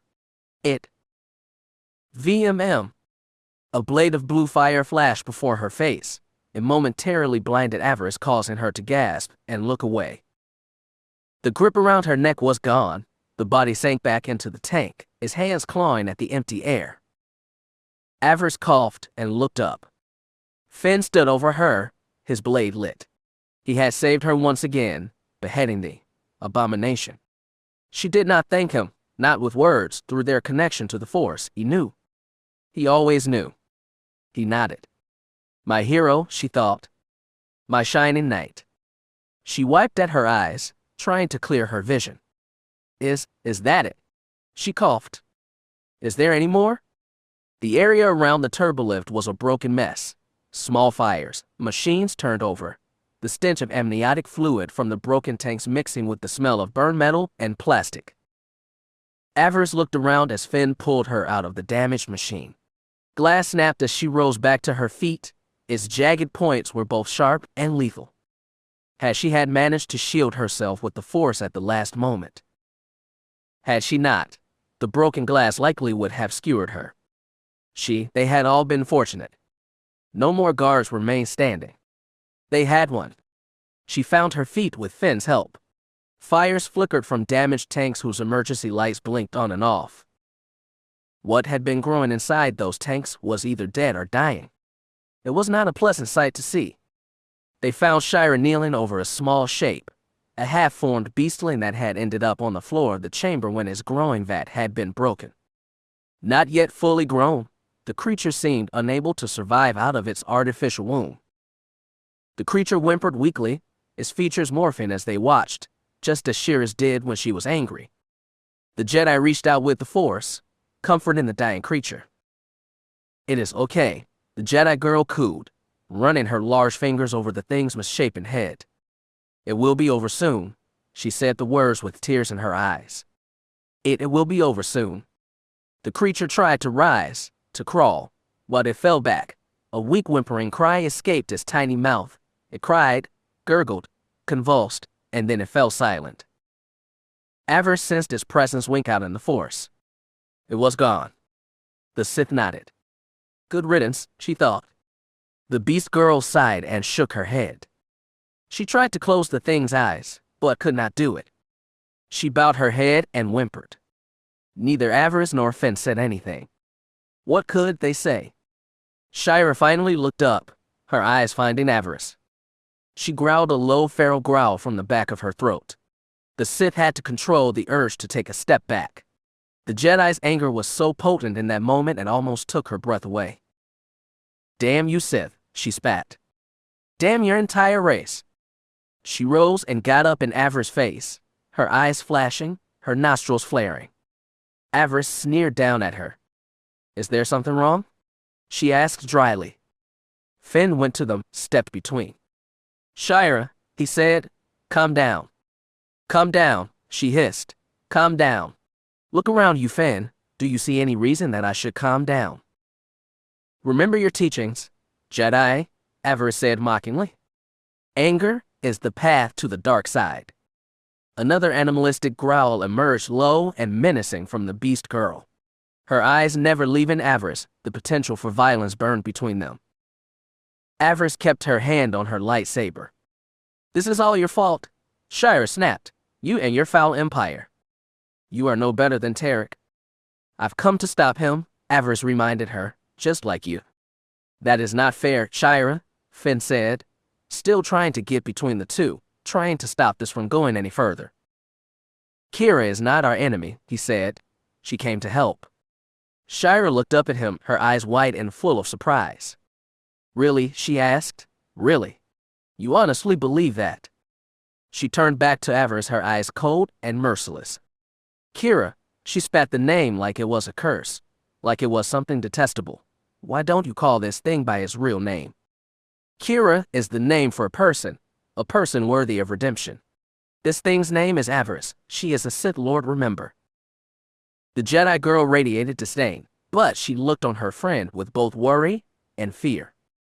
"What is going on?" she demanded. "Nothing is going on," Finn replied. Avaryss gave her a sly smile. "What do you think is going on, mongrel?" she thought. "Use your imagination." The girl was not even looking at her now. Her focus, her concern was all for her fellow Jedi. This witch is doing something to you," Shira said. "Finn, can't you feel it?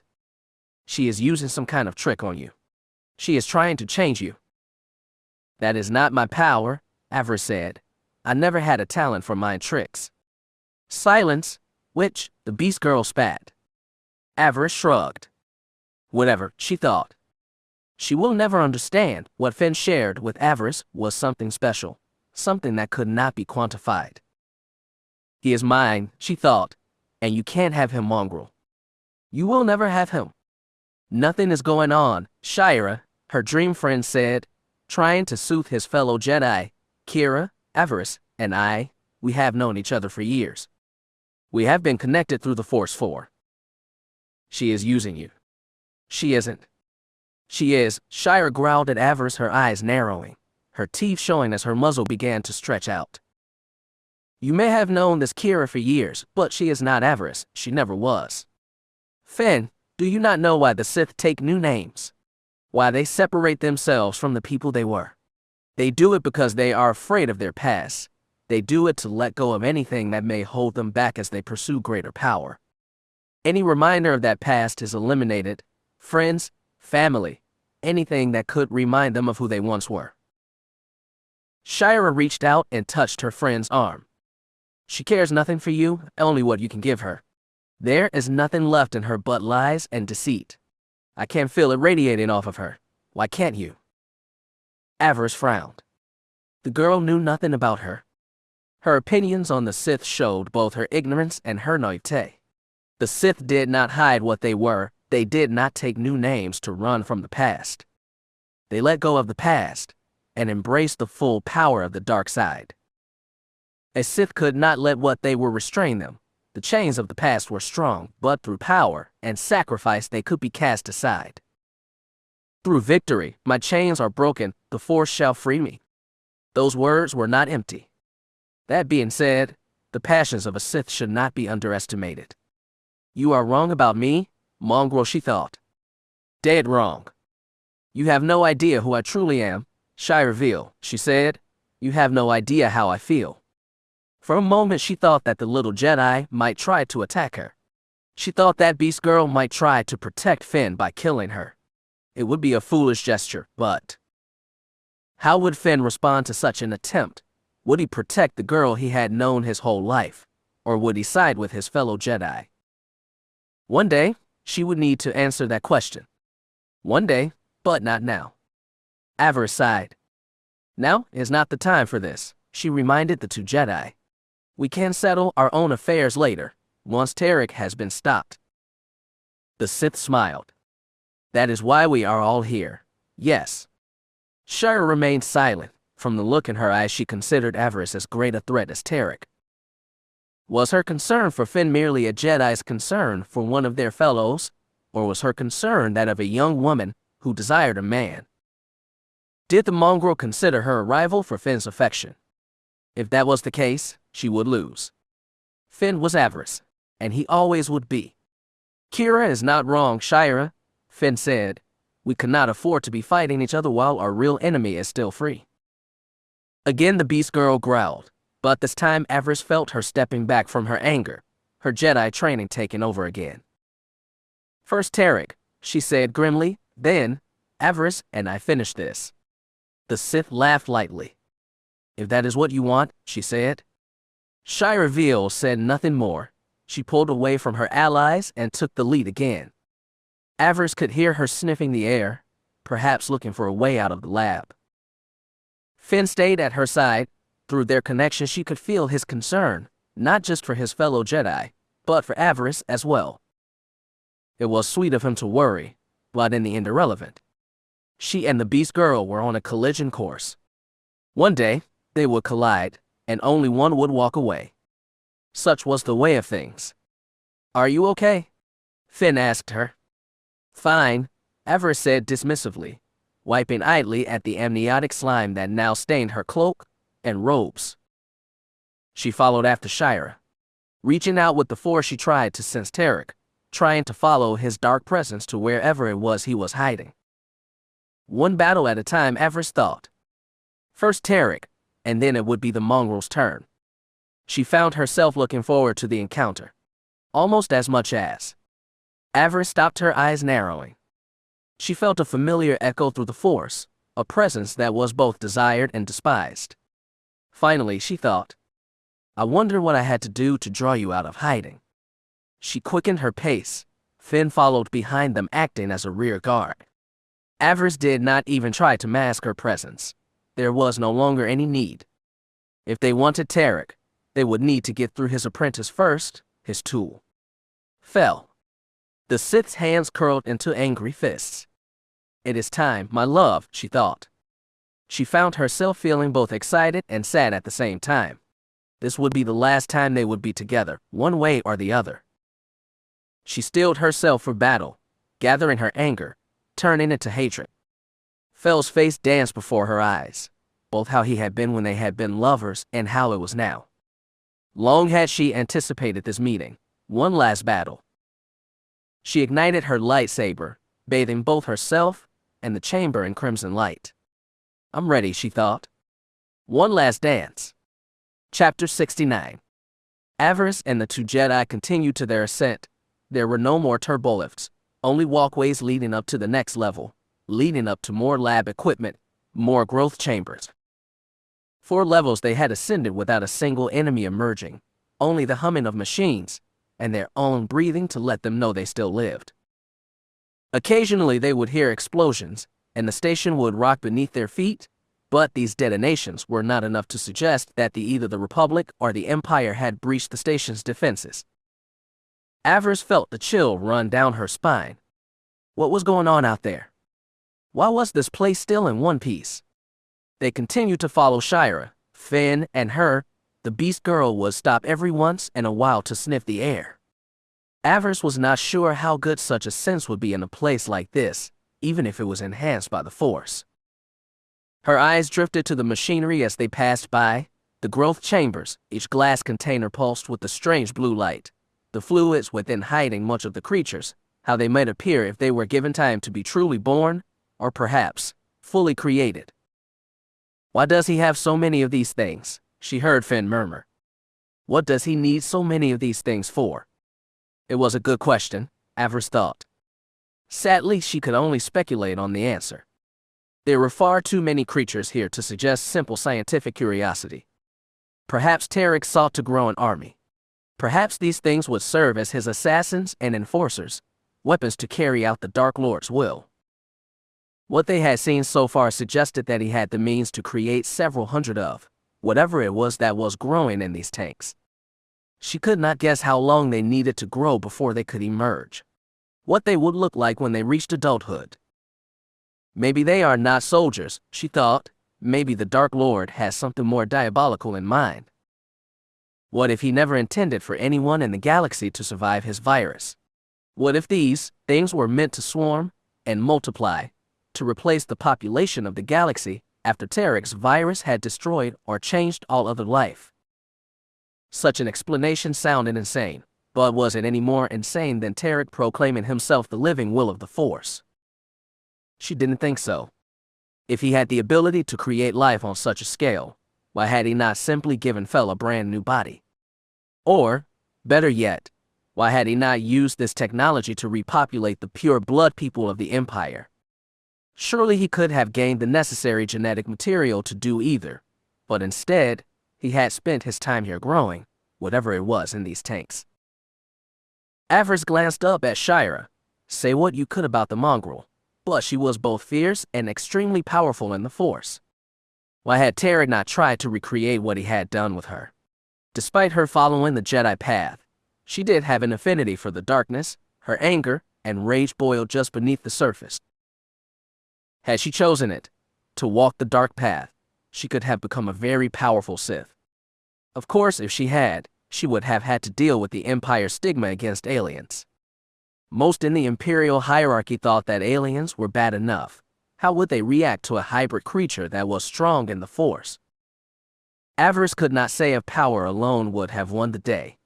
Plus, Trik did not seem interested in training an apprentice to take his place. If Shira had joined the Sith, she likely would have remained Trik's enforcer, or maybe she wouldn't have. Power had a way beating the odds. Shira might just have well surpassed a Sith master. Whatever Trik's reasoning, it did not matter now. They were coming for him. She was coming for him, along with Finn and Shira. They would see him answer for his mad dreams. They heard another boom overhead. This one seemed closer somehow. Avaryss tried to reach out with the Force, tried to get an idea that was happening with the fleets outside. She was surprised to find her senses muted. She closed her eyes and tried again. What she sensed, it made no sense. She felt fear, hopelessness, and despair. The Force seemed to hum with all three, but at the same time, she could also feel the eagerness of Trik's forces. They were outnumbered and outgunned, and yet they still fought on, successfully. That should not have been possible. Mar was no incompetent commander. She had no idea of the Republic Admiral's capabilities, but it was safe to say that one did not survive a battle against the Sith Navy without having some skill. What was happening? What was going on out there? Trik's fleet continued to hold the line, continued to keep the bulk of both fleets away from the stations. The explosions they had heard were the last fatal acts of doomed pilots choosing to die trying to hurt the station. Men and women so lost in hopelessness that the only thing left to them was a suicide attack, even though they all seemed to realize how pointless it was, and doomed to fail. Avaryss frowned, her brow furrowing. And beneath the feelings of the soldiers on both sides, she could hear, whispering. What was that now? She tried to make sense of what she was feeling, but to do that, she needed direct access to it, and more power. She tried to reach out and take it for her own, to draw on the pain and death around them as she had been taught. She should have been able to feed off that despair. She should have been able to draw strength from it, to prepare for the next battle, and yet, she found that she couldn't. As she tried to reach out and seize those emotions for her own, she felt her connection blocked. It was as if she was inside a shield crafted from the light. It was almost as if. She looked over at Finn. You are trying to shield me. Huh, Finn replied. He had likely only partially heard her. He seemed lost. The sense of foreboding of this place was dulling his senses. Finn, you are trying to shield me from the darkness, she said flatly. It is not necessary. He gave her a surprised look. I'm trying to protect us, he said. I'm trying to blind the enemy to our presence.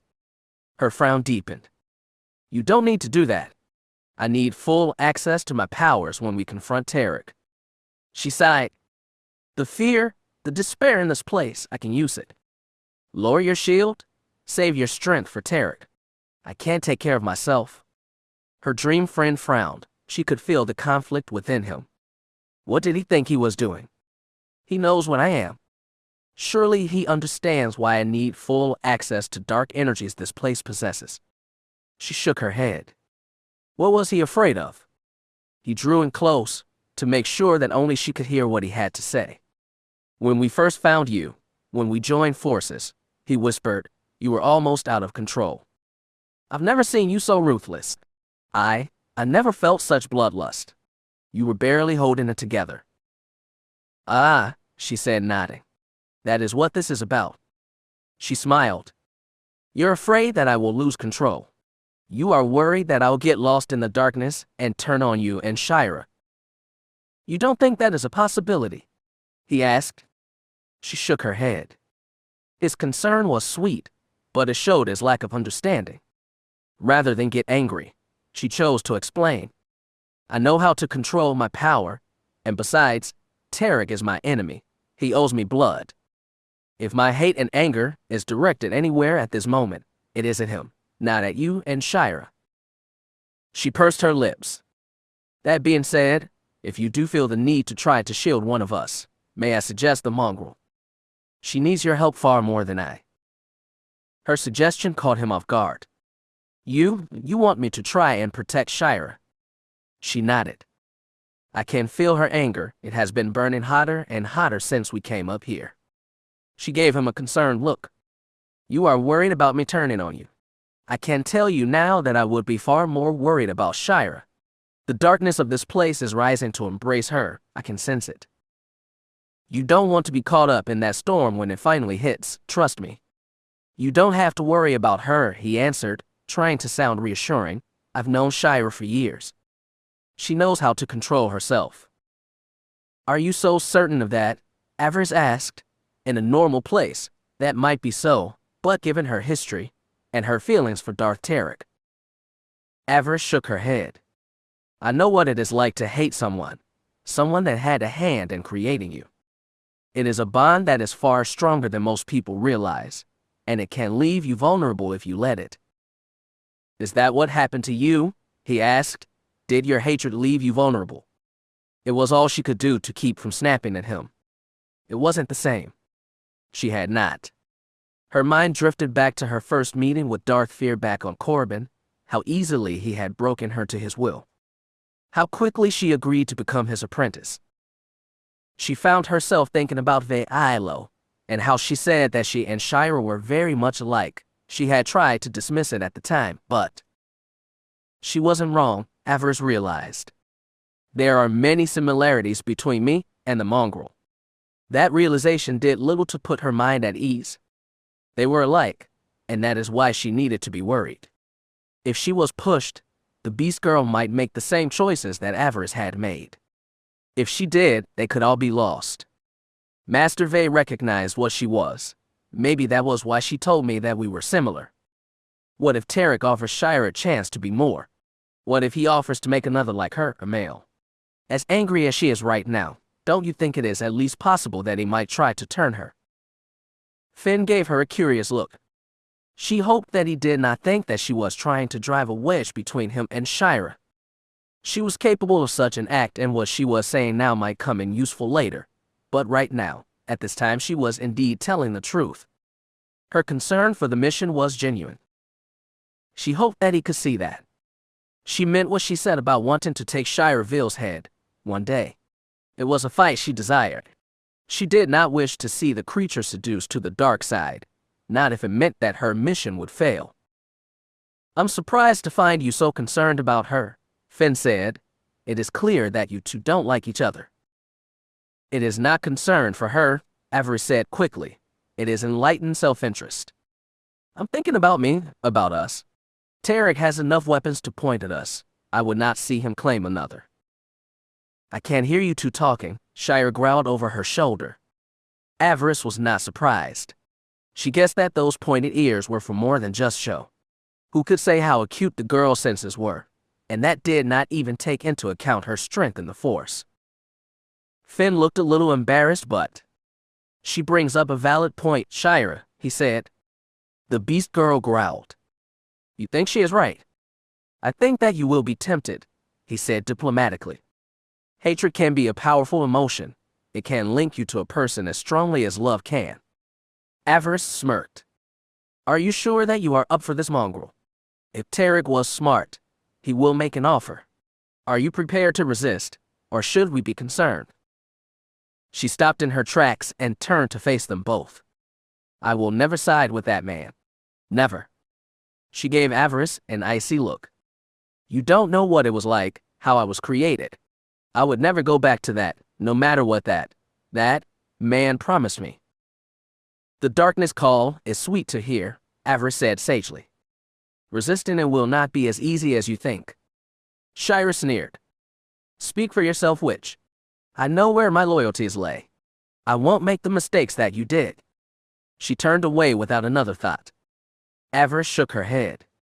"Do not underestimate the power of a Darth," she thought. Shira would learn that soon enough.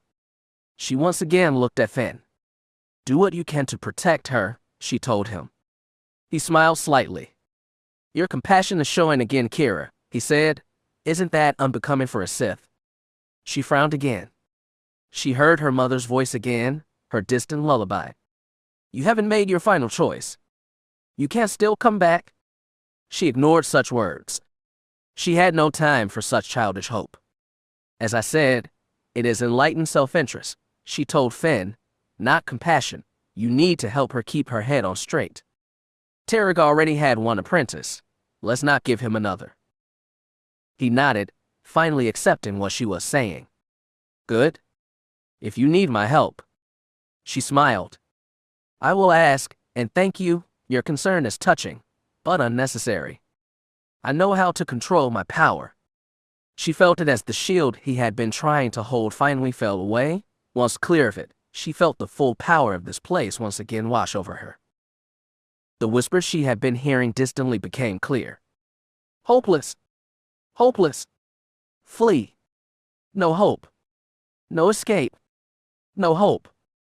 Flee. Flee. Flee." The Force radiated with those whispers filling the minds of all of Trik's enemies. It was no wonder that the fleet had not breached the station's defenses yet.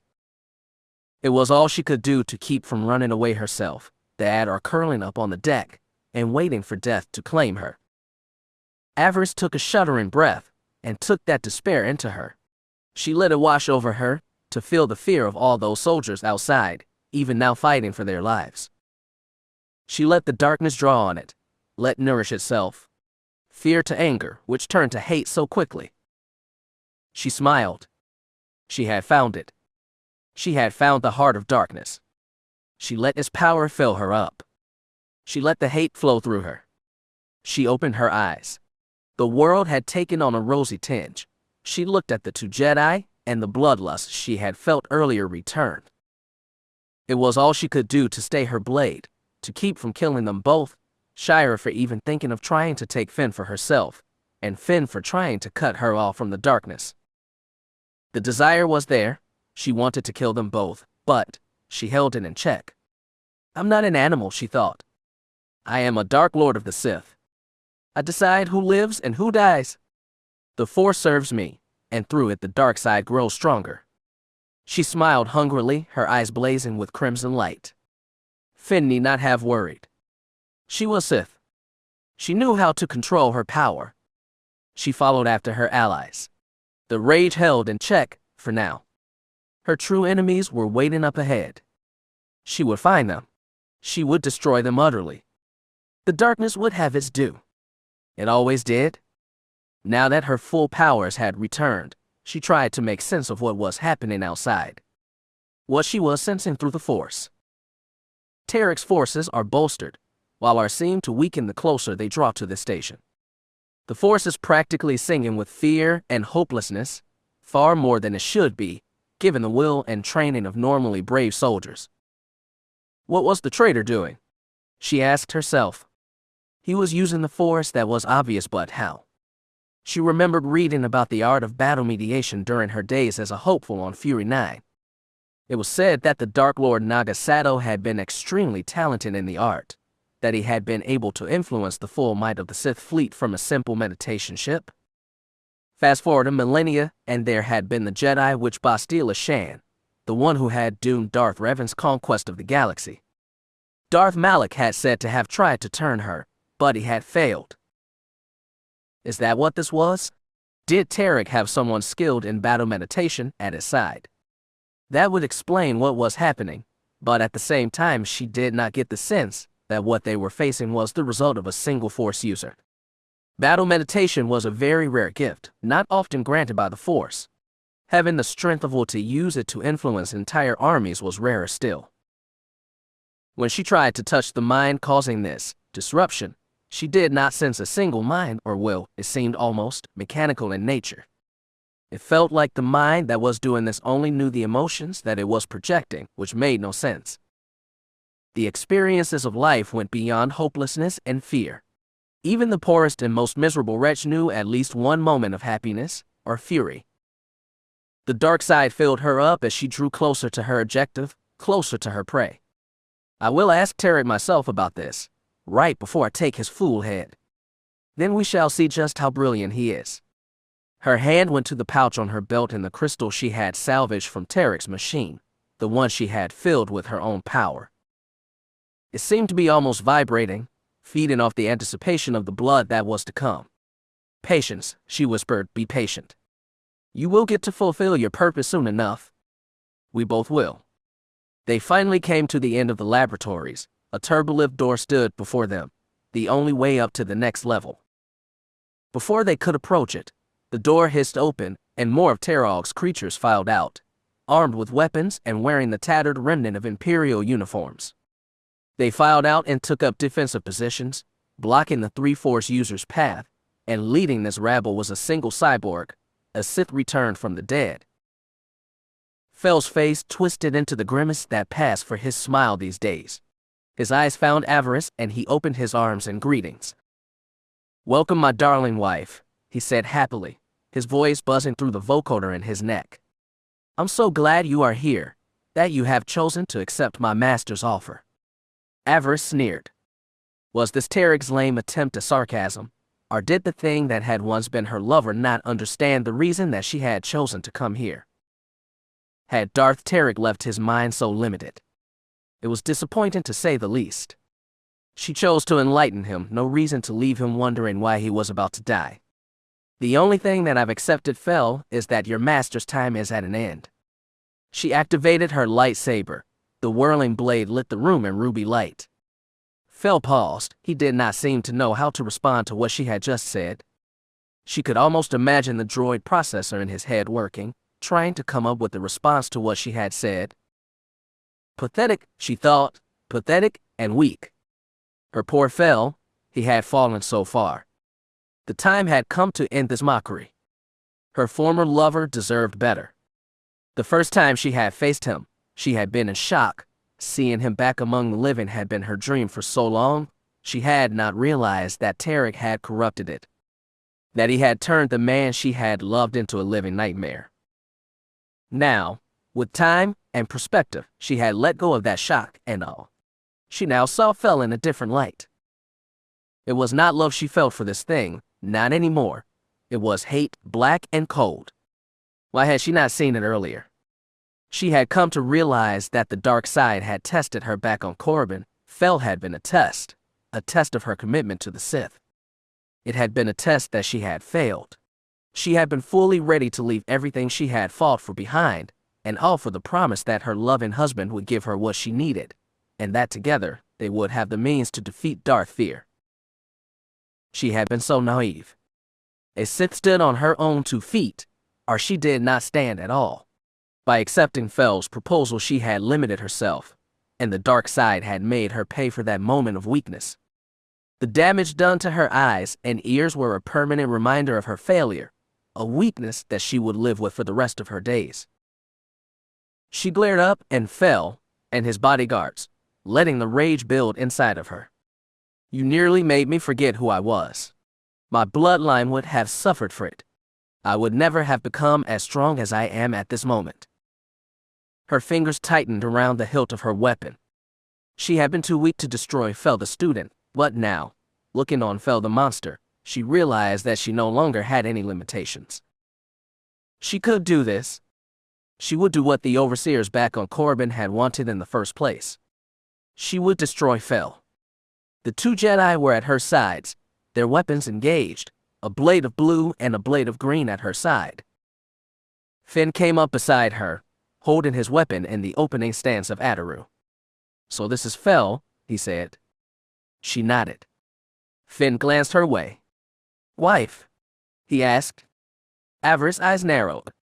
He asked for my hand, and I accepted. She informed him. He was killed before we had the chance to say our vows. Oh, Finn said. What he meant by that, she could not say. The Force was too chaotic here to pick up on any subtle emotions. And now he is back trying to kill you, Shira said, shaking her head. You really know how to pick and which. Shut up, mongrel, she snapped back. Shira gave her a toothy grin. One day, Avaryss swore that she would smash every tooth out of that Jedi's mouth, but not today. Today, there was Fel to deal with. He would prove to be challenged enough. He looked at her companions. Jedi, he spat. You have come here at the side Jedi. She shrugged. What did he want her to say? They were useful tools, nothing more. Fel's strange eyes moved over her companions. Avaryss could feel him reaching out with the dark side, trying to take Finn and Shira's measure. His gaze focused on Finn and Finn alone. His mechanical fingers curled into fists. You desire her, he said in a voice as cold as space itself. For the first time, Avaryss sensed real emotion in the cyborg, not just the simmering rage that had been left by his rebirth. She felt jealousy, that in fury, hot and burning like a star. Fel's eyes seemed to glow, so great was his fury at that moment. You want her? Finn did not answer, his focus was entirely on the battle to come. Fel laughed coldly. Enjoy my leftovers, Jedi. I taught this little whore everything she knows. Know that when you lay with her, it is I that you should thank for what she did. Know that I had her first, and broke her in for you. If Finn was angered or offended, he didn't show it. His focus was entirely in the Force, on getting past Fel and reaching his master. Avaryss admired his control. Another man would have been angry. It was okay that Finn was not. She was enraged enough for 2 people. Whore, he dares call me a whore. Her fury burned hotter. Her desire for blood was like thunder in her ears. She had had enough talk. She started to raise her hand, to blast the abomination with Force lightning. She did not get the chance. 1 second he was there, In the next one, he was gone, but not before he gave the order, not until he had addressed the things that had come down here with him. He said only 3 words, but that was enough. Kill them all. Blaster bolts filled the air. Avaryss and her allies tried to backpedal, to send the blast back, with Sheen only to have Fel appear right in the middle of them, his hands split open, and 2 lightsabers shot out and into his hands. He whirled around, striking with a style that blended both Juaio and Jarkai. That in one of the most powerful pulses of dark side energy she had ever seen. The 3 were blown black, sent flying through the air. It took all Avaryss' skill and training to turn the flight to her advantage, to be able to turn it into a defensive roll and find her feet again. Fel's guards gave her no time to center herself. They were on her almost before she hit the ground, firing both blasters and attacking with Cortosis weave swords. She came up and found herself fighting for her life. Her 2 allies were no better off. Shira was holding her own against the other half of Fel's guards. The Jedi fell back amongst the lab equipment, trying to shield herself from the blaster bolts and blades of Fel's inhuman defenders. As for Finn, he was left to face Fel alone.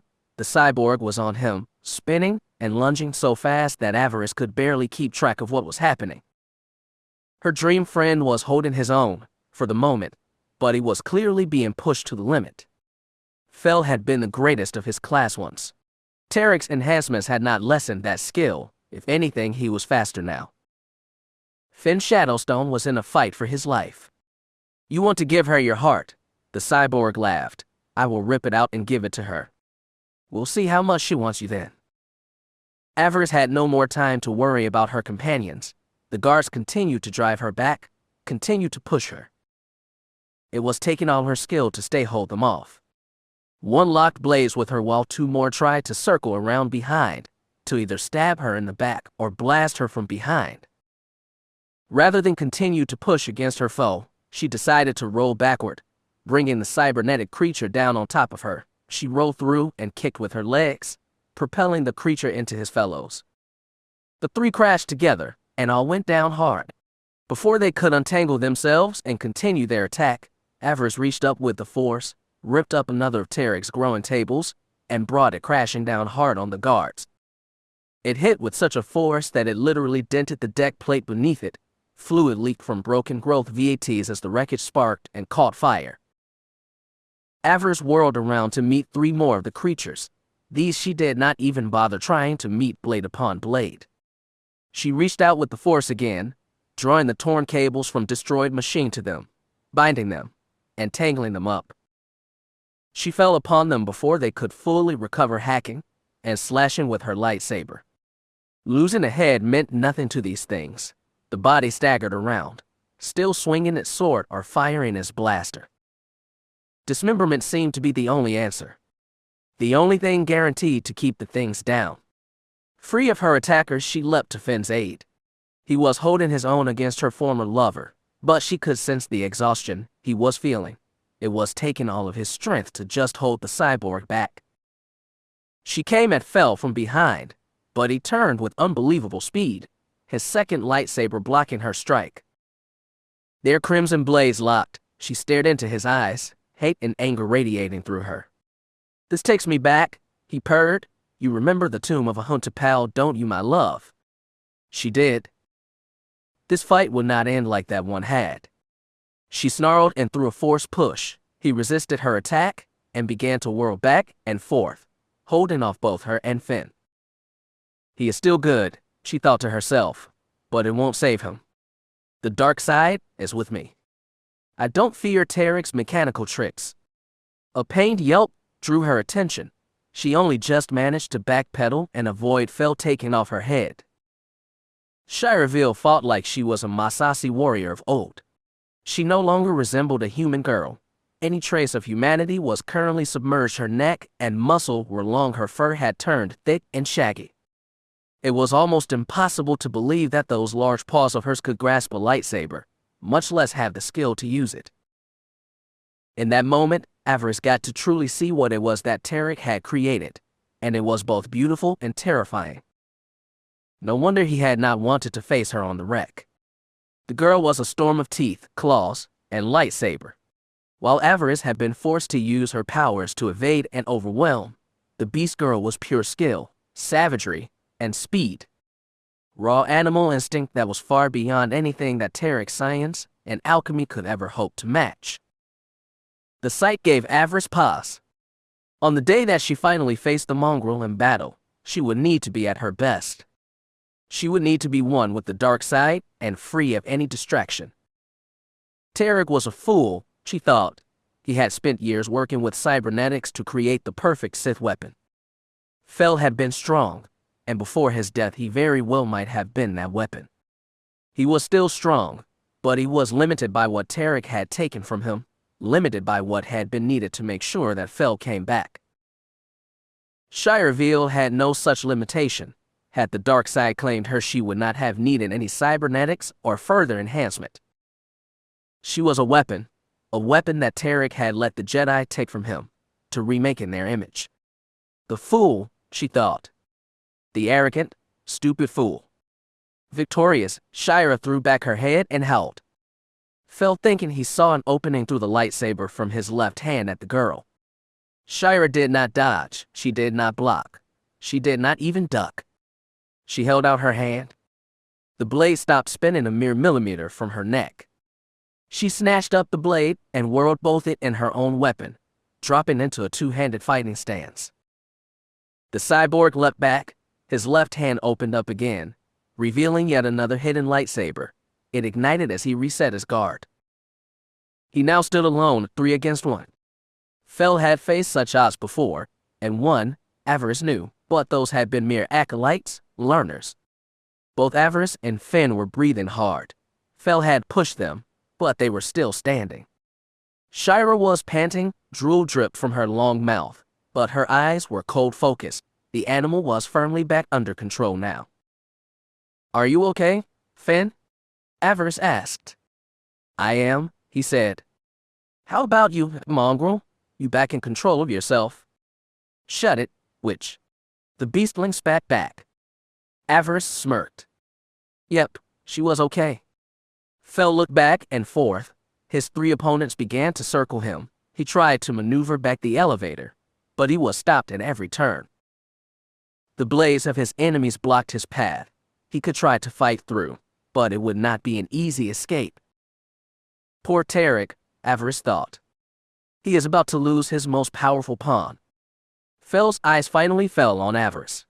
She could sense his concern. Perhaps the droid part of his brain had just realized just how hopeless his situation had become. "It does not have to end this way, love," he said. "You will not find what you need among these Jedi." Avaryss smiled. "Are we trying to negotiate now?" She inquired sweetly. "That is new. What's the matter? Not so sure that you can win this fight." "Why are we talking?" Shira spat. "End this creature now." She seemed about to take a step forward, but Finn shot her a look that stopped her. "This isn't our fight now, Shira," he said. "It is Kira's." He glanced up at her. "Let her deal with this." She gave him a grateful look. "Yes," she thought. "This is my fight, isn't it?" My love for Fel became an obsession. I've been a slave to it for far too long. Through victory, my chains are broken. She nodded grimly. I've grown weary of wearing this particular chain. It is time to free myself of it.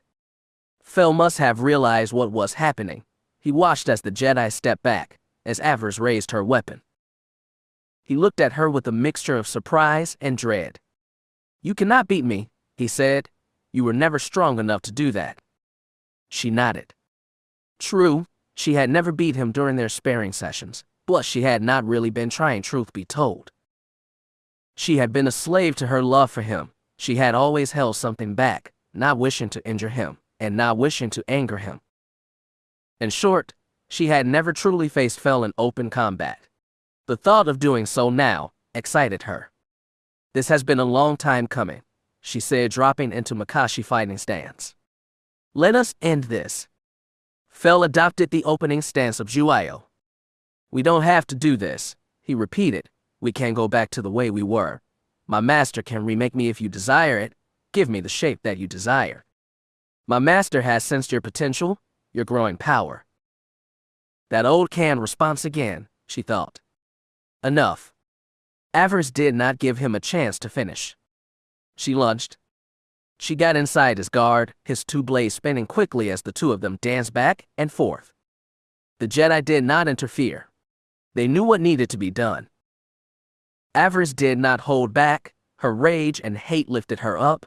Her desire to reach Trik and end this drove her forward. Fel was powerful, formidable, but he was also limited by what Trik had done to him. He fought for Trik because he was programmed to do so. That was not the way of the Sith. For too long Avaryss had been a slave to her desire to bring him back. Now all she wanted was for him to be gone, to end the nightmare of his return in such a fashion. She decided she did not want to have him in her life anymore. She decided she wanted to win. She sliced off the emitter of his lightsaber. The red blade winked out, and then she took the other one too, just because she could. Fel tried to push her back with the Force, but she blocked him. He had pushed his own limits during his attempt to hold off both her and Finn. Now his reserves were depleted, as was his resolve. It left him weak, vulnerable. She chose not to let him suffer long. She reached out with the Force, pinning him in place while she choked him. His right arm opened up, revealing yet another lightsaber, but this time she did not let him use it. She tore it from his sheath and used the Force to spin it around. The blade went back and forth, back and forth. Fel cried out, a sound that was half static and an actual scream. The weapon struck at Fel's waist and lower back over and over again. His armored cybernetics held for a bit, but after about 4 strikes, the weapon finally bit deep. Fel cried out again as his lower body came away. The smell of burned, rotted meat and melted metal and plastic filled the air. She let the body fall, and yet still, Fel did not give up. He tried to crawl away, tried to make it to the turbolift. Avaryss, having grown tired of the game, sliced off both his arms and shoulders, leaving the cyborg immobile. Again she smelled burnt dead flesh and saw the sparks of damaged droid parts. There had been so little of her lover left. It truly was sad. He lay on his stomach, panting. Oil and other fluids leaked from his ruined body. Avaryss used her toe to flip him over. She wanted to look him in the eye. She wanted to see his face. Now that they were here at the end, she wanted him to understand. No, he gasped, no, my love. Stop, it doesn't have to be this way. We can come back. We can love again. Yes, it does, she said coldly. Yes, it does. Avaryss stood over him. She felt wetness on her cheeks. She sniffled. I'm crying, she realized, but it would not stop her. She knew what must be done. Through victory my chains are broken, she murmured. The Force shall set me free.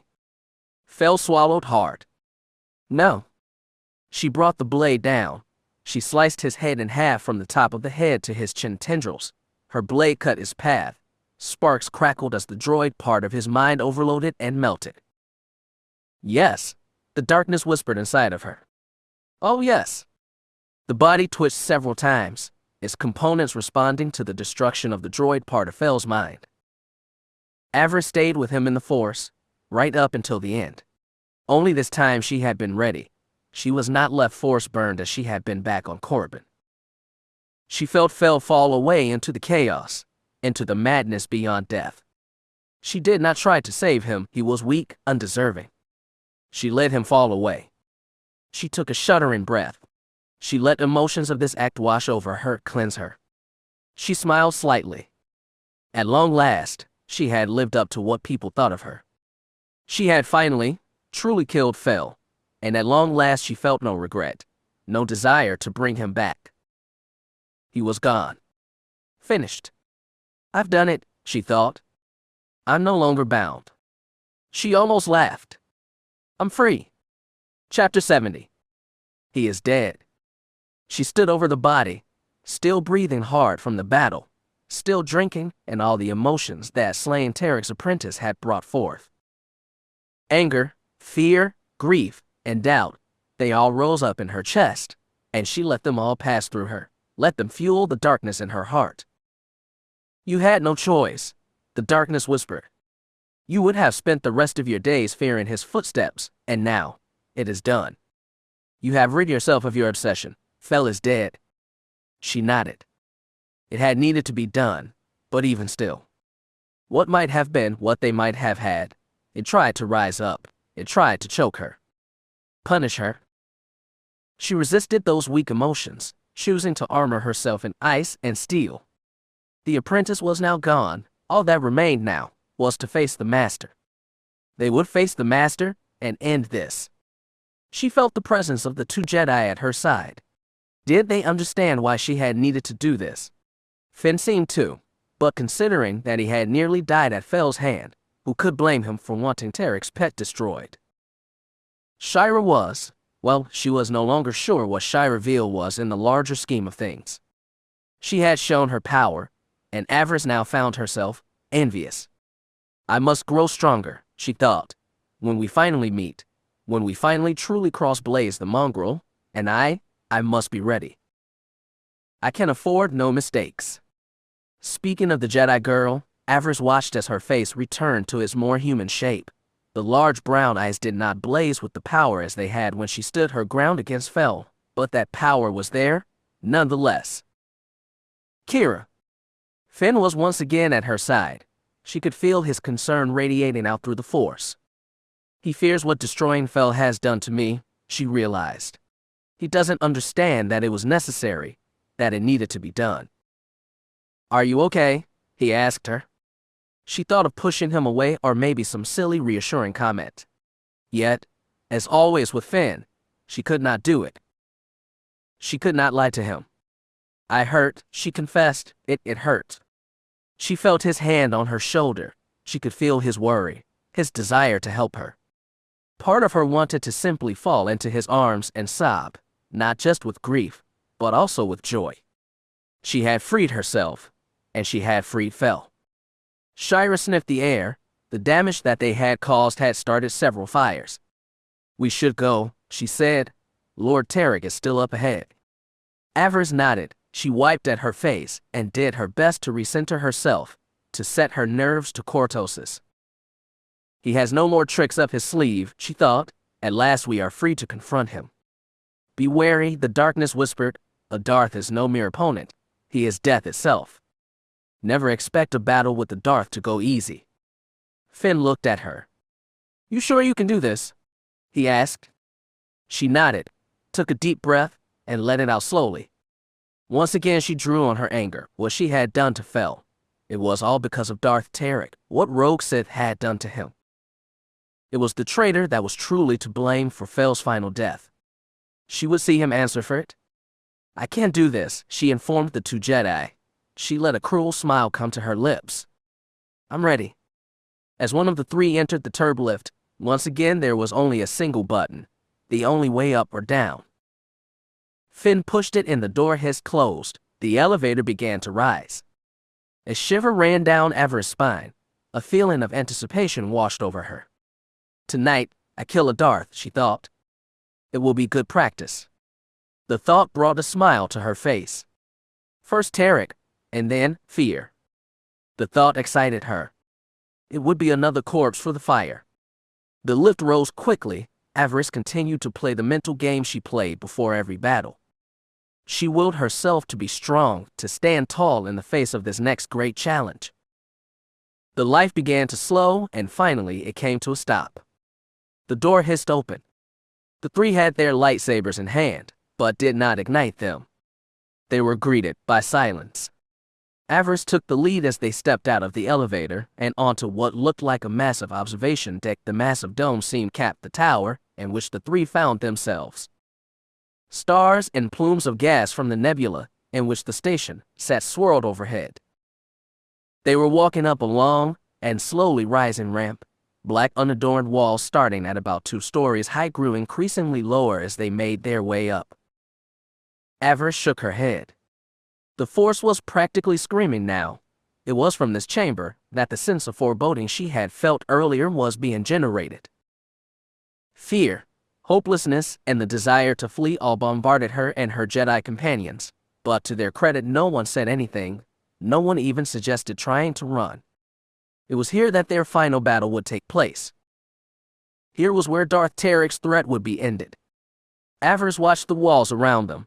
Had she been in command here, she would have saved some troopers to shoot down on any invaders. Those ledges offered perfect firing positions for anyone trying to hold this chamber, and yet, Mogart emerged. No blaster shots rained down on them. It was most curious. And still no Darth Tarik. She could not exactly sense the Dark Lord, but she knew that he was here, somewhere. By now he had to know that his guards had failed. He had to know that his apprentice was dead. Yet, he lets us enter without a single challenge. Not a trooper, not a warrior, nothing. What is going on? She wondered. What type of game are you playing at, Trik? They finally reached the top of the ramp. The walls that protected the walkway now had become a plain obsidian-like floor. It had been polished to a mirror shine, and the three could see their reflections in it. To look down on that reflection was to see yourself surrounded by the stars. It was a beautiful sight, to be sure. The observation deck was large, encircled by 2 walkways interconnected by 3 sets of stairs. On each of these walkways sat 4 rather large spherical-shaped machines, each topped with a single glass dome, a dome that pulsed with red angry light. Avaryss reached out to one of them with the force, and was nearly knocked down by the wave of despair that nearly overwhelmed her, that might have left her sobbing on the floor had she not been at least partially prepared. The young Sith shook her head. It seemed that they had found the source of Tarik's battle meditation, but it made no sense. No machine was capable of affecting the force. It was impossible. Just across from the entrance ramp sat a large coffin, or rather, something that looked like a cross between a coffin and an examination table. The 3 went up to it, curious as to what Tarik might be keeping here, what the Dark Lord had chosen to keep here, and what was likely his inner sanctum. The sight that greeted them was disturbing, to say the least. It was a body, of course, no real surprise there, but it was the condition of the body that made what they were seeing so disturbing. It had been a Sith pure blood once. His dark red skin had turned a dull pink in death, his golden eyes the flat yellow of dead grass. Finn looked away quickly. He put his hand over his mouth, like he feared he was about to retch. "I think I'm going to be sick," he gasped. Avaryss did not blame him. It was quite disturbing. It was clear that someone had been dissecting this body. Parts were missing, organs removed, even pieces of the brain appeared to be missing. It was hard to say how long this pure blood had been dead. The machine in which it was being kept seemed to be pumping fluids into the body, preserving what had not been removed yet. It was a horrific sight, to be sure. The chest, the arms, the legs, even the head had been opened up. She and Shira both looked down on the body in the detached way of those used to seeing such sights. Avaryss had seen worse during her time on Dromund Kaas, and Shira, who had been created in a place like this, likely felt the same. The female Jedi sniffed the body. "I wonder who he was," she murmured thoughtfully. Avaryss shrugged. "Someone who pissed off the wrong person, I guess." "You would be wrong, Apprentice." The 3 spun around, drawing their lightsabers. Darth Tarik stood before them, as large and intimidating as he had looked during Avaryss' first meeting with him back at the gathering all those months ago. If their presence here surprised the Dark Lord, he certainly did not show it. He looked neither worried nor concerned to find 3 enemy force users in his chambers. If anything, their presence seemed to amuse him more than anything else. He chuckled. "The one you see before you was Darth Questus, my master and teacher," he informed them. "During the days before our return, he had been both a skilled warrior and general. He led the Empire to many victories, and had proven himself a champion of the Emperor." Tarik chuckled. "When he first took me as his apprentice, most thought that he had gone senile. I was neither strong nor intimidating, hardly the apprentice for one who had lived such an active life and won so many victories for our people." Tarik shook his head. "It was my curiosity that intrigued him. I had so many questions. There was so much to know. He used to joke that I would interrogate the Force if I could, that I would not be satisfied before I had learned all of life's mysteries." Avaryss's eyes narrowed. Hence your Sith name, Trik. The Dark Lord smiled at her. Quite right, Apprentice. Quite right indeed. Avaryss' eyes narrowed. She was not sure what to make of this. The Trik she had met at the gathering had been a zealot. This one seemed almost personable. Finn stayed close to her. He was ready to engage the Dark Lord at the first sign of danger. Shira was. She was like a loaded spring, ready to spring at her creator's throat, eager to do so. If Trik felt threatened, he did not acknowledge it. He looked down upon the body fondly. He was very kind to me, not a trait often found in a master I know, but he was. My own family never understood my curiosity. My siblings avoided me after they found that I dissected one of the family pets. My parents disowned me after I did the same to a servant girl. Trik shook his head. They never did understand, but Lord Questus did. He not only understood, but he approved. He often took me on campaign with him, let me follow his exploits. Back then I was not as I am now. I was small and frail, but I was willing to try, to strive to be better. Lord Questus encouraged my experiments. He helped me locate both holocrons and texts that I desired. He would also give me subjects to work with. Animals, new plant life, even the occasional prisoner, if I was lucky, and he was in a generous mood. He saw value in my work. He thought it might hold the key to victory when the Emperor finally decided that our time had finally come. That we were finally ready to take the Republic. He understood that life was an unguided mistake, and only through study and science could the Sith evolve beyond their shortcomings. Sounds like a real charmer, Avaryss said. Not really, Trik said with a shrug, but he was my master.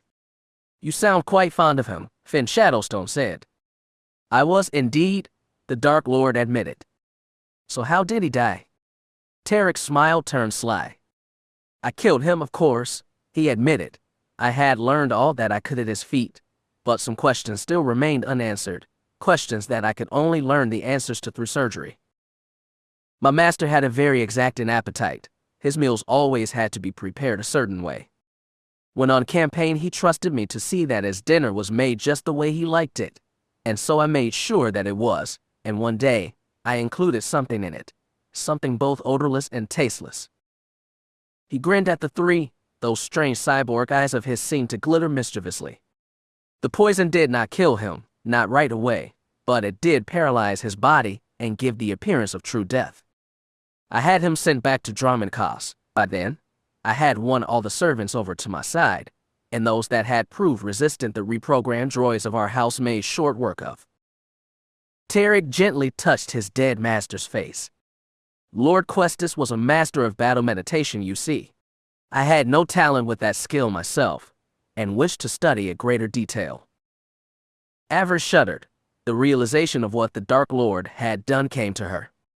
He was still alive when you started dissecting him, when you started cutting into his brain. Trik shrugged dismissively. Such is the way for one who desires knowledge. Shira had heard enough. She leapt at her creator, an angry snarl on her lips. Trik threw up his hand. The force push caught the Jedi girl and flung her back. The back of her head slammed into the lower walkway behind her. No, Finn said, drawing his lightsaber. Trik drew his weapon and attacked. Whether Finn was still winded from his fight with Fel, or the Dark Lord was just that fast, the outcome was never in contest. Finn's blade parried two of the Dark Lord's attacks before he got in close enough. The Darth brought his knee up into Finn's belly with enough force to lift him bodily off the ground, and then reaching out with the force he flung the Jedi Padawan across the chamber.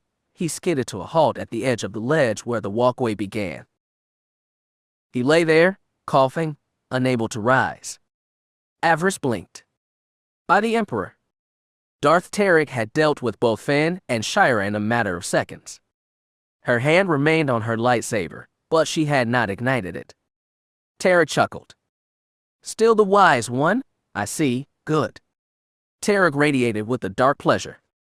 You will be most useful to me in my work, my dear. Of that I'm certain. And what does that mean exactly? She asked. He shrugged, pressing a button on the sarcophagus, sealing the remains of Darth Questus back inside. I was not sure of you the first time we met. Girl, he admitted, you are on the arm of a rival, a constant thorn in my side. But at the same time, I sensed your potential. You were like a block of stone waiting for an artist to chip away the outside and reveal the masterpiece inside. I take it that you are the artist, she said dryly. I've been called that before, he said. She sneered. By whom? She wondered. His lapdogs, the slaves that he had put droid processors in their heads. When I saw you at the gathering, as we stood there talking, as Darth Mar came up to you, and you put him at ease, I had a vision through the Force. It was as clear as day, and rang with both truth and destiny. He stood taller, practically radiating triumph. I saw you kneeling before me. I saw that you had been improved, that you had accepted cybernetic parts. I knew in that moment that it was you that was destined to stand beside me. That you would be at my side as I remade the galaxy in my beautiful image. She resisted the urge to roll her eyes. Beautiful. Him. Really. Another explosion rattled the station. She looked up concerned. Fear not, he assured her. The enemy cannot breach my defenses. My master defends us even now.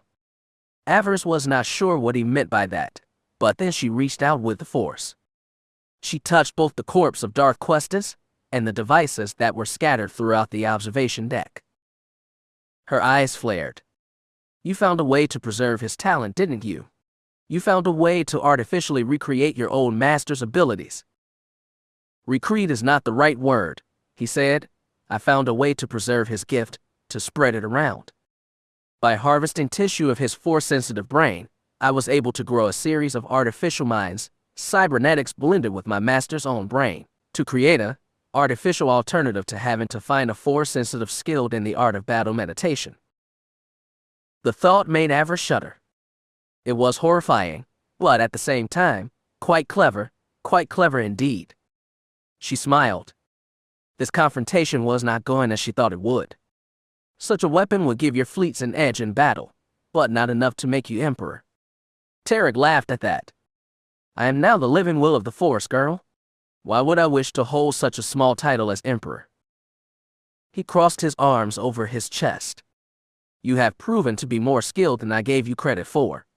You have passed the test I have set before you with flying colors. I'm most pleased. Test, she said. What test? I needed to see if you were worthy of becoming my new apprentice. The plague on Fidden, the return of your former lover, your vaccination and survival, your invitation to join me here, were all part of my test, to see if you were ready. Ready for what? To be Empress, of course, he replied. She shivered. Empress. He wanted her to be Empress. Was it even possible? My Questus devices do more than just demoralize my enemies, child. They can also be set to cause an unreasoning rage in someone. They can literally be directed to making an enemy force destroy itself. Then why not use it at the start of the battle? Why wait?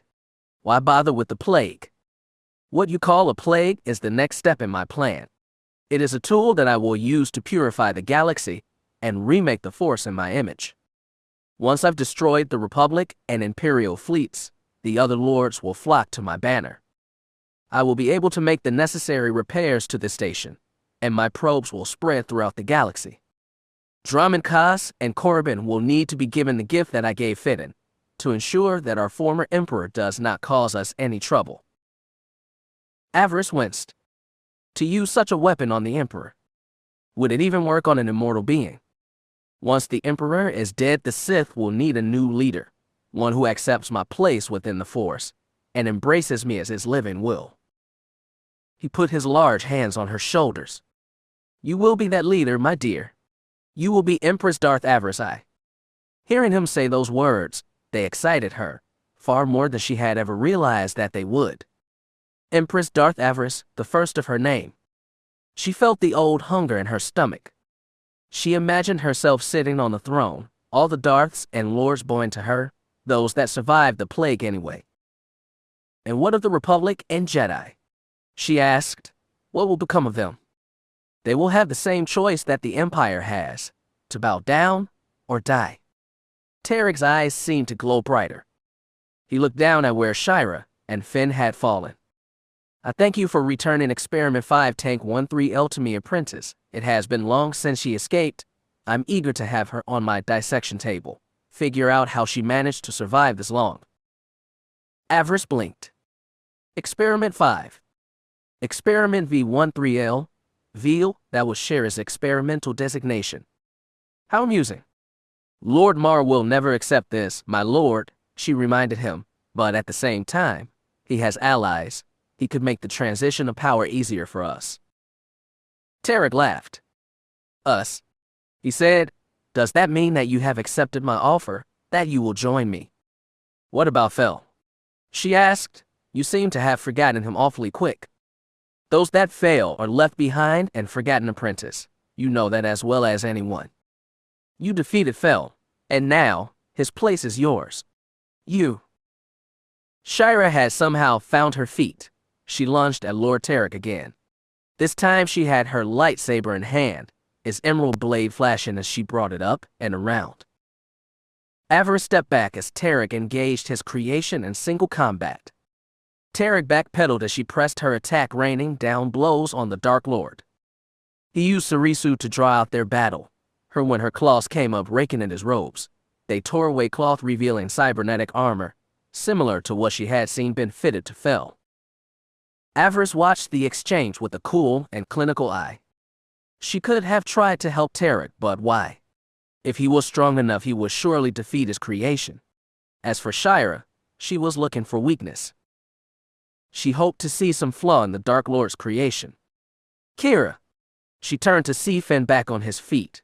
He was running towards Trik, looking to aid his fellow Jedi. Avaryss struck out with the Force. Finn was flung back. He went skidding back across the polished floor. Avaryss ignited her weapon and went after him. Finn rolled to his feet and was forced to defend himself. Avaryss rained down blows on his defenses. Keep back, she shouted. He looked into her eyes. They radiated horror and disbelief. Kira. No. You said you wouldn't turn against us. She smiled slyly. We have to help Shira. Not yet, she said. Kira. Not yet. She parried his attack and fell back, staying between him and the fight between Shira and Darth Trik. She reached out with the Force, trying to get a sense for what was going on outside. She could feel the tide of the battle shifting. A flight of Extinction-class bombers were inbound. They had managed to get past the blockade and were now driving hard for the station. She could feel their fear and the growing sense of hopelessness. When they reached the station, it would be too late. Kira, Finn shouted again. Not yet.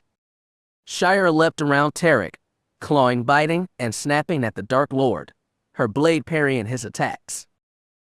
You fight well, Experiment VI 3L. I'm most impressed. My name is Shira, she spat.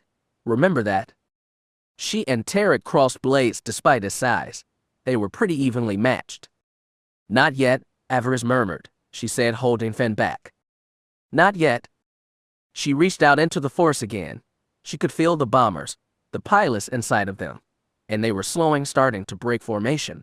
Trik fighters were closing and readying to blow the enemy craft to atoms. Wait for it, she murmured, lowering her blade. Finn looked confused. Kira.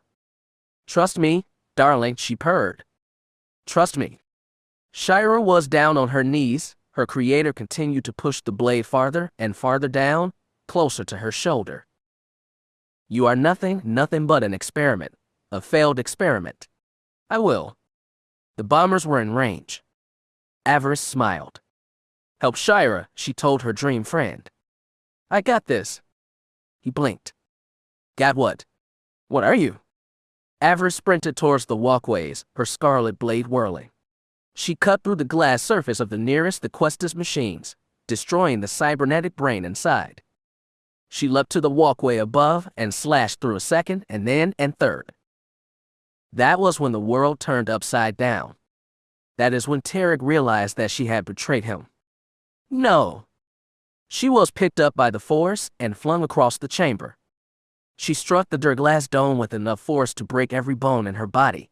Had she not shielded herself, she would have. A wave of force energy blasted out from Darth Trik, a storm of pure rage and hate. Liar, he howled. Traitor. I know you are, Avaryss said as she flipped over and sprang off the wall, leaping towards the Dark Lord. Now answer for Itae. Trik whirled his blade flaring like a cutting torch. He parried her blow and sent her flying again with the force. It was at that moment that Finn and Shira attacked him from behind. He turned and parried their attacks, giving Avaryss another opportunity to attack the so-called Questus devices. She used the force to raise up the dead Dark Lord's sarcophagus. Here is a little chance for revenge, my lord, she thought. Take it. She sent it flying towards the walkway like a missile. It crashed through two more of the infernal machines. Trik howled like a maddened animal. He raised his hands over his head. Broken machines and debris began to spin through the air like a tornado. Avaryss cut away two before she was struck in the back and sent stumbling. Stumbling right into the path of Darth Trik. The Dark Lord roared as he brought down his blade. He rained down the most savage strikes that Avaryss had ever seen. He was faster than her master, and far faster than Fel. He is a Darth, the darkness whispered. What do you expect? I offered you the galaxy, he shouted. You stupid child, do you not realize what you have done? Shira sprinted towards him again, only to be caught in another force grip, and flung away like she was nothing. Trik raised his hand and sent a maelstrom of Sith lightning crackling towards Avaryss. She was able to block only half of the attack. She fell to her knees. Trik moved in for the kill. He roared as he brought his blade down, looking to cut her in half. She rolled out of the way and tried to rise, only to be kicked in the cut and struck in the jaw by a huge brutish fist. Avaryss staggered back and spit out several teeth. She laughed through the blood and saliva that fell from her mouth. You hit like a girl, she hissed, and spit blood on his boots. Trik sent her flying again. She struck the underside of one of the walkways. She heard something snap inside of her. Not good. It was at that moment that Extinction-class bombers she had since finally closed to killer range. Having been freed of battle meditation of Trik's toys, they were able to regain their focus even as their enemy lost some at the realization of how badly outnumbered they were. The bombers dropped their payload. The bombs fell through the energy shield, fell through, and detonated on the surface of the station. The observation dome cracked as explosions lit up the void outside, the gases from the nebula igniting as the air inside the station rushed out, feeding the proton fire. Trik roared as his base tilted under his feet. No, he shouted. No. Avaryss grinned and raised her arm, the one that she wore, the alchemist's bracer. Time to make things a little worse for you, my lord, she thought. She focused her anger and pain through the bracer. The crystal on her wrist flared. A bolt of pure dark side energy flew from the bracer and struck the Dark Lord in the chest, burning both his robes and damaging his cybernetics. He was thrown back into Finn and Shira. The mongrel went low, while Finn went high. Trik should have been cut in 3 pieces, but he managed to parry both of their attacks and flip back out of the way. Nats, he growled, you are nothing to me. He seized Finn in a force grip, strangling him. Shira slashed at the Dark Lord's arm. The cybernetics beneath his sleeve saved him from losing the appendage. He grabbed his creation by the throat, lifted her up, and flung her as hard as he could into Finn. Both went down hard. The Dark Lord blasted them both with force lightning. The 2 Jedi cried out in agony. Avaryss managed to find her feet. She was injured, perhaps fatally so, but she would be damned if Trik managed to escape her wrath. He forced her hand, forced her to kill, fell. He would answer for that. She raised her hand, summoning a death field, its power destroying the remaining Questus devices, destroying the last of Darth Trik's protective shield. The life energy within was just enough to get her in fighting shape again. She dashed forward. Trik heard her coming and spun to meet her. Their blades clashed with an evil hiss. Trik glared at her, his silver droid eyes reflecting her damaged reflection back at her. "You think you are pretty smart, don't you?" he snapped. "Well, I did end your reign, didn't I?" she said dryly. The dark side howled through Trik. It built like volcano, and then it exploded. Trik pushed her away and went on the attack. Cerise, who shielded her buddy, was too fast, way too fast. She blocked with her right hand while she raised her left to blast him back with force lightning. He would. Avaryss shrieked as Trik breached her defenses. His blade lashed out. Her left arm came away. It was severed in a vicious diagonal cut at the elbow. She wailed in agony. She had been cut by a lightsaber before, but nothing like this. Her arm felt like it had been plunged into a river of liquid nitrogen. Her red eyes widened in horror. My ARM. My ARRM. Trik kicked her lightsaber out of her hand. He caught her in a force grip and sent her flying. She struck the dome only to bounce off and go flying back across the dome to slam into the other side. She struck again, and again, and again. Finally, Trik sent her flying back down to the deck. She hit with enough force to snap both her legs, and still the pain did not stop. He blasted her with force lightning. The bones in her remaining hand shone through her skin. That was how intense the lightning was. Her sonic bafflers popped and caught fire. She needed to rip them out before she was burned. Avaryss lay on the deck, her legs broken, her arm gone. She wheezed, unable to really catch her breath. Trik stood over her. He towered over her like a colossus, death itself given form. "This is it," she thought. "This is how I die." "Young fool," he hissed, "only now do you understand." Trik raised his hands. "I am Trik. I am the living will of the Force. I am dead." Finn lunged out of the smoke and wreckage, his blue blade flashing towards the Dark Lord's head. Again Trik spun, and again he parried Finn's attack. He elbowed the Jedi in the jaw and sent him crashing down next to Avaryss. "No," she murmured through the blood filling her lungs. "Not like this," she thought. "Not Finn." She tried to reach out to him, to let him know that she was still here, that she had not betrayed him, that she could never betray him. You are mine," she murmured. I love you." Trik sneered down at both of them. The cybernetics on his chest was breached, and blood ran down his left cheek. He reached out with the force and pulled an injured Shira to him. She flew to him as he wrapped his fingers around her throat. He held her up one-handed. She gurgled, whimpered, and struggled. Her lightsaber was gone. "It is over," he shouted. "I am victorious. I'm invincible. I'm immortal. I am a god. I am." Finn roared. He raised his hands, his fingers stretching out for the mad Sith Lord. Golden lightning exploded from his fingertips. It struck Trik in chest. The Dark Lord began to convulse, the voltage burning his flesh and burning out his cybernetics. Avaryss looked up in disbelief. Finn was not angry. What he was unleashing had nothing to do with the dark side. She tried to touch him. A spark of the golden lightning traveled up her arm. She wailed in agony. Normal force lightning, she understood, but this was not normal force lightning. The Jedi did not usually use such a gift, but she had heard about it. The ability to transform courage and compassion into a lethal strike. Force judgment. That is what it had been called in the book she had found on Corbin. She had never thought to see it used, but she whimpered. Normal force lightning just burned the body. Force judgment did something else. It scorched the spirit to a dark force user. It was even worse. She felt a wave of crushing guilt wash over her. Guilt for the Jedi she had slain. Guilt for people who had died on Mir 9 when she had blown up the neighborhood to hide her attack on the Jedi Enclave.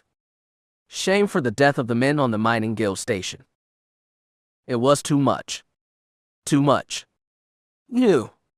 She and Trik wailed as one. "Let me die," she wailed. "Please just let me die." She somehow managed to let go of Finn. He continued to bombard Trik. She curled up into a ball and sobbed. Her hand drifted down to the pouch on her leg, the pouch where she had hidden the crystal. The dark side energy rushed into her, pushing back the effect of the light side lightning. He is vulnerable, the darkness whispered. The Darth is vulnerable.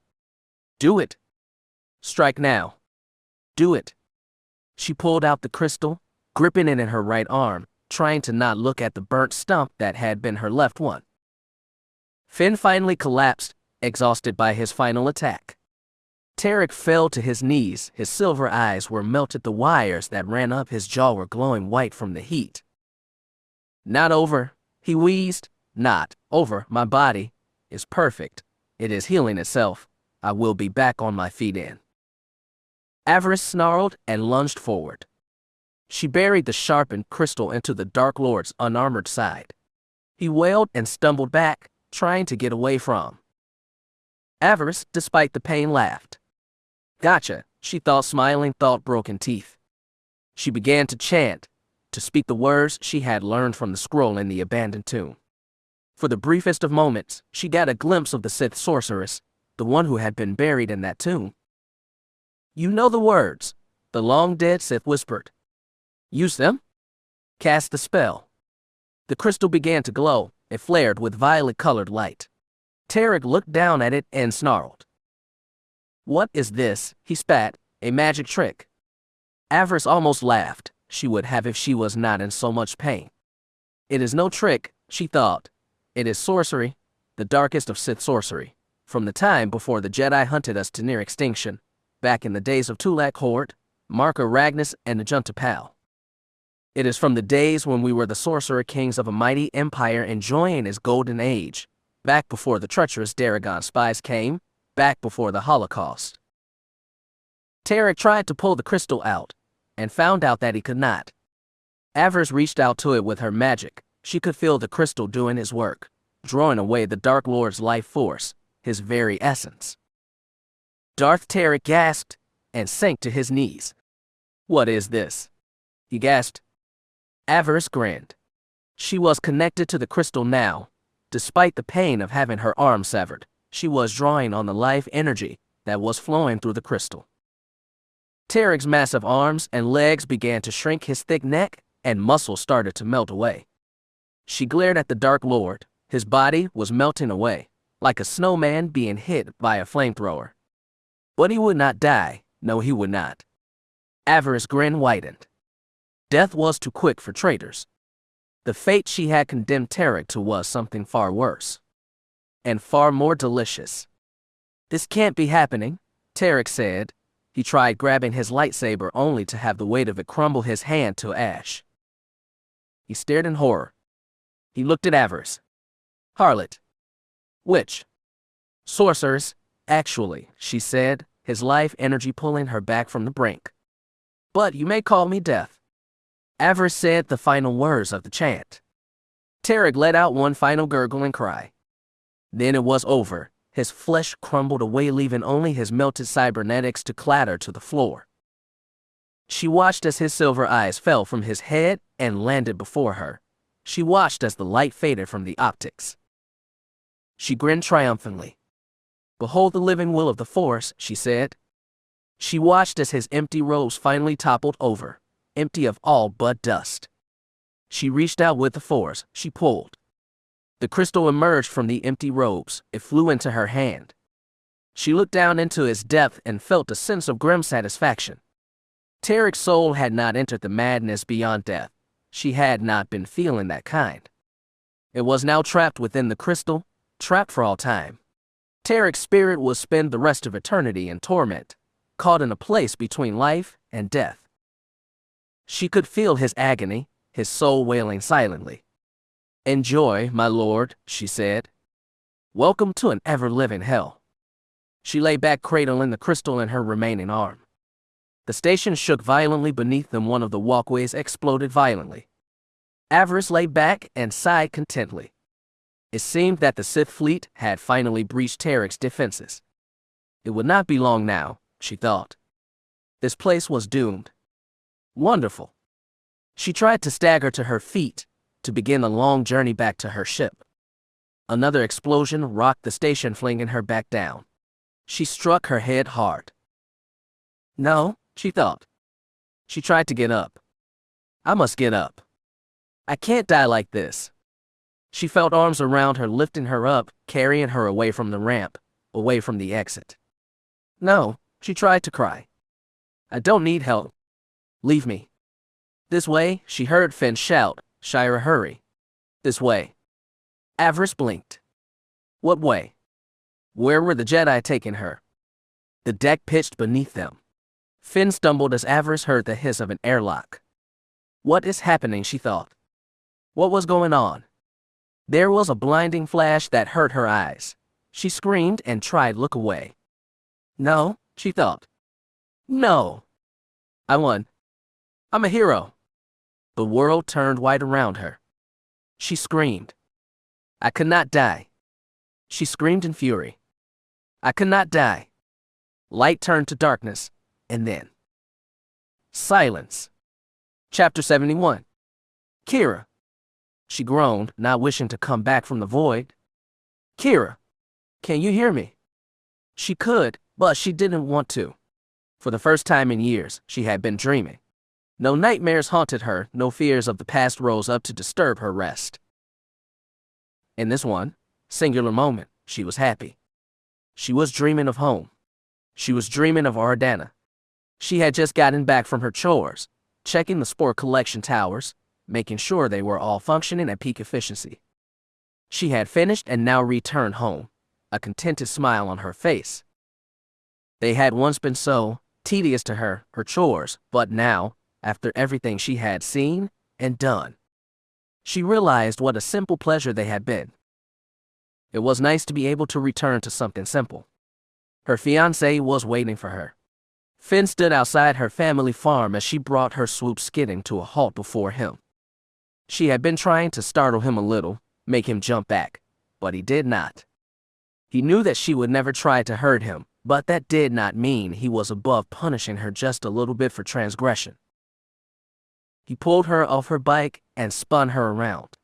She giggled and struggled weakly in his arms. He ended those struggles by pulling her in for a deep and passionate kiss. Her heart pounded in her chest as he held her close, awakening a flood of need and desire. Hot, she thought, he. She sighed. He makes me so hot.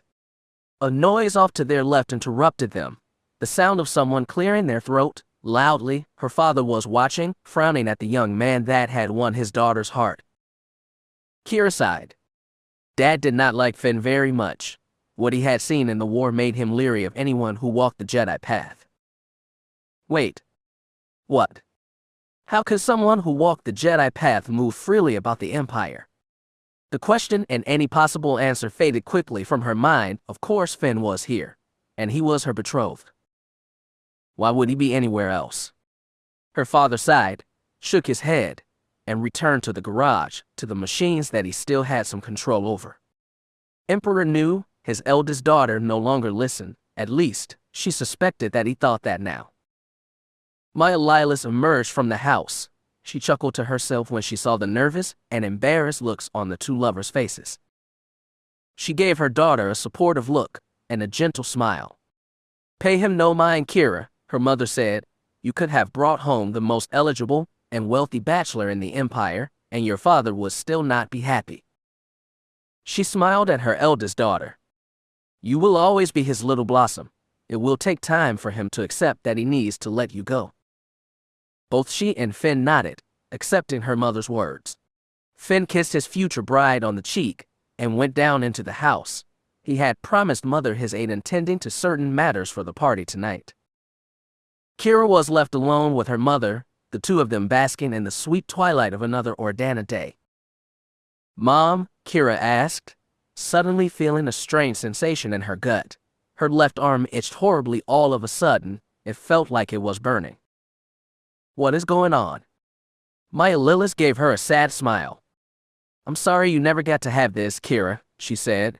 I'm sorry the galaxy had to be so cruel. Kira's brow furrowed. Cruel. She did not understand. She did not want to understand. What do you mean? She asked. Her mother came up to her and kissed her on the forehead.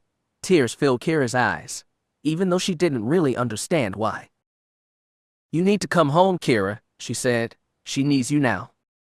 Her daughter blinked. "Come home? I don't understand. Who needed her?" "You have not made your final choice yet," her mother repeated. "Come home, daughter. Come home." Her mother walked away, humming the lullaby that she had sang to her children when they were small. "Mom. Wait. Come home, Kira," Maya Lilos repeated as she went back down into the house. "Come home." Avaryss gasped and opened her eyes. Her heart was pounding. She was left feeling disoriented. The dream tried to hold onto her, tried to pull her back down. Part of her wanted to let it do just that, just go back and lose herself in the sweet fantasy, but she could not. The Force called out to her, warning her. She was Avaryss, a lord of the Sith. And she was in danger. She woke to the smells of a medical bay, the sickeningly familiar stench of colto and antiseptics. She lay quietly in the bed, trying to get her bearings, trying to figure out what was going on. This place, she thought, observing through slitted eyes, hoping that no one realized that she was awake. She was familiar with the design of medical bays. She had been in more than a few since joining the Order. This place, the design of it was not familiar. The pale white walls, the warm lighting, everything here seemed to suggest an aura of comfort, an attempt to put the wounded at ease. The Sith opinion on medical treatment was not like that. Injuries were often seen as a sign of weakness. In the Empire you were healed, but at the same time you were meant to realize that any injury you had suffered was a lesson. If you had been hurt, then you were not strong enough. You needed to reflect on that and try harder. You needed to grow stronger. What better lesson could an injury teach? Scattered memories of what she had faced on Trik Station returned. She remembered the journey up, her final confrontation with Fel. She remembered standing with Finn and Shira when they confronted Darth Trik, and she hissed softly. She looked down and to her left. The sight almost made her cry. She had hoped that that part had been a dream. Damn it, she thought. So much for my vaunted skills with a blade. Her left arm was indeed gone, removed just above the elbow. The medical droids had wrapped what remained in a kind of protective sleeve, a covering of some sort. She saw tubes leading into it, likely feeding colto into the wound to aid with the healing process. The flesh that she could see looked red and irritated. She could see that several metal devices had been inserted close to the wound. She had seen such components before. They were used to prepare and preserve the nerves in an appendage that had been severed. They were used to prepare someone to receive an artificial limb. Several of her enemies over the years had needed such devices, the late and unlamented Hazen, for example. She never thought that she would need some. She had trusted her skills, but against the Darth, they had failed her.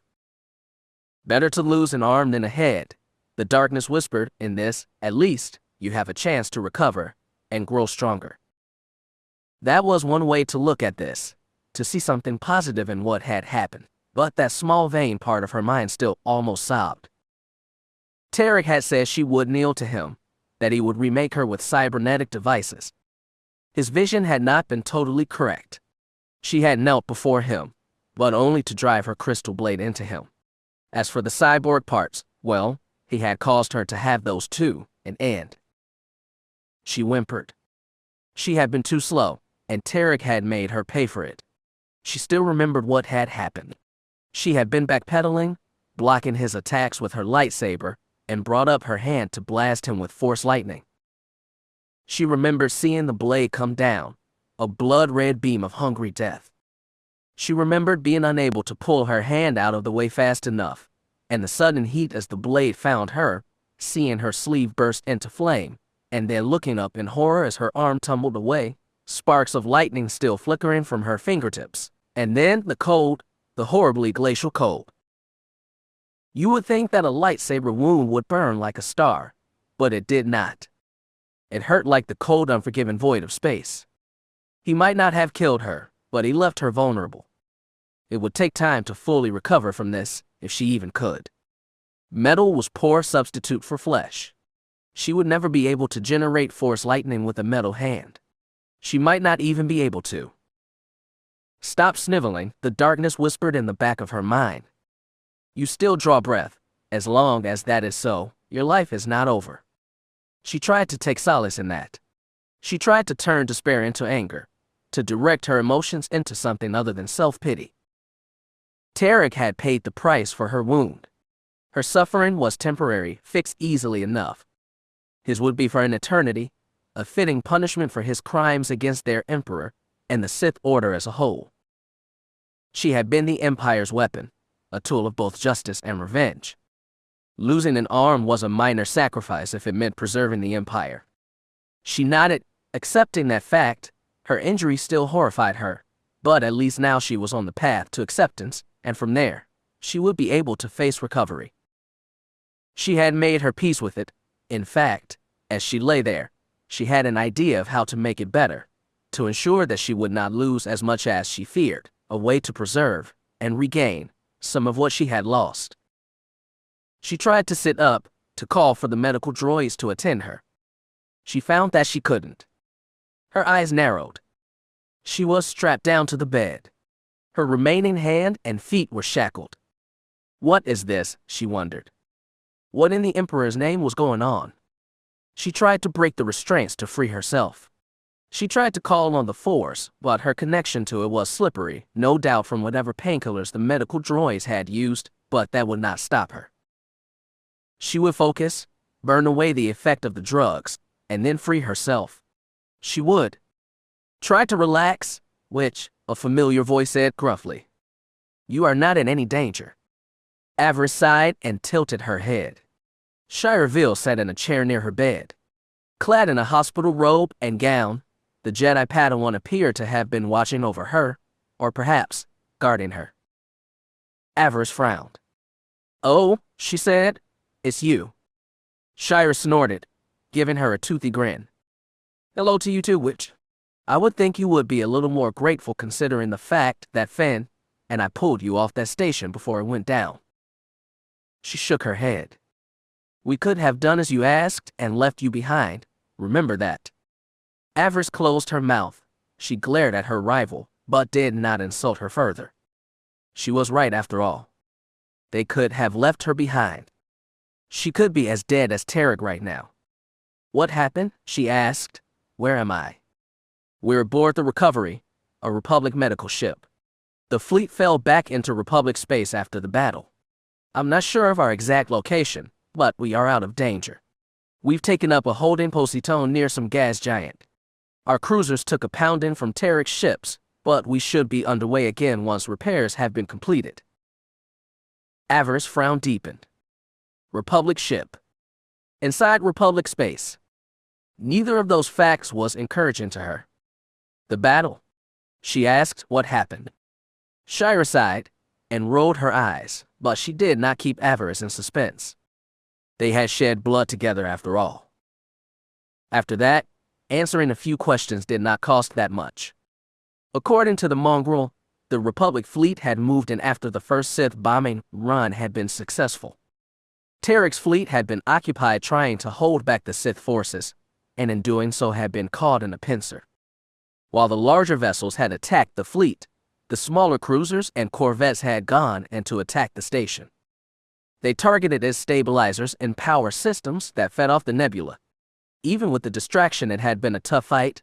Trik's remaining fighter craft had harassed the attackers, even managing to shoot down one of the corvettes, causing it to crash into the station. The soldiers that survived managed to fight their way to the station's hangar bays and secure several shuttles. They escaped just before the Republic fleet were able to deal a killing blow to Trik's so-called Temple of Life. Losing its primary stabilizers had been the death knell for the place. It fell back into the nebula and was consumed by the electrical discharges from within. The last shuttle just managed to get clear when the place finally exploded. Finn and I managed to get you to an escape pod, the Beast Girl informed her. One of the retreating shuttles detected us. We took some damage from floating debris as we launched. Our engines were damaged, and we were starting to be pulled down in the nebula. The shuttle caught our pod in a tractor beam and pulled us back to the fleet. The Force was with us. We could just have easily gone down with the station. Avaryss said nothing. Perhaps it would have been better for her if they had. What about my crew? She asked. Zen, Holly, and the others. Did you hear anything about them? No, Shira admitted. The battle was fairly chaotic. But if it makes you feel any better, it is a safe bet that they made it to safety. Why do you say that? We picked up Sith transmissions. That Dark Lord Mar was claiming victory, saying that the Sith had acquired a vaccine to Trik's virus. Avaryss nodded, happy to hear that at least. Praise the Emperor, she thought. At least something of her plan had worked out. She wondered if anyone realized that she had survived. Her apprentices might have sensed it, but she was smart enough to recognize that they would not be able to do much for her, not when she was on a ship in the middle of the Republic fleet. No, if she was going to get out of this, she would need to come up with something herself. Avaryss regarded the beast girl. Despite the pounding she had taken, she seemed in fairly good shape. I'm guessing that I got the worst of the three of us, she said. You were in a bad way when you were brought aboard, Shira informed her. Though, I suppose we were all pretty beaten down at that point. Me, I heal fast, one of the gifts that I'm actually grateful for Trik for. Finn was. Avaryss' eyes widened. Finn, she gasped, is he all right? Shira gave her a suspicious look. Avaryss could sense the emotions churning within her. She leaned in closer to the young Sith. I don't know what your game is, Sith, but I would advise you to stop it. Finn has suffered enough because of your foul kind. Avaryss pursed her lips. The mongrel did not understand. She would never understand. Finn Shadowstone was the one person that Avaryss would not lie to, the one Jedi that she did not desire to see dead. She would no more hurt him than she would hurt herself. He was part of her. She would never harm him. Is he okay? She repeated, Shira, please. The girl sniffed. He is fine, she informed him. He broke a few ribs during the fight, but it was nothing a few hours and the Kolto tank couldn't heal. Shira growled. You've been unconscious for 3 days now. Finn was at your side for most of that time. Master Jazz convinced him to get some rest. Again the beast girl leaned in closer, whispering so that only Avaryss could hear her. People are starting to talk about you and him, she said. They do not think he is motivated totally from the compassion of the Jedi. If you care at all for him and his future, convince him not to behave so. It will go badly for him in the long run. You think that I don't know that? Avaryss murmured. Does she actually think that we have a choice about this? Avaryss wondered. Our connection is strong. It always has been, and now that we have met, spent time in each other's company. The Force seemed intent on pulling them together, like binary stars, both caught in the other's gravity. Avaryss sighed. He is my destiny, and I'm his, she said. We can't escape it. In your dreams, which Shira spat. Avaryss smirked. The cruelty that she usually held at bay came up. You have no chance with him, you know that. Yes. Why would he want something like you when he and I have been? Shira Veal growled. She raised her large paw. Her claw seemed to extend, thick and sharp enough to tear out Avaryss' throat. Shut your bloody mouth, witch. Avaryss held her breath. One swipe of that paw, and it was all over. She felt the mongrel's anger, her desire to kill. The dark side was whispering in her ear, begging her to give in and kill her rival. Shira's eyes narrowed. She took a deep breath and let it out. Her anger went with it. She lowered her hand. Avaryss sighed and laughed. Your master was right, she said. We are very much alike. We both strive for the similar things, want what we want. The Sith pursed her lips again. It is a shame. In another world we could have been friends, but now. We have a destiny too, I can sense it. One day, you and I will fight, and only one of us will walk away when it is over. If the beast girl saw the same thing, she would not tell Avaryss. Her eyes narrowed. When that day comes, she growled, I will be ready, witch. As will I, mongrel, Avaryss promised. The door hissed behind them, drawing their attention. Jaz Darbin, Veilo, and 4 Republic troopers in full battle armor entered the room. Avaryss shuddered slightly at the sight. She had to admit, the Republic troopers did have an air of menace about them. The bone-white armor over the black body suits, the white bucket helmet with its skull-like features, and black empty lenses for eyes. No wonder the common Imperial citizen was so intimidated. Not that she was intimidated. Her father had told her stories of killing such men. Despite the armor, the man inside could be killed like any other. She took solace in that. "How are you feeling, Sith?" Jaz Darbin asked. "Well enough, Master Jedi," she responded, "though I must wonder how long my good health will last." Master Jaz chuckled. He gestured and an orderly entered pushing a hover chair. "Come along, Avaryss," he said. "We are going for a walk." She could feel the eyes on her as they passed. Avaryss said nothing as she was pushed down the corridor. Republic soldiers and naval officers looked at her as they moved by. She wondered how many of them had ever seen a Sith up close. Not many, she would wager. Most common soldiers would not survive such a meeting. Not on the battlefield anyway. She found herself growing curious. What were the Jedi up to now? She doubted that they would allow her to return to the Empire, treaty or not.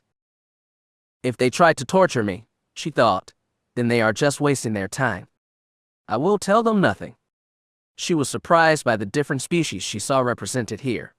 Part of her had always thought that the Republic's rhetoric about equality was just that, rhetoric.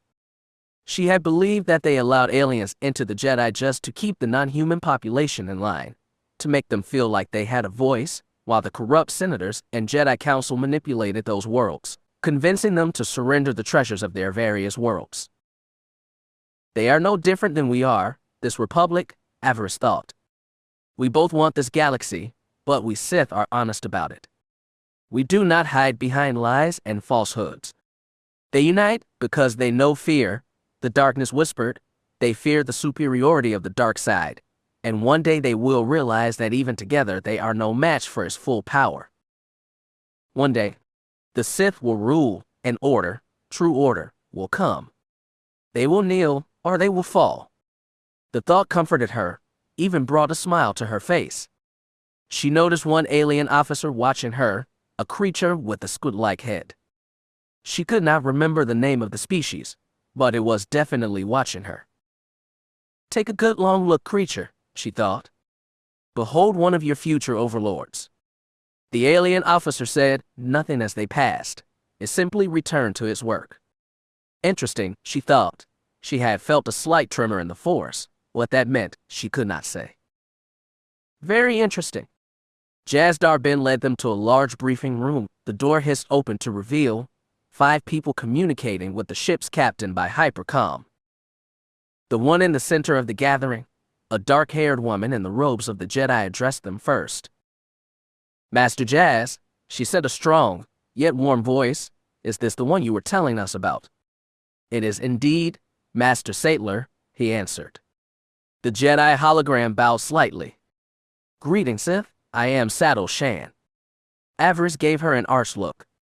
Saddle Shan, she thought, oh my. The Jedi Grand Master, at least that was the title she had heard when some referred to the Jedi Counselor in briefings. Avaryss smirked. I will tell you nothing, she said flatly. You might as well kill me right now. A hint of a smile came to the Jedi woman's lips. You have courage, that is clear. She glanced up at Jaz Darbin. Master Jaz said that you would not be cooperative. Avaryss shrugged. I'm being held prisoner by enemies of the Empire. Why would I wish to cooperate with them? The holograms to Saddle Shan's left and right were also Jedi. They identified themselves as Tal Braga and Orgus Din. Braga was a member of an insectoid-looking species that Avaryss did not recognize. Din was a tough-looking older human. He looked ready for a fight even now. Besides the 2 Jedi were 2 Republic officers, generals, if Avaryss' knowledge of the enemy military uniforms was correct. The first was a green-skinned Mon Cala. He identified himself as Var Suthra. His companion was a gray-haired human woman with cold and unforgiving eyes. Saddle Shan said her name was Garza, a commanding officer in the Republic SIS. That title got Avaryss' attention. So you were the one that let Side Darbin play his little games, Avaryss said in a silky, venomous voice. Garza did not rise to the bait. If I may, Master Jedi, the woman said, may I suggest that this woman be returned to Coruscant immediately. If she is who she says she is, she should be taken before the courts. She should answer for her many crimes. And what would be my crime, General? Avaryss asked. Murder, she answered.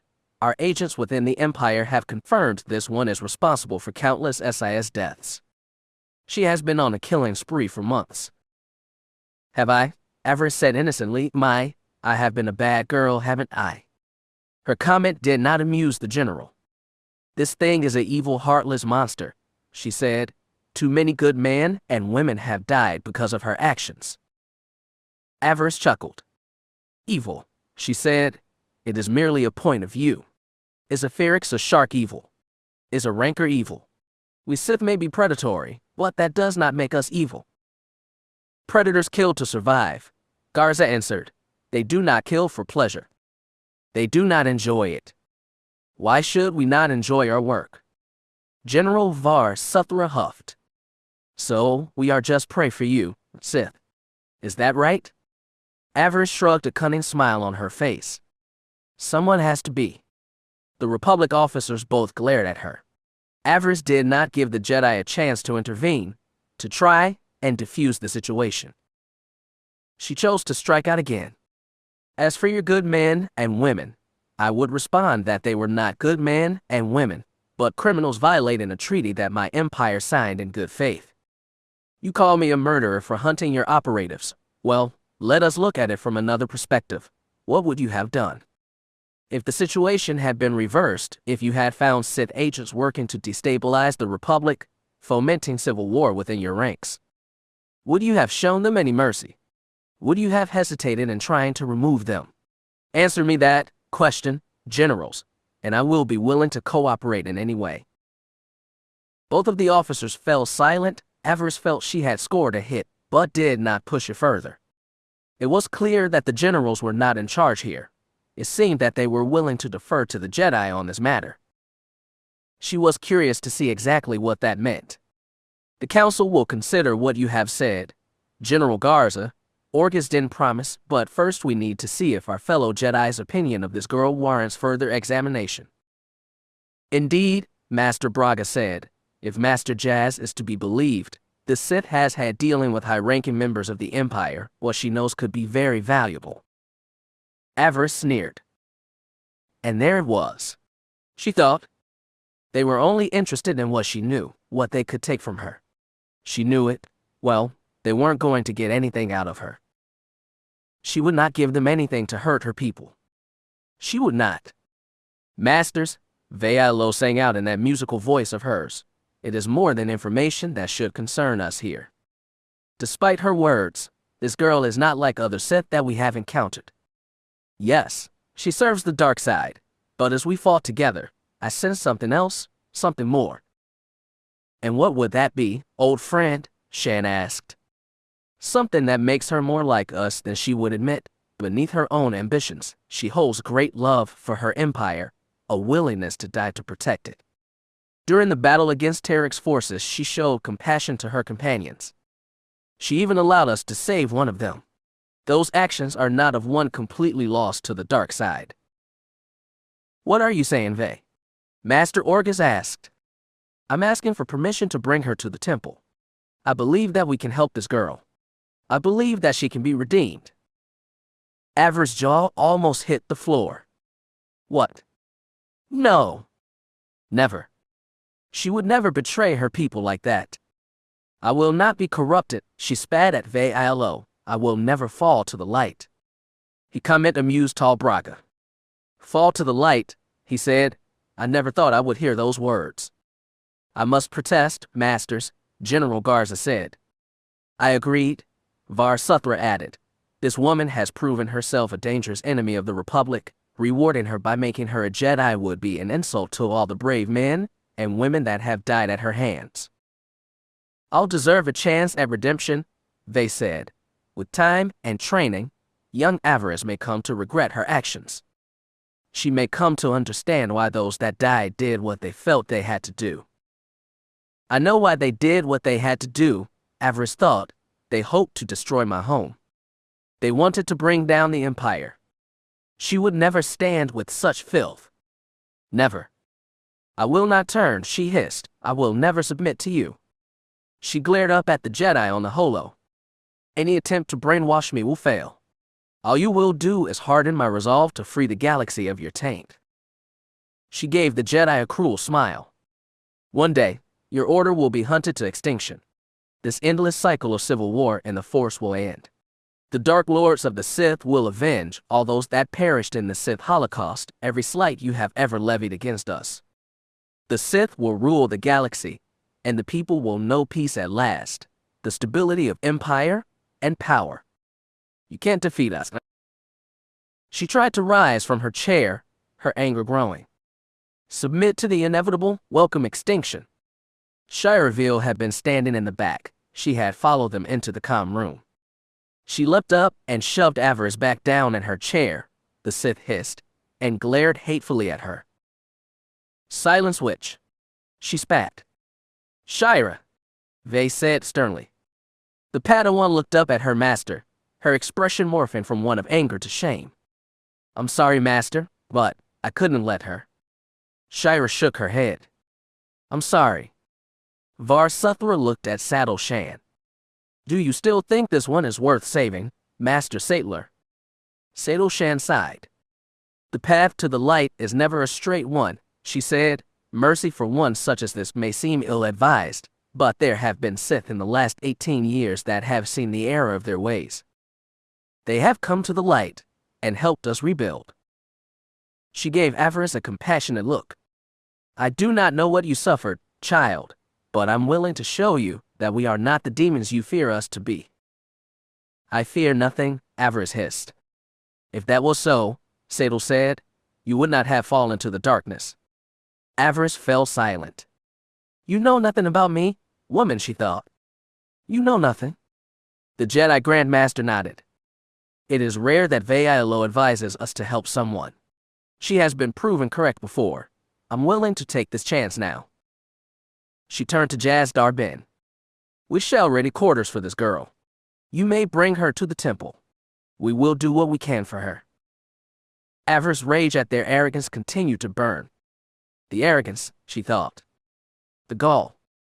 They can try to turn me, torture me, brainwash me. It will not work. The darkness will be my shield, my guide. I will not turn, she thought. I will not. Let the Jedi play their games. Let them try to turn me away from the true path, the true nature of the Force. I know who I am, Avaryss thought. I am Sith. I'm Darth Avaryss. I will not fail. I will not fall. I will not. Chapter 72. So, would either of you gentlemen like to be rich?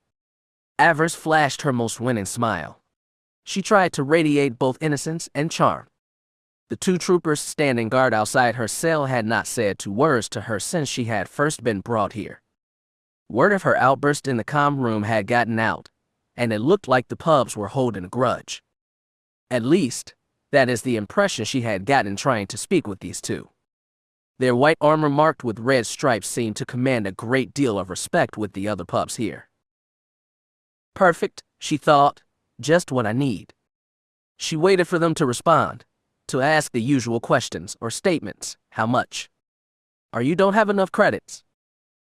Fortunately for her, she did, thanks to her TCS holdings. She was pretty confident that she could buy anyone. She waited for the soldiers to respond. They did not. They didn't even look at her. Her smile faltered slightly, but at the same time, she knew she could not give up. I have credits, a secret account here in Republic space, she added quickly. You would not believe how much. I would be most generous to the one who got me out of here, more than generous. Still, the soldiers ignored her.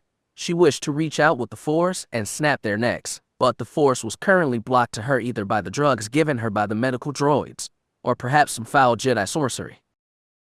It doesn't matter. I will not simply walk to my own execution. I won't give in. This would likely be the last time she would have a chance to get out of this. As soon as the Jedi took her to their hidden temple world, it would be all over. Escape would be impossible. I can't give up. Her smile returned as bright as ever. Would you both not like to have a better life? Do you truly enjoy the drudgery of being a mere trooper? I can't free you from that. Credits were supposed to have more value in the Republic.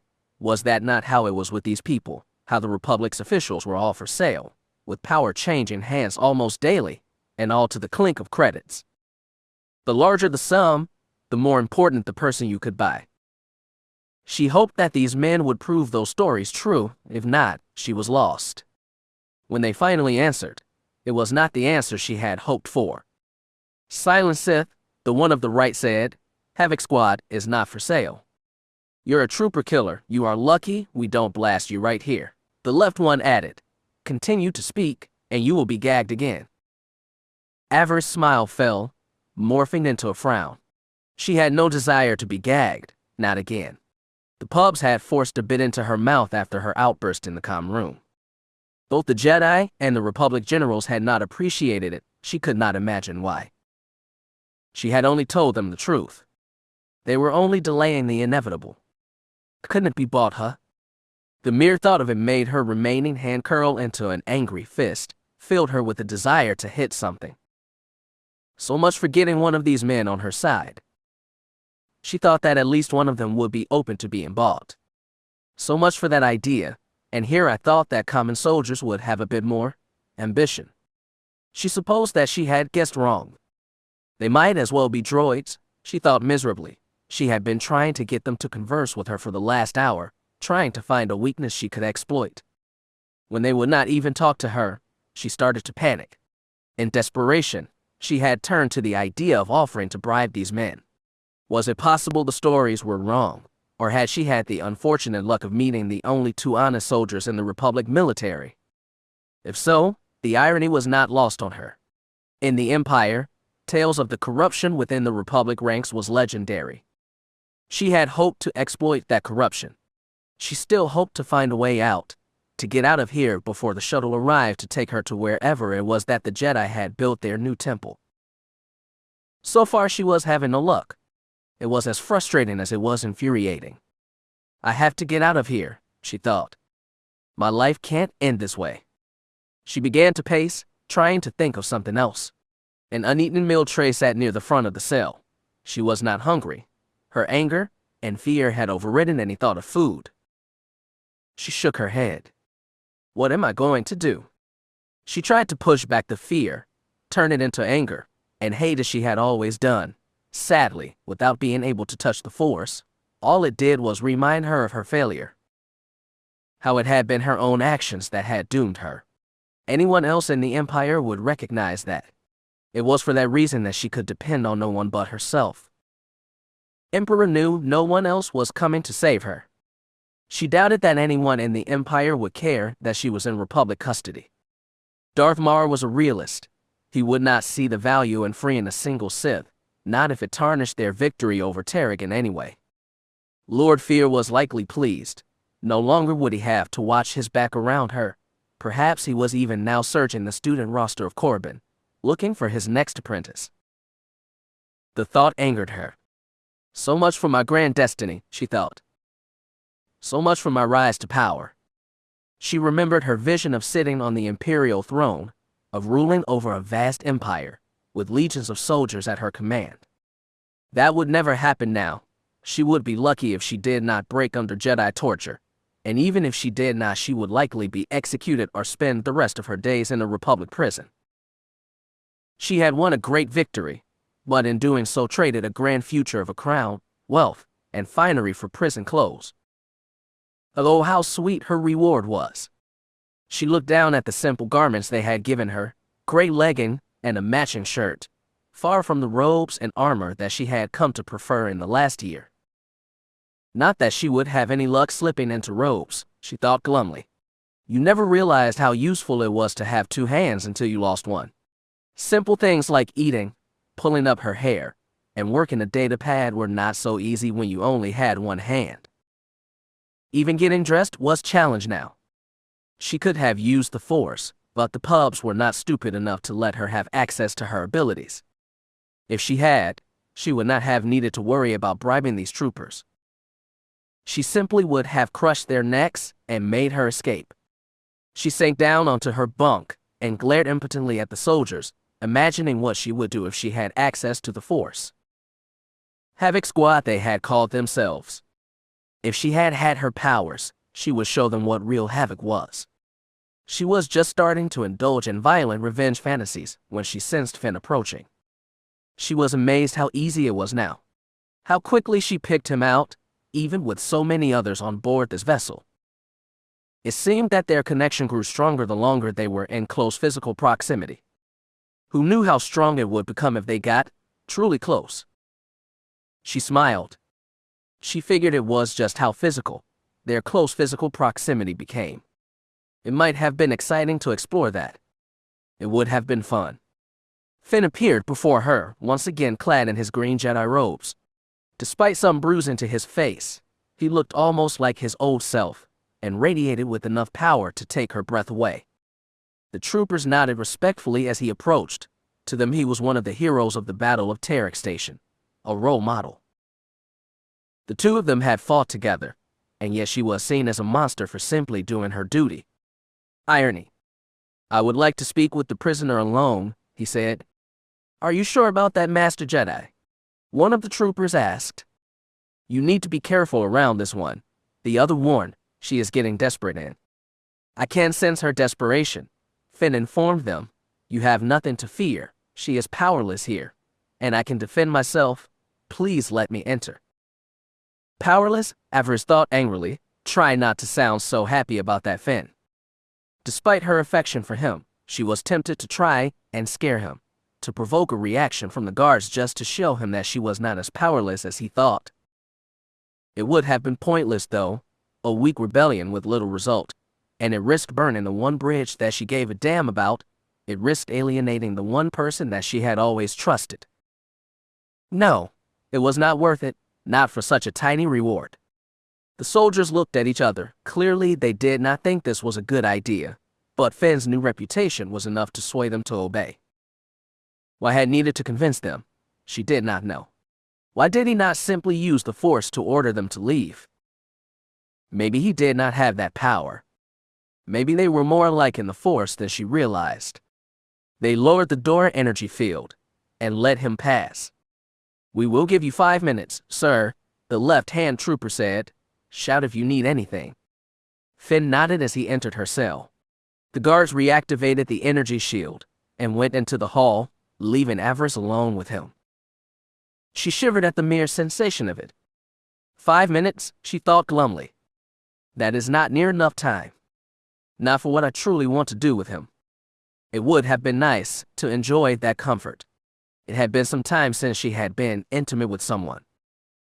She would have welcomed such intimacy. It would have been soothing. If Finn picked up on her desire, he did not show it. He radiated only concern through the Force. No doubt he had heard what had happened in the comm room. He sat down next to her. "Hi," he said shyly. "Hey," she responded, flashing him a weak smile. "I don't suppose you could get me out of this, for old time's sake." Finn sighed and shook his head. "Embrace extinction," he said, quoting her outburst to the general.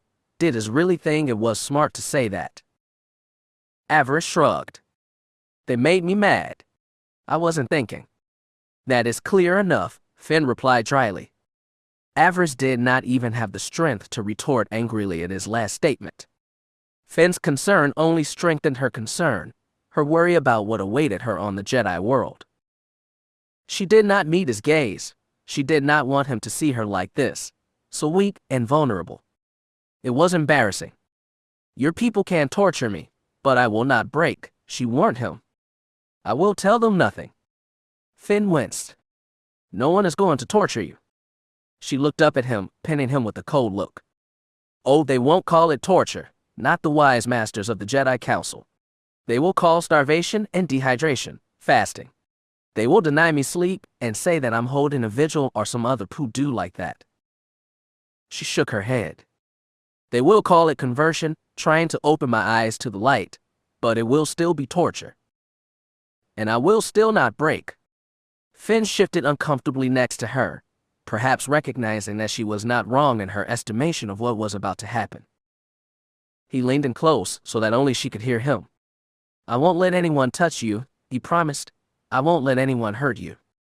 His words were comforting, but she doubted that he would be able to truly do anything. The Jedi believed that she had information that would aid them in the next battle with the Sith. They would not let a mere Padawan's feelings get in the way of extracting that information. Emperor knew, a Sith certainly wouldn't. Looking around, Finn spotted the dinner tray on the floor. He gave her an appraising look. You should eat, he advised. Try and regain your strength. You haven't eaten much since you got here. The Force sustains me, she said proudly, and besides, I'm not hungry. A growl from her stomach made those words lies. Finn smiled, but did not call her on it. Avaryss bowed her head and gave him a sheepish grin. Maybe I could eat a little. He nodded and went to pick up the tray. He once again sat down beside her, holding it out to her so that she could take it. She did not try. With her missing arm, she would likely have spilled it on the ground or on herself. She cursed under breath. Damn it, why did she have to appear so weak before him? Why? Finn, recognizing what was going on, did not say anything about it. He allowed her to keep what dignity she still had. He held onto the food tray with one hand and with the other helped feed her. He broke up the bread into smaller pieces that she could take with one hand, and steadied the soup bowl for her so that she could eat without fear of spilling. She was grateful, but she shook her head. This is so embarrassing, she said. Why? He asked. You needed aid, and I chose to offer it. He gave her a gentle smile. There is nothing embarrassing about needing help. She worried her lower lip with her teeth.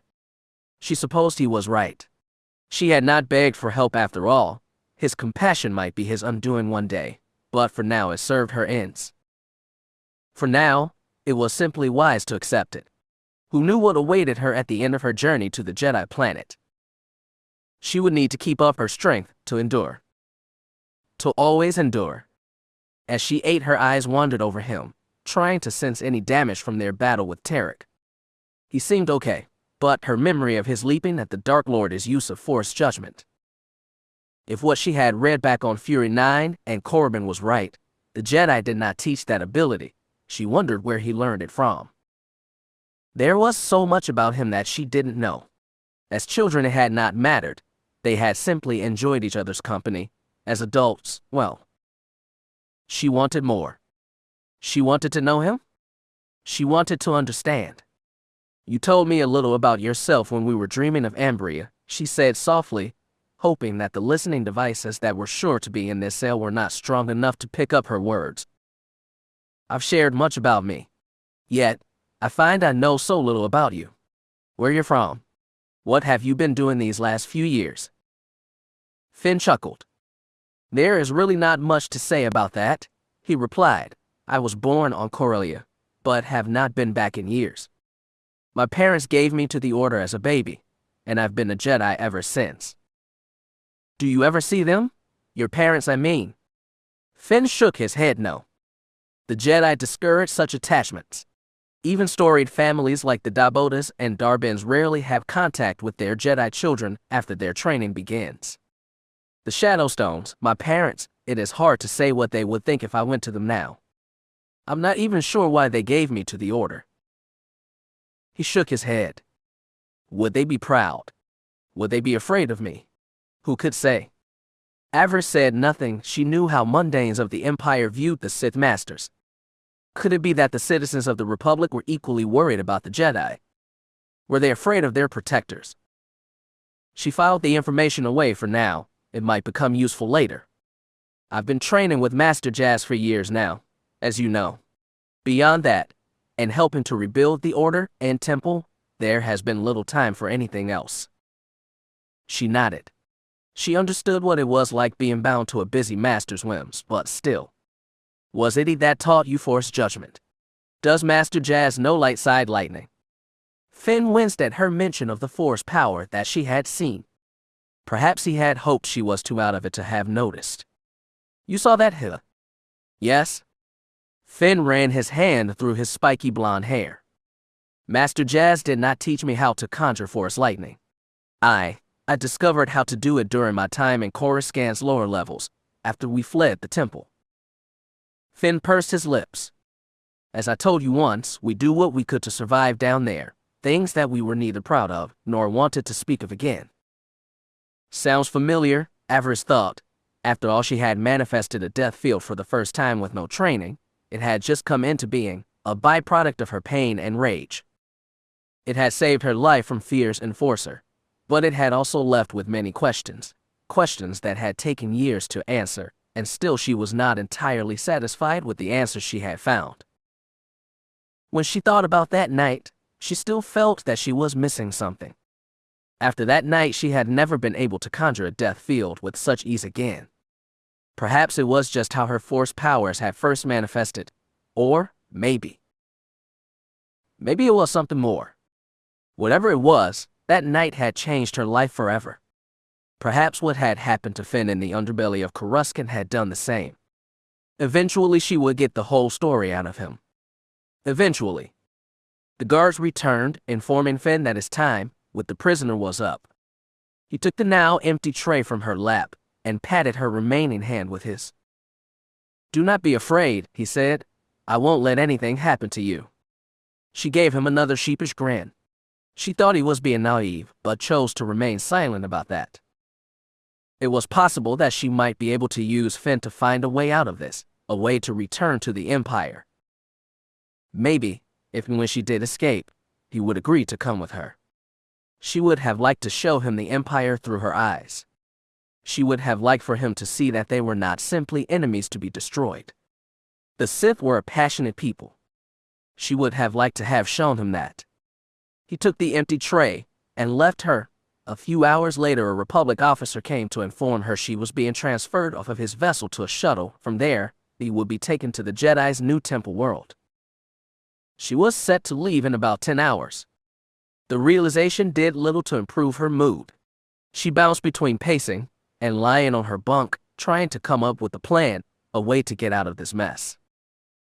Sadly, she could not come up with anything, with the exception of trying to end her own life. She saw little chance to get out of this. She lay down and tried to sleep, but rest would not come. She was too worked up to sleep. There has to be a way out of this. She knew there was. There had to be a way. Once again, she felt Finn's presence. He arrived a few moments later, with 4 fully armored Republic troopers in Shireville. The 2 Jedi Padawans had volunteered to see her safely back to the new Jedi temple. They would be his escorts on this journey. Avaryss could guess why Finn had asked. Shira's motivation was not so clear-cut. She does not care about your reaching this planet. The dark side whispered within her. The mongrel cares only about Finn. Maybe she is nervous. Maybe she fears that Finn might do something foolish. Whatever the reason, the mongrel was coming along for the ride. Avaryss was so thrilled. They locked her remaining arm to her side. Her hand was secured against making any gestures that might allow her to try and focus the dark side. To prevent her speaking any spells, she had once again had a bit shoved into her mouth. Unlike others she had faced, it seemed that these Jedi didn't know how to contain a Sith sorceress. Once she was safely secured, they began the journey to the hangar bay, Finn to her right, Shira to her left. Soldiers and techs watched as they passed. The young Sith glared impotently at them. They looked at her like she was a monster, some grotesque thing brought out for their amusement. If she had access to her powers, she would show them exactly how wrong they were. She could feel Shira's regard on her. The beast girl was so hungry for her to try something, anything. No doubt she would have enjoyed bringing Avaryss low. The Sith did not give her the satisfaction of trying. All her thoughts were now focused on the future. What would happen when she was locked away in a Jedi cell? She recognized the shuttle type when they finally entered the hangar. It was one of the larger vessels of its type, a long-range shuttle that meant the Jedi planet could be anywhere in this quarter of the galaxy, wherever here even was. The two Republic pilots stood outside the entrance ramp waiting for them. One was a blue-skinned humanoid, the other a squid-headed corn. Avaryss frowned when she saw the shuttle's co-pilot. He looked familiar. Was this the same corn that had been watching her in the hall? She could not say for certain. She did not know enough about the species to say this was the same one. The lead trooper turned over some kind of data pad to the pilot, a transfer document or some such foolishness, she supposed. The other 3 troopers and the 2 Padawans escorted her up the boarding ramp, securing her in a passenger seat next to the shuttle's main hold. Finn sat next to her while Shira took a seat across from them, so she could watch Avaryss closely, no doubt. Go ahead and watch, Avaryss thought. I won't give you the satisfaction of begging. The troopers turned and left, leaving the Jedi alone with their prisoner. She saw a locked box had been loaded on board as well. When she reached out to it with the force, she sensed the presence of the crystal that held Trik's soul within. The sensation angered her. Were the Jedi going to try to free Trik's soul? It would be foolish to attempt such a feat. It was more likely that the crystal would end up in some Jedi archive or trophy room left to collect dust. That such a prize was to be locked away was a waste. The least the Jedi could do was return it to the Empire. It would have been a fitting gift for the Dark Council. Avaryss felt the shuttle rumble beneath her. She tried one last time to free herself, to break the restraints. The Force barely whispered to her. She was unable to draw on enough of her emotions to find the power she needed. The medical droid had given her an injection before she had left her cell. Perhaps that was what was muddying her thoughts and keeping her calm. Not that it really mattered, not now. She was out of time. She was on her way to the Jedi home base. Who knew what awaited her when they arrived? She felt the strange sensation one felt when they were on a ship that just entered hyperspace. Once they were away from the fleet, Finn finally removed the bit from her mouth. Thank you, she mouthed. In the seat across from them, Shira rolled her eyes. Avaryss glared silently at her. An awkward silence overtook the 3. Avaryss could feel the tension. She decided to make things interesting. She sighed and laid her head on Finn's shoulder. Shira took notice, her large brown eyes widened.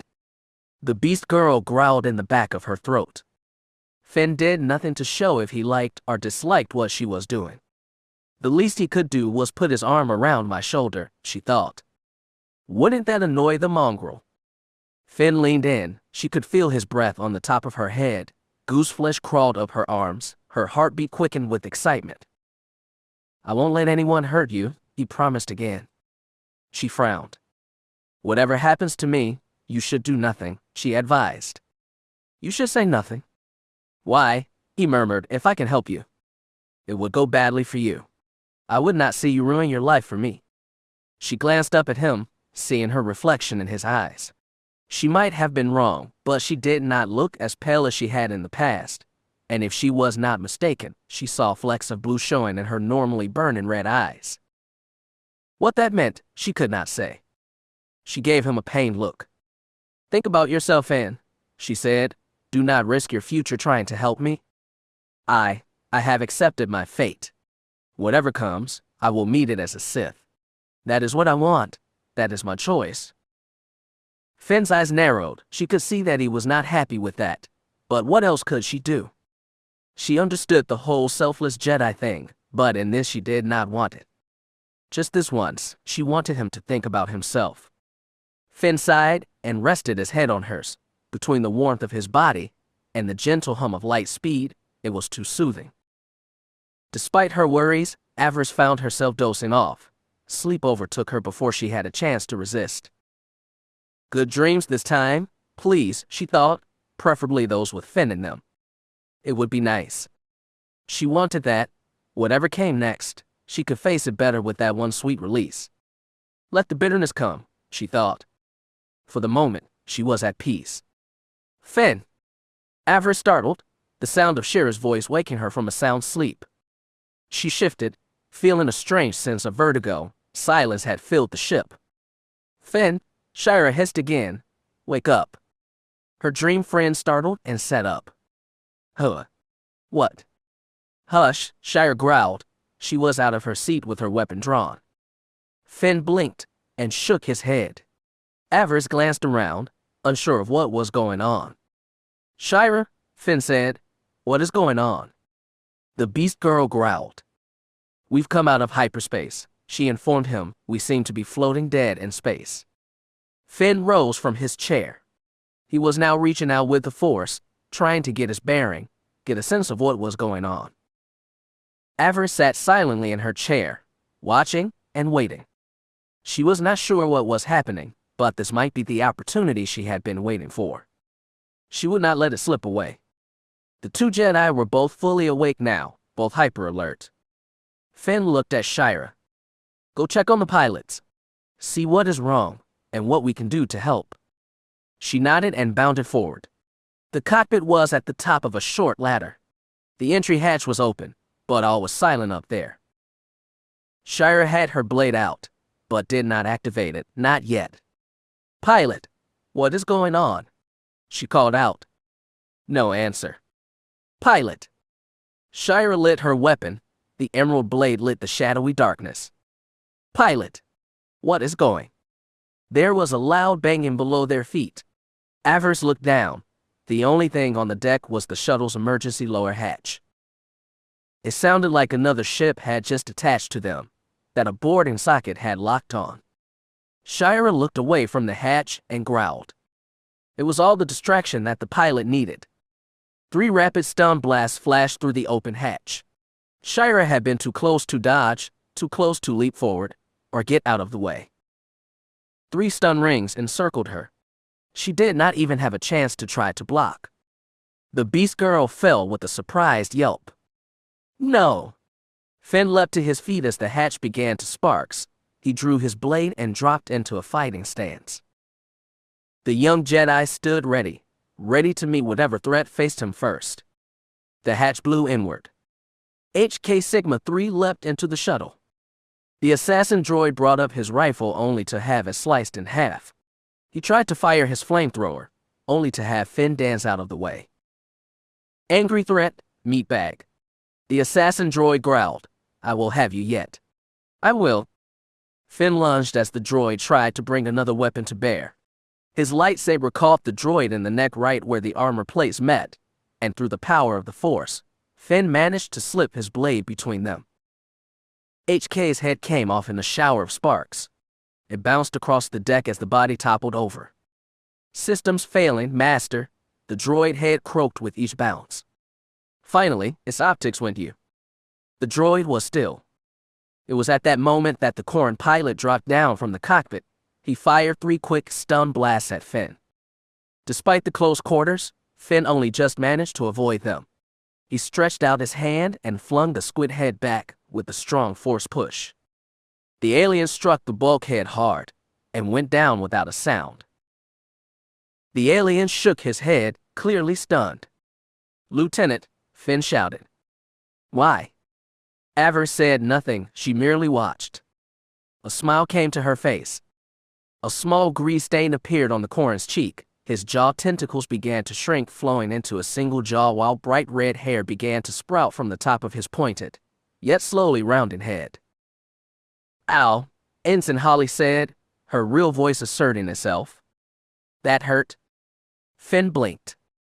What? He did not have time to respond. The hiss of activating lightsabers sounded below. A smoke grenade came up and exploded in midair, turning the ship's cargo bay into a misty night. Finn tried to close the hatch, to stop anyone else from boarding, but was stopped by Zen, who must have leaped in just after the bomb went off. Her crossguard blade met Finn's as she pushed him back. Their weapons sparked with each strike. Hello, old friend, she said in a low, sultry voice. Are you ready to die? Finn engaged his former friend in battle. The light of their weapons turning the smoke a deep purple. Neckers leapt up next, her red blade flaring against the cloud. Master, the Devish called out. Are you being here? Here, Avaryss shouted.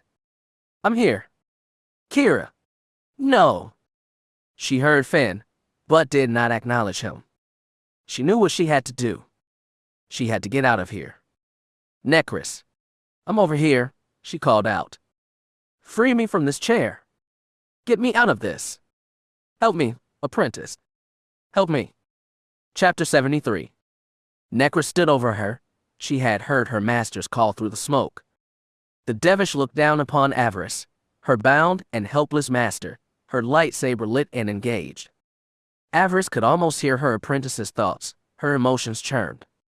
For the first time since she had met the girl who had been Quinai Malik, Avaryss felt real fear. Beware your apprentice.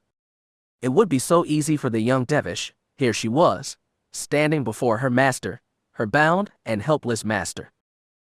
Was this the moment? Had Avaryss miscalculated? Was this the moment when Necromancy would give in to her hatred? Was this the moment she would avenge herself on her master?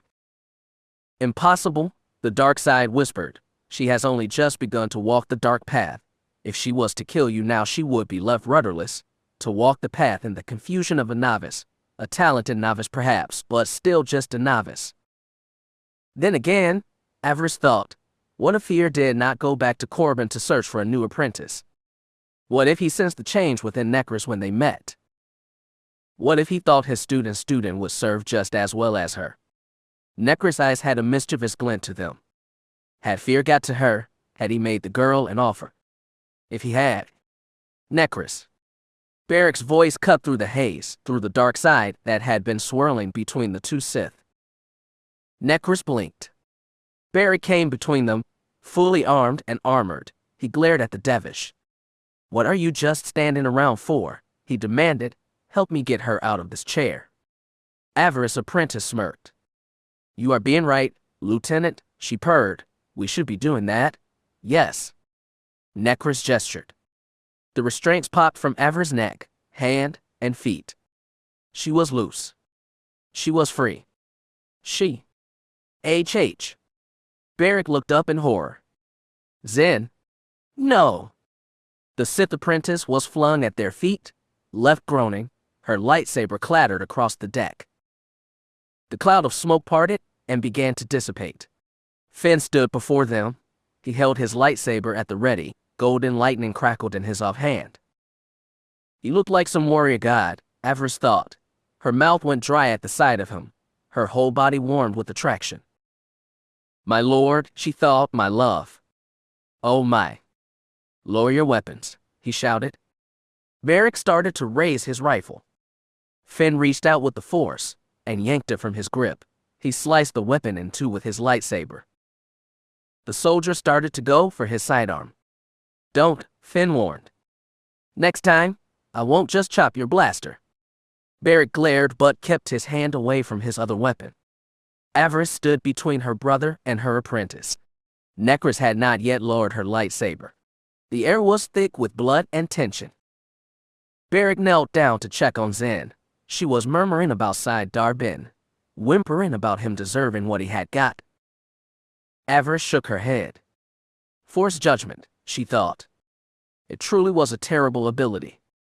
They were lucky the Jedi had all but abandoned it. Avaryss weighed their options. Zen was down. HK was scrap. Holly was still lying on the deck looking dazed, and she, Avaryss herself, was in no shape to fight. She shook her head. She could still escape, but there would be a cost. They would need to kill Finn. She did not want that. In the back of her mind she heard her mother's lullaby. She could almost see Maya Lila's face. You can't kill him, Kira. You love him. Avaryss shuddered. You love him. She pursed her lips. Yes, she did love him. She had loved him for years, but to free herself, to rejoin the Sith, she was willing to sacrifice that love. She was willing to let that love go.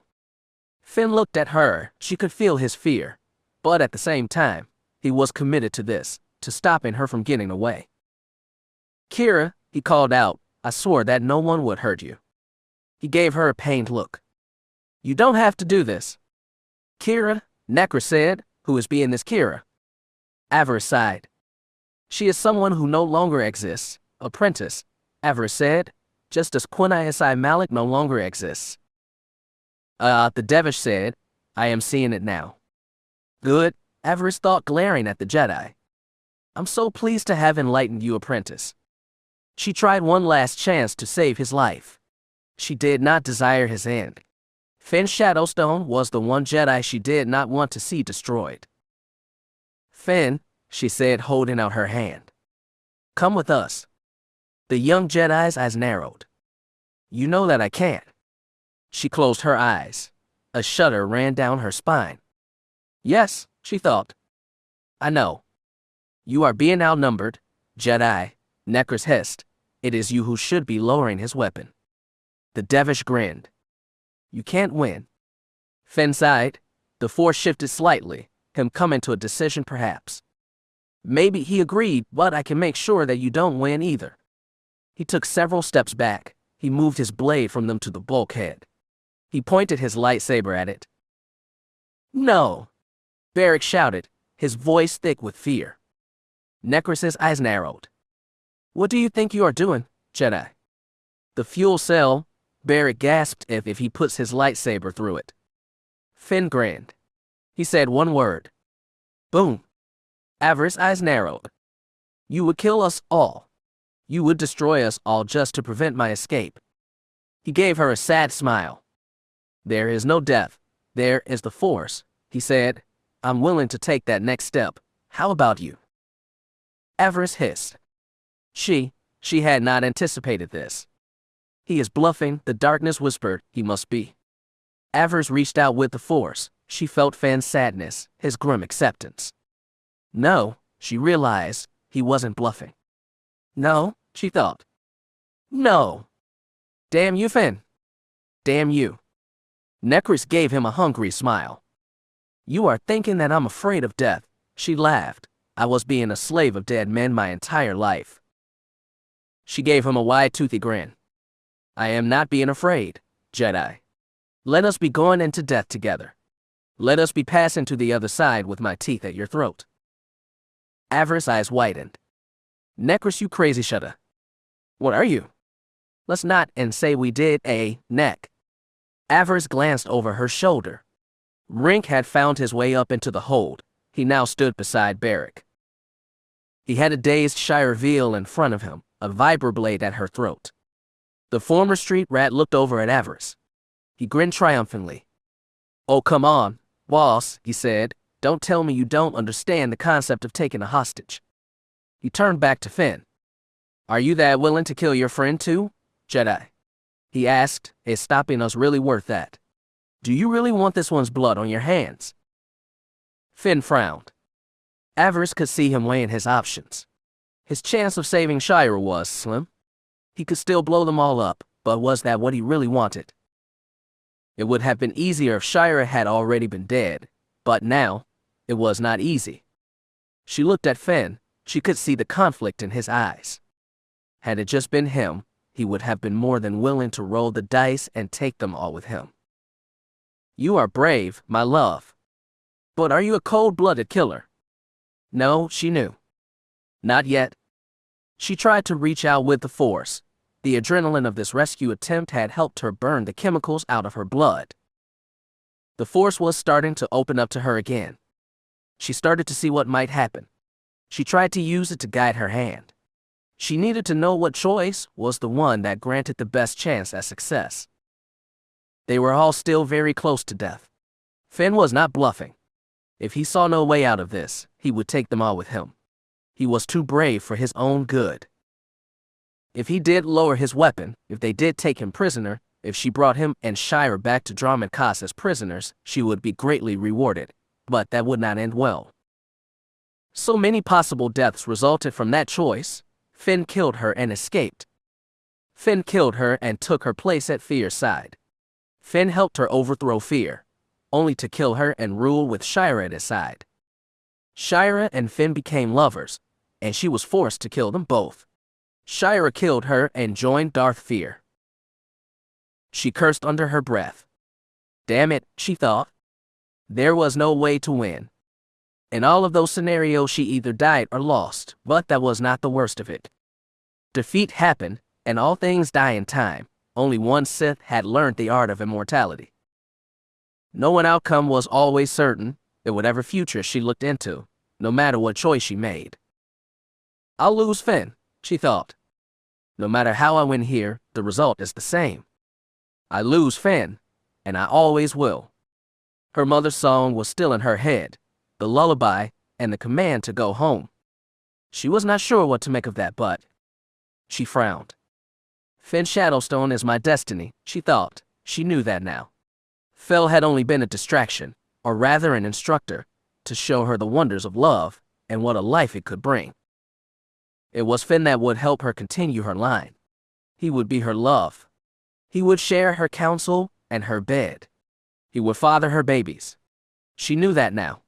She could almost see it. But to preserve that future, she would have to let him go, for now. Now is not yet the time, she realized. Finn did not join her here. It was here that their paths would part again. She almost wanted to scream. Frustration burned in her gut. Why? Why must we part again? It isn't fair. The darkness washed over her. Its energy was a cool and soothing balm. Be patient, the dark side whispered. He will be yours. One day. She sighed. She knew what she had to do. Damn it. She sighed, and there, surrounded by her crew, her house, she made an offer. Her life for ours, Finn, she called out. Let me and my crew go, and we will not kill Shira. What? Necros hissed. What? Finn said, his blade never leaving the spot behind the fuel cell. Avaryss gave him a sad smile. Our story does not end here, she said. You saved my life back on Trik Station. I offer to spare you and Shira now. You will not be taken prisoner. We go our separate ways. You have my word on the Emperor's name that I will not try to harm you or this vessel. The other pilot is still alive, Holly said, rising from where she had fallen. The changeling shook her head. I didn't kill him. He is only stunned. Avaryss smiled. Good move, Holly, she thought. She just upped the ante. Finn had another life to consider. He is a Jedi. He will not let two lives end to stop this. He will not kill his own. He was not that ruthless. No one else has to die today, Finn, Avaryss said. I can just take my belongings and my crew, and we can leave. We can settle this matter another day. Finn's eyes narrowed. Why should I trust you? She smiled. Have I ever lied to you? Finn frowned. She could feel his emotions. He did not want to hurt her, but he knew what it meant to let her go. She was Sith. She would continue to serve the Empire. She would continue to serve the Emperor. When the next war came, she would fight.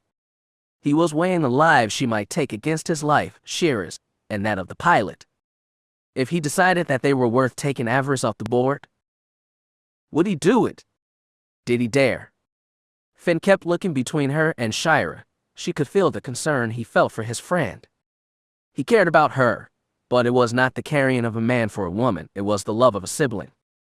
Shira would be angry to know that, perhaps, but that was how Finn, and how he would continue to feel unless something extreme happened. Avaryss was unwilling to go that far. Finn would not have to make that choice. He would be hers, eventually. Shira growled weakly. She was still out of it from Holly's stun blast, but that would not be forever. The choice is yours, Finn, she said. Do we all die here, or do we part, cold warriors? Finn Shadowstone's eyes narrowed. Swear that you will simply leave. Promise that you will not kill anyone else this day. I swear it, Avaryss promised. Swear on the name of your emperor. I swear it. Swear it on the name of the family that lost. Avaryss winced. I swear it. Make these others swear too. Avaryss blinked. What? Say it, Kira. Neither you nor any of these will try anything if I let you go. Say it. Avaryss smiled. Clever boy, she thought. Finn had a suspicious mind that would serve him well when they were dealing with enemies of their house, enemies of their family. Swear it, Avaryss ordered, all of you. You will not try to harm this ship or these people this day. One by one, her crew agreed, murmuring acceptance. Necromancy had been the slowest, but a cold look from her master made her agree. No harm would come to the Jedi and his companions. They all swore it. Finn still kept his blade directed at the fuel cell, but he did allow Avaryss' crew to start to depart. Beric helped Zen down the hatch and back aboard their interceptor. Holly was a bit wobbly, perhaps even concussed, but she was able to make it back down the hatch under her own power. Necromancy used the Force to retrieve the deactivated HK Sigma-3. Holly would need to repair him, while considering the state she had brought him back from before, it should not be difficult. Rink sliced the storage locker on board, the one containing Avaryss' personal effects, her alchemical bracer, her lightsaber, and the crystal containing Darth Tarik's tortured soul.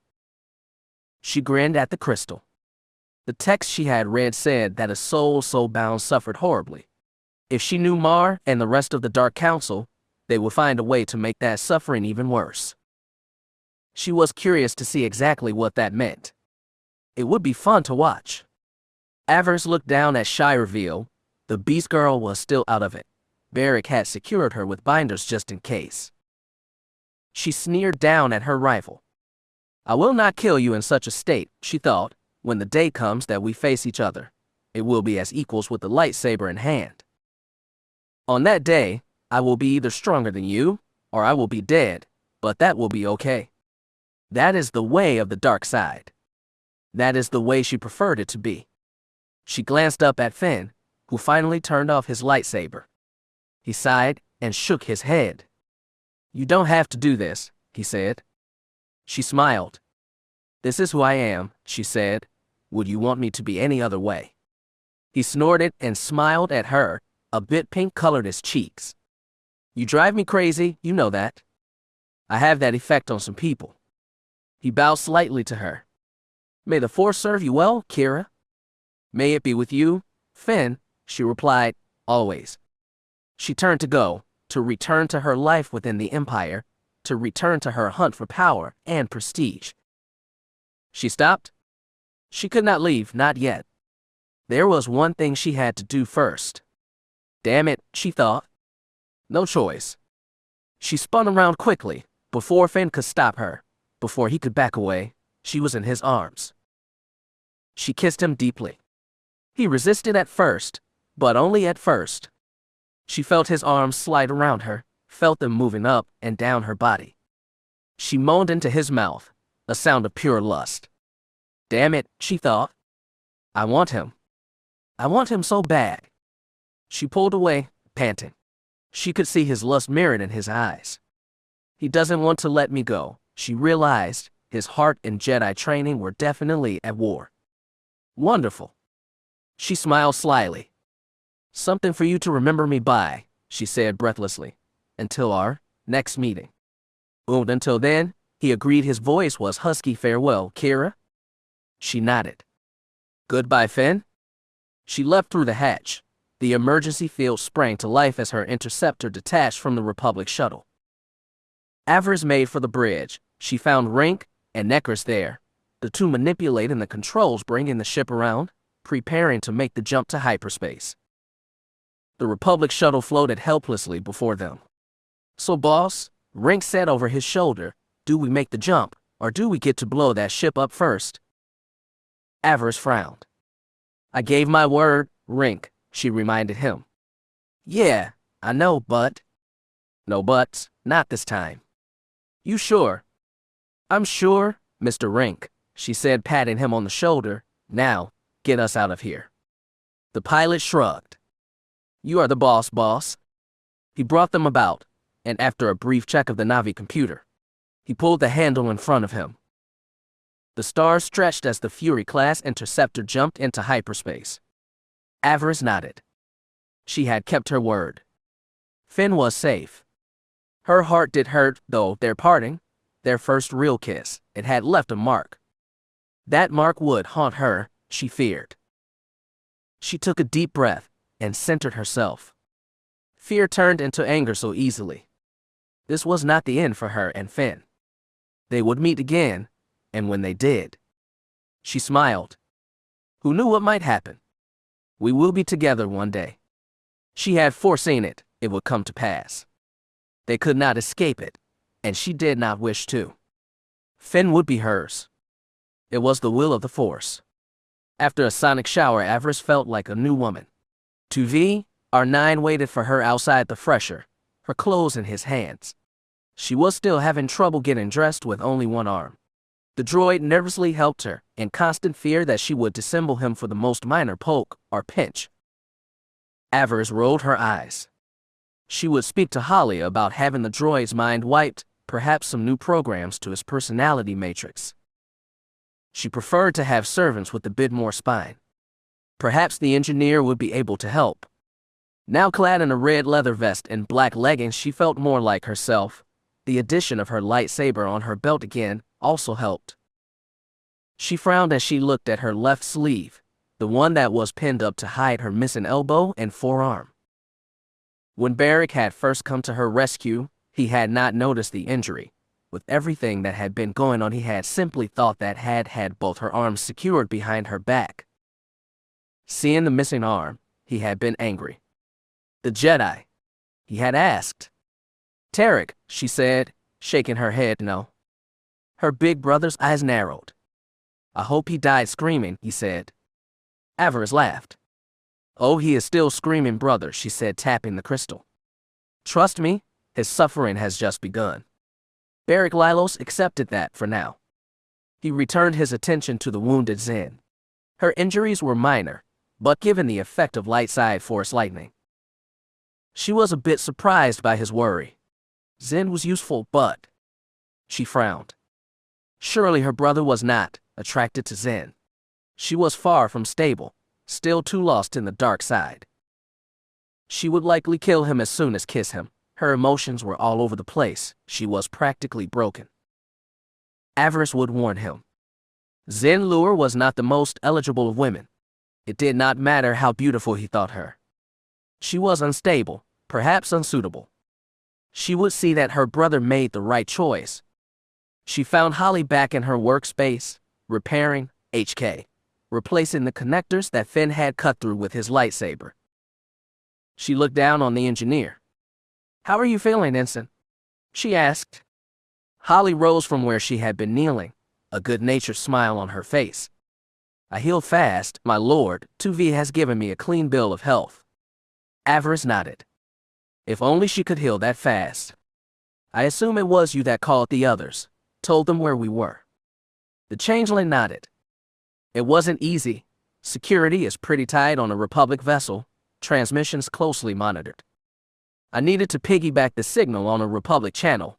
Not an easy feat, to be sure.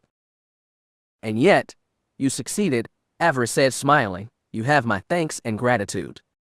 The engineer blushed. Thank you, my lord. You honor me. I'm just getting started, Avaryss thought.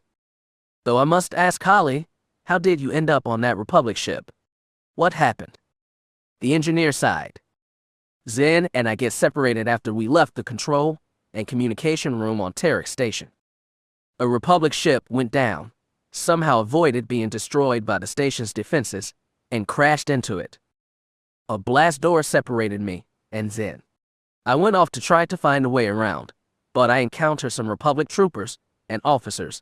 They had survived the crash and were looking for a way out. How did you end up disguised as a Quarren?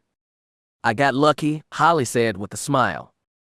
I found Lieutenant Slusk, the Quarren, dead. He had been killed in the crash. Considering the number of pub troopers around, I thought it wise that I not be seen wearing a Sith uniform. I transformed into Slusk and rejoined his fellows. I acted like I was concussed or in shock, not hard considering what was going on around us. I stayed close to the pubs as we fought our way back to hangars. I thought to disappear in the confusion and make my way back to Rank and the others, but by the time we did, the battle was all but won and the station starting to break up. I decided to take my chances with the Republic. I was going to go back with them, find a new shape, and disappear when I saw an opportunity to make myself scare. Her smile widened. It was then that I learned that you were on board, that you had been captured.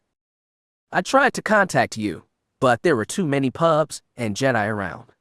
The only thing I could do was try and contact the others.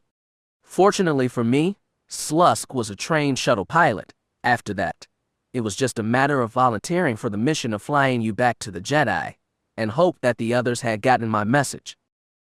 Fortunately for the two of us, they did. We escaped. Avaryss nodded. She had to give it to Holly. The girl was not only smart but resourceful as well. She would have been a boon to Imperial intelligence, but their loss was her gain. You have done well, Holly. Very well, Avaryss said, placing a friendly hand on the changeling's shoulder. I'm going to see that you get promoted to Lieutenant Commander, and I would like you to consider remaining in my service, serving with House Avaryss. Holly's eyes lit up. I thank you, my lord, she said, saluting. I will gladly stay, but Lieutenant Commander is quite the promotion. That is a 3-level jump. You've earned Holly, or may I call you Lujane? The engineer was practically beaming. Whatever you like, my lord, she said. Avaryss nodded. This is just the beginning, Lujane. Our victory here will cement House Avaryss' place among the other great Sith clans. When war comes again, we shall be ready for it. More than ready, my lord, the changeling promised. She looked over at HK. I will get him up and running again. I'm guessing he is going to be very busy in the next few months. Avaryss chuckled. I suppose he will be, she agreed. See to it immediately, Lieutenant Commander. It will be done, my lord. It will be my pleasure. Avaryss nodded, left her alley to her work. She could not say if Holly was a friend, but she was definitely getting close to that designation. I reward good service, Avaryss thought. That was the way to keep my underlings both loyal and hungry. Now would come the hard part, she thought. Now she had to face her fellow Sith. They had sent word to both Dromund Kaas and Corbin of her escape. Both Darth Feer and Lord Mar had responded. She was to proceed to an intelligence center on one of Corbin's moons. She needed to be debriefed what had happened while she had been in Republic custody. She had been their guest for almost a week. The Empire could not be too careful. She was not worried about the debrief. She had not broken or given the Republic anything to use against the Empire. Once her loyalty was assured, she would be able to return to her duties. What those duties would be, she could not say. I've given much for our people, she thought, looking down at her ruined arm. Surely Darth Mar will be able to appreciate that. She thought of Darth Feer. What would he say about her return? Would he be grateful, or something else? She smiled. If it was something else, she would need to be ready. Fortunately, she already had an idea. One's options were almost limitless with the right amount of credits.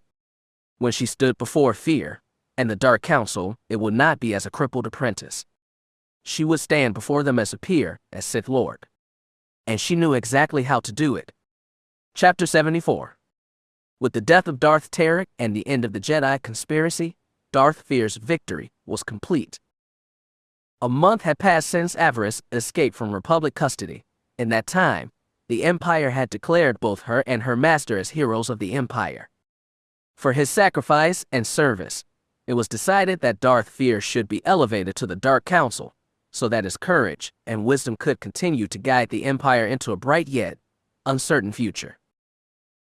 As for his apprentice, Avaryss was also to be honored at a celebration at the Sith Academy on Corbin. It was here that she would be formally inducted in the Order of the Sith Lords, her name added to the great codex of those who bore the name Dark Lord of the Sith. In the month that it took to prepare for the ceremony, Avaryss spent her first 2 weeks in the custody of Imperial intelligence. The Dark Council thought it prudent that she be examined, to make sure that her miraculous escape from the Republic was not part of some plan on their part, perhaps an attempt to get a Republic agent into the ranks of the Sith Lords. Avaryss was not insulted by their concerns. As a loyal daughter of the Empire, she thought it her duty to assure the Council that she was fine, and that she had not surrendered any of their secrets to the Republic. She remained committed to the Empire's goals. It was for that reason that she accepted their questions. After all, she had nothing to hide. Her debriefing was conducted by the legendary Sith intelligence agent known as Watcher 1, At first, the young Sith had been concerned about this meeting. She had expected to be strapped to an interrogation table being fed equal doses of truth serum and electric shocks.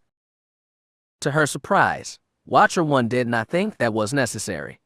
Her previous service to the Empire played a part in his decision not to go that route. Instead, they conducted their conversation over meals, the two of them talking over calf and pastries. Some might have been concerned about this, but Avaryss was not. He was a subtle one, this intelligence agent, she thought with a smile. He does not need to threaten bodily harm to get what he needs. Every day he would ask her the same questions. They would have the same conversation. Some lords might have been insulted by the tedium, but not Avaryss.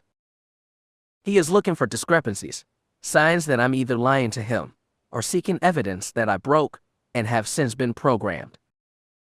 She remembered how Fel had acted, how he would repeat the same statements over and over in the same emotional inflection.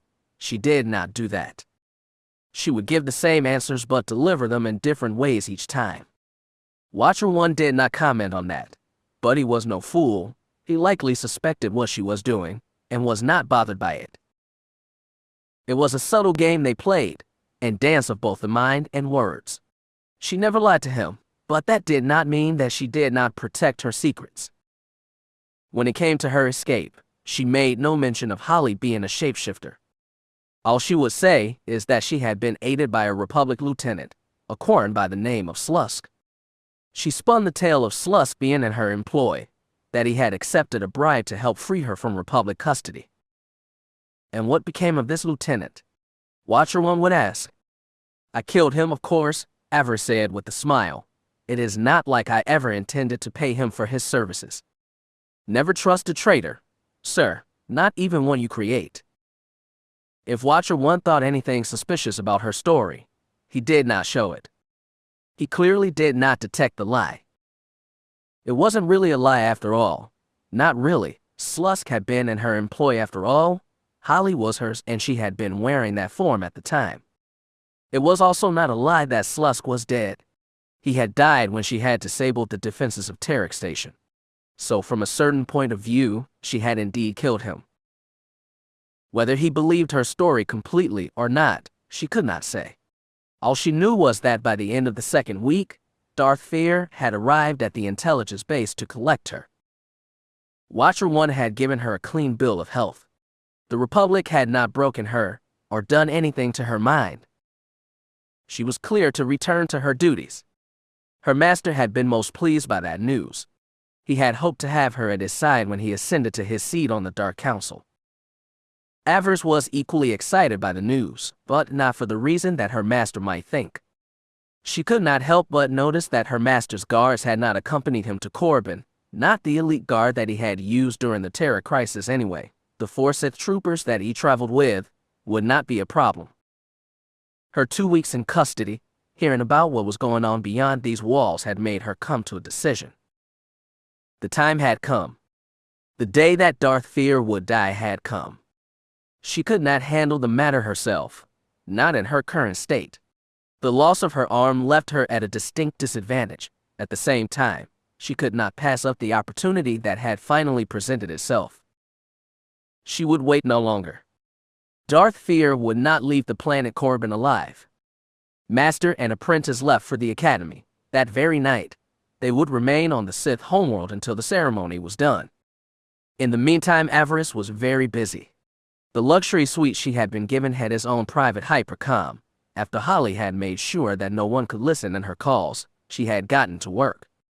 She contacted her pet alchemist Arb, the TCS droid 1A, K3, and a man named Kamek Leth, said to be the best cyberneticist in the Empire. It was these 3 that she entrusted with the most important duty, their task, to build for her a new arm, an arm that would not be limited by its mechanical nature. She wanted more than a simple prosthetic. She wanted to have full use of her abilities. She wanted a cybernetic arm that could not only allow her to use her full skill with the lightsaber, but also have the ability to project force lightning when she needed it. It was not an easy challenge, but then again, if it was easy, she would not be willing to pay such a high price for it. Her TCS accounts gave her more than enough resources to see this matter tended to. It only made sense to turn to the greatest minds in their field. She would not be satisfied with second best. They would give her what she wanted, and they would be paid handsomely for it. As for the men and the droid, they did not refuse her request. The three had been intrigued by the challenge, and with the knowledge that money was no object, she set them to work. You have 2 weeks to have a prototype built, she informed them. I must have 2 arms on the day of the ceremony. All three seemed confident that they could meet that deadline. Kamek assured her that he would have the prototype delivered when she needed it. See that you do, she said. Contact me when it is on its way. She broke off the transmission and immediately set about making a new one. So much to do, she thought. Far too much to do. Next, she sent word to Itae. It had been Itae that had delivered the vaccine to Trik's virus to Lord Mar. As a result, both she and her master were reaping the rewards of heroes. Kaas, of course, insisted that he had sent Itae along with Avaryss to ensure that her mission was a success. Itae said nothing to correct that. She was basking in the love and respect of her mother. Lady Tasia was most pleased that her eldest had taken the initiative and won a great victory. Itae was almost in tears when she heard Avaryss' voice. No one had sent word to her of Avaryss' survival. Her old friend was more than happy to put her at ease and to use her relief to her advantage. Itae's emotions made it easy for Avaryss to convince her to contact certain people. It will take time, Itae warned. I'm guessing whatever you have planned isn't going to be carried out immediately. We have time, Avaryss promised her, though perhaps it is best you not know the details, just in case. The blonde girl nodded. I understand. I will do as you ask. Thank you, Itae. Anytime, the blonde said, blushing slightly. Good luck, my love. We will speak again soon. She wants to see you. She misses you. The voice had come unbidden. It was not the voice of the darkness. It was something else, something familiar. She ignored it. Until then, Avaryss said with a hint of a smile, farewell. Itae blew her a kiss and smiled. Avaryss broke the connection and leaned back in her chair with a contented sigh. Well, she thought, the die had been cast. You shouldn't play with her emotions, the voice chided. She loves you, and yet you manipulate her. Avaryss rolled her eyes. Silence, she muttered. I don't need to hear this now. The voice fell silent again. She was grateful for that. The people that she had Itae contacting were members of House Rist of Alderaan. Though they did not typically take jobs off their homeworld, they would do so if the price was right. And considering the amount of credits that Avaryss had offered, the price was definitely right. According to her contact Elanathul, the men and women that she had just engaged were familiar with dealing with Force users. Originally, Avaryss had hoped to use them as a distraction, to draw away Feer's guards when she made her final challenge. Her injury and the fact that Feer was on Corbin all but alone had caused her to reevaluate that decision. Feer's victory had made a lot of Sith in the Empire envious enough that they were willing to aid her in her dealing with her master. Darth Feer would not live long enough to sit on the Dark Council. Her agents and her allies would make sure that did not happen. The thought made her smile. Part of her wished that she was well enough to handle the matter herself, to have had the honor of killing her master with her own hands. Dead is dead, the darkness whispered. Honor is a fool's prize. Do not waste your time thinking about it. She nodded thoughtfully that it was. They will not succeed, you know that. Avaryss did not even respond. Silence, she muttered again. Silence. The next few days passed in a blur. Darth Feer met with her almost daily, wanting to make sure that they would both be ready for the glorious day to come. He insisted that they practice their meeting with the council, what they would say and do when the rewards were given. Avaryss restrained herself from rolling her eyes as Lord Feer pretended to accept his place as a member of the Dark Council. Say nothing, the darkness warned her. Reveal nothing. Let him enjoy this. After all, he will not be alive to enjoy the real ceremony. Let him have his fun now. It was for that reason that she humored him, that she said nothing to distract him from what he thought of as his upcoming triumph. She smiled and played the role of the charmed apprentice, the loyal daughter. Feer, too drunk on his success, did not notice that she was acting. "This is what we have been striving for, my child," he said, practically giggling. "This will truly be a day of days." "Yes, master," she agreed with a cruel smile. "It most certainly will be." The days continued to roll by. Avaryss got word from her friends in House Rist. They were here. They had arrived on Corbin. The young Sith smiled. It would not be long now. "They will fail," the strange voice said, "and you will suffer for it." Avaryss ignored it.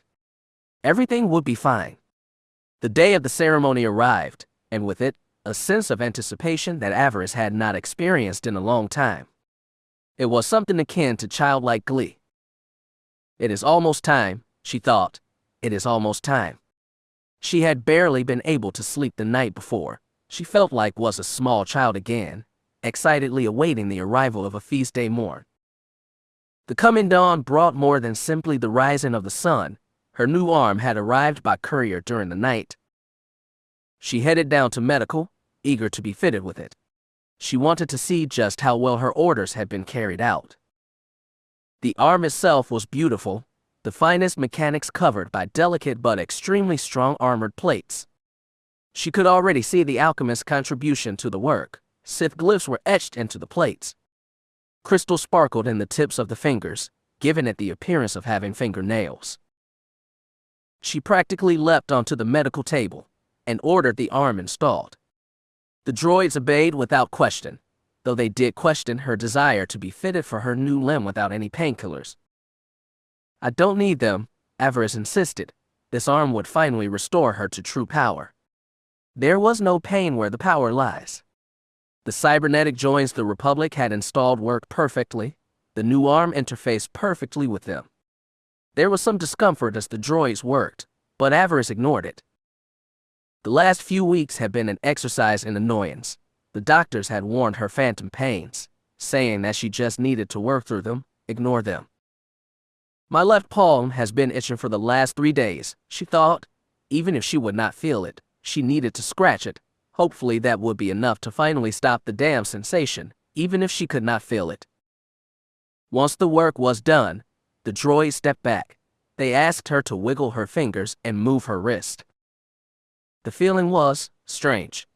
Her new hand moved, but there was a sense of disjointedness about it. The nerves were responding, but she could feel nothing below her elbow. She raised her new arm and looked at it. She stretched out her hand, and then quickly used it to make a fist. She, of course, could feel nothing, not the satisfaction of stretching, not the feel of her nails digging into her palm. "But why would I?" she thought. "This hand is not flesh, it is durasteel and wire. Of course I'm not going to feel anything." The droids nattered on about the exercises she would need to do to regain her full range of movement. She discovered that she was not able to touch the tips of her new fingers with her new thumb. They were too clumsy to do it. The droids assured her that, in time, her nerves and the cybernetic leads would come into full synchronization, and her new arm would function as well as her old one. So, it is a weakness, she thought, but one that could be overcome through training. "Fine," she thought with a nod. "I shall overcome." As soon as she was allowed to leave, she made for the training area. She wanted to see just how much she would need to work to recover her full skill with the lightsaber. She contacted both Arb and Kamek Leth. She wanted to see if they had anything to offer as she got used to her new prosthetic. Their holograms shimmered into existence as she activated her lightsaber. She started with the basic Shiicho drills she had first learned as a hopeful.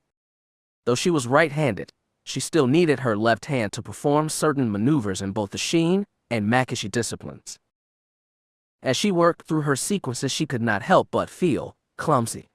She almost dropped her weapon twice while attempting defensive spins. It also felt like her grip was off. She could not tell if she was holding her saber too lightly or too tightly. Frustration boiled over, her rage continued to build at her weakness. She had lost more than just a hand to Trik. She would need to relearn much if she was to be the fighter she had been again. It will take time, my lord, Kamek informed her. Clearly he could see that she was struggling. Kamek was a tall, cadaverous-looking man. Pale-skinned with watery blue eyes, the man had been the first name in cybernetics in the Empire for years. His work was always in great demand, and was lauded. So far, Avaryss was not impressed. She deactivated her lightsaber and raised her left hand. There was a targeting dummy standing against the back wall. She snarled and reached out with her mechanical fingers. The crystals built into the fingertips of her new hand flared to life, vibrating with dark side energy. Force lightning exploded from the crystals, her rage and frustration giving form. The brightness of the display almost blinded her, as the target was flung back by the sheer strength of her blast, its chest blackened where the lightning had found its mark. Despite her frustration with herself about her lack of skill with the lightsaber, the display pleased her. At least something still worked, she thought. She ceased her attack and inspected her new hand. The fingertips were now glowing white-hot. They showed signs of melting. Despite the damage she had done to herself, she was pleased with the result. She turned to the holograms with a contented smile. "You have my thanks, gentles," she said, nodding respectfully. "Your work does not disappoint." She approached the hologram of Dr. Leth, holding up her hand for him to see. The holofield should have been enough for him to get a good look at what had happened. He regarded her hand thoughtfully, scratching the back of his balding head. "I do think that there is room for improvement, however," she suggested, looking down at the damage done to her fingertips. If Leth was insulted, he did not show it. He nodded thoughtfully. "A heat-resistant coating, perhaps," he murmured to himself, "perhaps one of the new polymers, or a ceramic cast." He looked up at his employer. "Do keep in mind that what you are wearing is only a prototype, Lord Avaryss. The finished model will be far more fine-tuned. I shall make the necessary modification to improve your dexterity and your response time. My work will yield the results you require." "I'm sure it will, Doctor," she said with an icy smile, not needing to add the obligatory, "for your sake." Leth was used to having Sith Lords for clients. He knew how dangerous their displeasure could be. "I've already begun preparing both the armor plates and the crystals for your new hand, my lord," Arv the alchemist promised her. "They will be infused with dark side energy, and be able to handle far more than this first attempt." The alchemist smiled. "Trust me, my lord. You will be most pleased." Avaryss nodded thoughtfully. The man was certainly a treasure. She was grateful now that she had not killed him when her master had ordered his end. The helmet and bracer he had made for her were excellent, but this. She smiled. This would be the man's masterpiece. "Return to your work, gentlemen. Produce a functional final product by the end of the week, and I will see that there is nice bonus in it for both of you, such as my generosity." Both scientists smiled. "It will be done, my lord," Kamek promised. "You will not be disappointed, my lord, trust me." The two scientists disappeared, leaving Avaryss alone with her thoughts. She looked down at her new hand. Her left palm still itched terribly, but she tried to ignore it. She had no more time for games. The ceremony was tonight. She needed to get ready. Not that it would happen, of course, she thought as she made her way back to her quarters. Darth Feer would be dead in less than 2 hours. All she needed to do now was give the word. His day of triumph would turn into a funeral, his funeral. She was most eager to see it come to pass. As she had told Finn once, she really did look good in black. She said nothing to anyone as she made her way back to her quarters. She was to meet with Lady Sinestra's servants in 20 minutes. They were to do her hair and prepare her makeup. She was to look her best when her master ascended to the Dark Council, and for her to be named a full lord, of course. The former would never happen, and the latter, well, she should have already been a lord. It had been promised to her for dealing with the conspiracy. She needed no ceremony to tell her that she was one. She knew she was one in her soul. No one could take that away from her. No guards challenged her as she passed. By now they all knew her face, and her reputation. She entered her quarters ready to send out the kill order to her friends from House Rist. She froze as soon as the door closed behind her. Darth Mars stood before her, clad in his black and red battle armor. His presence bloomed before her, radiating a sense of cold detachment and grim resolve. She had not even sensed him. She was impressed. She smiled innocently. She would have to learn that trick one day. "My Lord Counselor," she said, managing to hold her smile, all the while trying to hide her surprise, to force her heartbeat to slow down.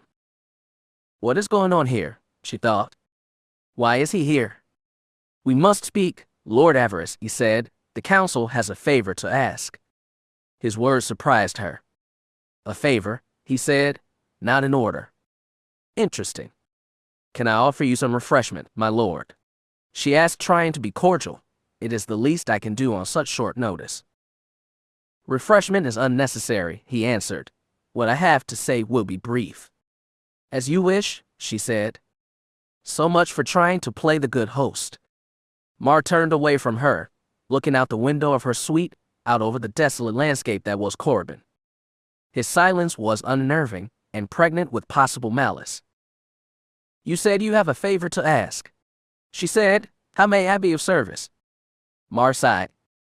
"The council knows about your plan to remove your master today," he said. "We would like you to call it off." Avaryss fought the urge to gasp. They knew. How? She had been so careful. "I'm not sure what you mean, my lord. I've made no such." Mar turned to her. That cold regard killed any further attempt to deny or lie. She winced under that icy stare. She could not see his eyes, but she did not need to. That gaze penetrated your soul.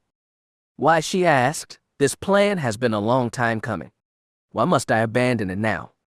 "Because it is in your best interest to do so," he answered. "The council still has need of Darth Feer. We would ask you to respect our wishes and not seek his end." Avaryss' eyes narrowed. Despite her respect and fear for Lord Mar, she could not help but feel cheated. Why, he could not simply. Gak. She tried to hold her tongue to simply bow respectfully and give the counselor what he wanted, but she couldn't do it. She just couldn't. She had waited for so long. If she won, her master would be dead. If her agents failed, that she would likely not survive that failure. Was that not the way of the Sith? Was that not everything that an apprentice worked and fought for? "What you ask of me is no simple thing, Lord Mar. I like to think that I'm a loyal daughter of the Empire. But this. Her hands curled into angry fists. She could hear the servos whining in her mechanical arm. "If Feer was to die, I would claim his holdings for my own. Does council question my loyalty? Do you not believe I'm capable for serving you as well as Feer?" She expected Mar to lash out at her, to slap her down for daring to question. He did not do that. "It is not your loyalty that is being questioned. It is your experience. You are a skilled fighter, young Avaryss, but you are only just starting to learn the game of rule. Darth Feer had only just taken possession of Trik's holdings that are in chaos as we speak. Tell me, child, do you know who to talk to keep supply lines open between Trik's worlds and the rest of the Empire? Do you know who you should put in positions of power to make sure that these worlds remain loyal to the Empire? Do you know who you can trust to remain loyal, and who needs to be eliminated on each world?" Avaryss frowned. They were good questions, all of them, and she knew the answer to all was the same. "No, my lord," she admitted. "I do not know." Mar nodded. "I am pleased that you are able to admit that. I'm equally pleased that you are willing to do as the council asks." She shook her head. She was angry at herself and at him, but he was not wrong. She was willing to look beyond her personal desires. She was willing to do what was best for the Empire. "I will do as the council wishes," she promised, "but at the same time, I must ask, why make this a request and not a simple order? Why offer me a favor in exchange for my compliance when you do not have to?" "Because I'm not simply looking for another sycophant to obey blindly," Mar informed her. "I'm looking for a Sith with the interests of the Empire at heart." Mar walked up to her. He put his hands on her shoulder. I told you that if you survive Trik Station, that we would speak privately. You have proven both your skill and your intelligence over the last few months. The Empire will need that. This business with Trik has revealed a weakness in our Empire, a weakness that must be dealt with if we are to achieve all our goals. Avaryss considered what he had said. A weakness. What weakness could they have? They were. Avaryss frowned. She thought she knew what he meant. Both the conspiracy and Trik could have been dealt with quite quickly if one Sith had gotten involved. If he had graced them with his presence, all could have been dealt with far more quickly. The Emperor, she said, you think he has become a problem? Not a problem, Mar said, taking his hands away. But his absence and silence has created problems, and could possibly cause a great many more in the days to come. Mar sighed. The Emperor's silence during the Trik affair has caused many ambitious Sith to start getting ideas. Plots are beginning to form and swirl. Several council members have already started to question the Emperor's reason to stay out of our recent problems. Avaryss nodded. If those plans started to play out too quickly, we could find ourselves right back where we were when Dar Ben's conspiracy was threatening us. The Empire could be torn apart by infighting. It could happen, Mar agreed, which is why I'm building a cabal of sorts. A group of like-minded Sith, men and women that believe that preserving the Sith way of life is just as important as satisfying our own appetites. It will fall to us to keep the Empire together, to stop these plots before they can grow out of control. Avaryss nodded. A shiver of excitement ran down her spine. Are you offering me a place among this cabal, Lord Mar? I'm offering you a chance to learn from your betters, child. I'm offering you the chance to learn the art of rule from the most skilled of us. I'm offering you the chance to grow beyond your master's teachings and surpass him so that on the day that he is finally removed, you may take his place without concern. Avaryss smiled slyly. It was an enticing offer, make no mistake. Feer has his own designs, she informed the Lord Counselor. Of course he does. He would not be a Darth if he did not. He seeks to rise above the Council. He seeks to surpass even the greatest of us. I'm sure he does, Mar said. Have no worry on that point, child. We shall keep Counselor Feer quite busy. He will be forced to put his plans on hold for the time being. And that distraction shall give us the time we need to prepare what we need to neutralize him. When the time comes, of course. Mar chuckled. We? He asked. She nodded. I'm accepting your terms, my lord. Feer may keep his life for now. I shall do as you ask, in exchange for a seat at the table. When Darth Feer falls, I will expect his seat. Do as we ask, child. Grow into the Sith we need you to be. And when that day comes, you will find us unable to deny you anything. You will be supreme. The young Sith smirked. Avaryss the Supreme. She liked the sound of that. Consider it done, my lord, she said, bowing. She went to the hypercom. If you will excuse me, my lord. I have an assassination to call off. Mar nodded and left without another word. And so it is done, Avaryss thought. My master will not be killed this night. She sighed. Damn. The things we do for Empire. She hoped that it would be worth it. Chapter 75. She stood before the mirror. It was long, 6 feet tall, and showed off her full figure, and yet she no longer recognized the person staring back at her. It was familiar, true, but it was still the face of a stranger. She did not understand. It was not just the beautiful gown or the style of her hair.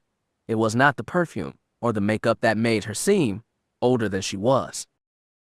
No, this was something different. This was something in the Force. Her master had commanded that they complement each other tonight. His dress robes were colored a deep red with black highlights, and the shoulder plates marking him as a full Darth were as white as bone and polished to a mirror shine. Crimson had always been the color of the truly loyal in the Empire. The Emperor's guard wore crimson armor, and most of the Darths on the council had robes with the crimson hem, or cloaks of blood-red fabric. Tonight, Darth Feer finally stood as one of them. He intended to dress the part. He intended to appear to be a perfect and loyal servant of the Empire. Avaryss, of course, knew the truth. Her master was many things. Perfectly loyal had never been one of them. As for herself, she found herself in a gown of the finest crimson shimmer silk. It was sleeveless and cut low and back to show off her tattoo, with a white half cape to hide much of the saber burn across her shoulders. The scar was often seen as a sign of weakness in the Empire.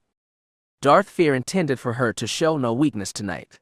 She was his first servant, the closest thing he had to a daughter. He wanted her to be perfect. He wanted their enemies to see that perfection and be moved to envy by it. Avaryss held up her hands. She wore gloves that matched the gown. The red silken gloves were long and covered her arms up to her elbow. They were meant to hide her new arm once again, to show no weakness. Avaryss did not see the loss as a weakness. She had bled and sacrificed for her people. An arm lost in battle was the least that she could offer. Her hair was done up in the finest and most popular style, held by 2 long and delicate silver needles. Her eyes and cheeks were painted, her lips colored a lovely royal purple. No Sith woman dare think her anything but desirable. She was, at that moment, the poster child for what was considered beautiful within the Empire. Yet, she could not shake the feeling that something was amiss. She could not deny that something was wrong with her. She stared into the mirror, trying to get an idea of what that might be. She reached out with the force, trying to sense if anything had changed within her. She felt no difference, not in the way she feared. That discovery should have put her at ease, but it did not. She looked into the mirror, her eyes cold and demanding. "Who are you?" she asked. "What do you want from me?" It had been a rhetorical question. Of course, she had not expected an answer, so it came as a great surprise when her reflection shifted position. Her posture changed. The image in the mirror smiled, thought Avaryss wore no smile herself. "How about you let me have my body back, Avi?" her reflection said coldly. "That would be most helpful." Avaryss started. Those words, they had not been spoken with the Dromund Kaas accent. The speaker had spoken in the familiar drawl of an Ordana citizen. Avaryss glared at the girl in the mirror. "Go away, Kira," she said. "You are neither wanted nor needed here." "If only I could," Kira Lilo sighed, shaking her head. She looked down at the gown she was wearing and made a face. "You think this is what Mother looked like when she was my age?" she asked the Sith. Not that Mother could have ever afforded such a grand gown. If she did, though, I'm sure Father would have taken notice. She gave Avaryss a sly smile. "It is not the easiest thing to think about, is it? Parents being young and falling in love. No kid wants to think about that, to acknowledge that it happened, but they had to have fallen in love at some point. If they had not, we would not be here. Would we?" "This isn't real," Avaryss growled. "Oh, it is, trust me. You were weak, and I destroyed you. I became Avaryss to be free of you, to be rid of you. To think otherwise is madness, and I'm not mad." "Of course you are mad," Kira responded. "Don't you remember the forgotten tomb on Corbin, what we faced there? You embraced your madness once, and it made you strong enough to survive that most dangerous trial. I went away after that. I was no longer strong enough to stay." Kira grinned triumphantly. "But you changed all that, Avi. You decided to be Kira for Beric. You chose to be Kira for Finn. Not that I blame you. He really is enchanting, isn't he?" Her smile turned sly. "I'd say anything to sweet-talk such a man into my bed, too. I don't blame you for that." "Go back to your grave," Avaryss hissed. "No. You will find no power here. You will fade away again." "You've already given me all the power I needed to come back," Kira reminded her. "And now that I'm here, I will not simply be silent. Not anymore." Kira glared at the young Sith, her anger flashing in her eyes. "You should have let my assassins kill Darth Feer. I've waiting too long to see him fall." Avaryss' eyes widened. She realized something. "Your assassins. It was you that forced me to go to the wrist. It is you that wanted me to throw my life away on such a feeble attempt. I've been waiting almost 2 years for you to finally end this, to finally pull the trigger and kill the evil old fool, and yet he still draws breath. Kira shook her head. What do you think you are doing, Avi? Avaryss' hands curled into fist, her rage rising. What was happening did not make sense. Kira was never a separate entity. She had simply been a name that Avaryss had discarded. She could not do this. She could not simply come back. I'm not listening to this madness, she declared. Not anymore. I chose to leave you behind long ago. I now know who my allies and enemies are. I will continue to do what is best for me. She sneered at her reflection. You have no power over me, Kira. Not anymore. Is that what you think? Her reflection asked, if that is so, then you have nothing to worry about. But what about Finn? Avaryss' eyes narrowed. What about Finn? Kira smiled again. It is me that Finn wants. It is my body that he wants to touch, my lips that he wants to kiss. He says nothing about wanting Avaryss, does he? He does not even think you really exist. A lie, Avaryss spat. And yet, he never uses your real name, does he, Avi? He doesn't even call you by the pet name that Itae uses. Neither does Beric, for that matter. Kira laughed cruelly. Avaryss was never real. You were never real. You think that I'm the mask, but it is you that are the illusion. You are the mask that I hid behind. Kira stepped towards the mirror. Her reflection grew larger, her features crueler. I won't be hiding anymore, Avi. You will never be rid of me. I'm back to take back everything you believe to be yours. You have messed up my life for the last time. I'll be taking back the controls, Avi. It is your time to step back and fade away. Avaryss laughed at that. Foolish girl, do you honestly think you can surpass me? Me? Avaryss was born to lead, born to ascend to the height of the Empire. Kira could never have done that. She doesn't have the skills. Maybe, Kira said with a slight nod, but I will have Finn, and that is more annoying to you than anything else, isn't it? Avaryss' smile faltered. He will never be yours, she spat. His heart says otherwise. It is Kira's name that he moans when he kisses you, and not Avi. He is mine, Avaryss growled. He will be my consort. He will lay with me, and I will have his babies. Yeesh, Kira said, looking disgusted. Never thought that any part of me would want that. Kids are great and all, but they are better when they go home with their parents at the end of the day. Avaryss' red eyes flashed. And that is why you will never succeed. I'm dedicated to our future, while you are just a part of my past. I will claim everything that I desire, and you will fade away, a bad dream born of weakness and indecision. Her reflection scowled at her. I'll never stop fighting you for control, Avi, Kira promised. Every decision you make will be suspect. I will give you no amount of rest. I will be in your head constantly. I will be the annoying voice in the back of your head. I will be relentless and intimidating, and far crueler than you could ever hope to be. Kira sneered. It was my pain and loss that first drove us to the dark side. That pain, that loss is my power, mine. I will use it to reclaim what is mine. Your minions, your title, even Finn, it will all belong to me. A feral snarl escaped Avaryss' lips. She almost pulled her lightsaber and drove it through the mirror, drove it through Kira's smirking face. I will stop you, Avaryss hissed. I will destroy you.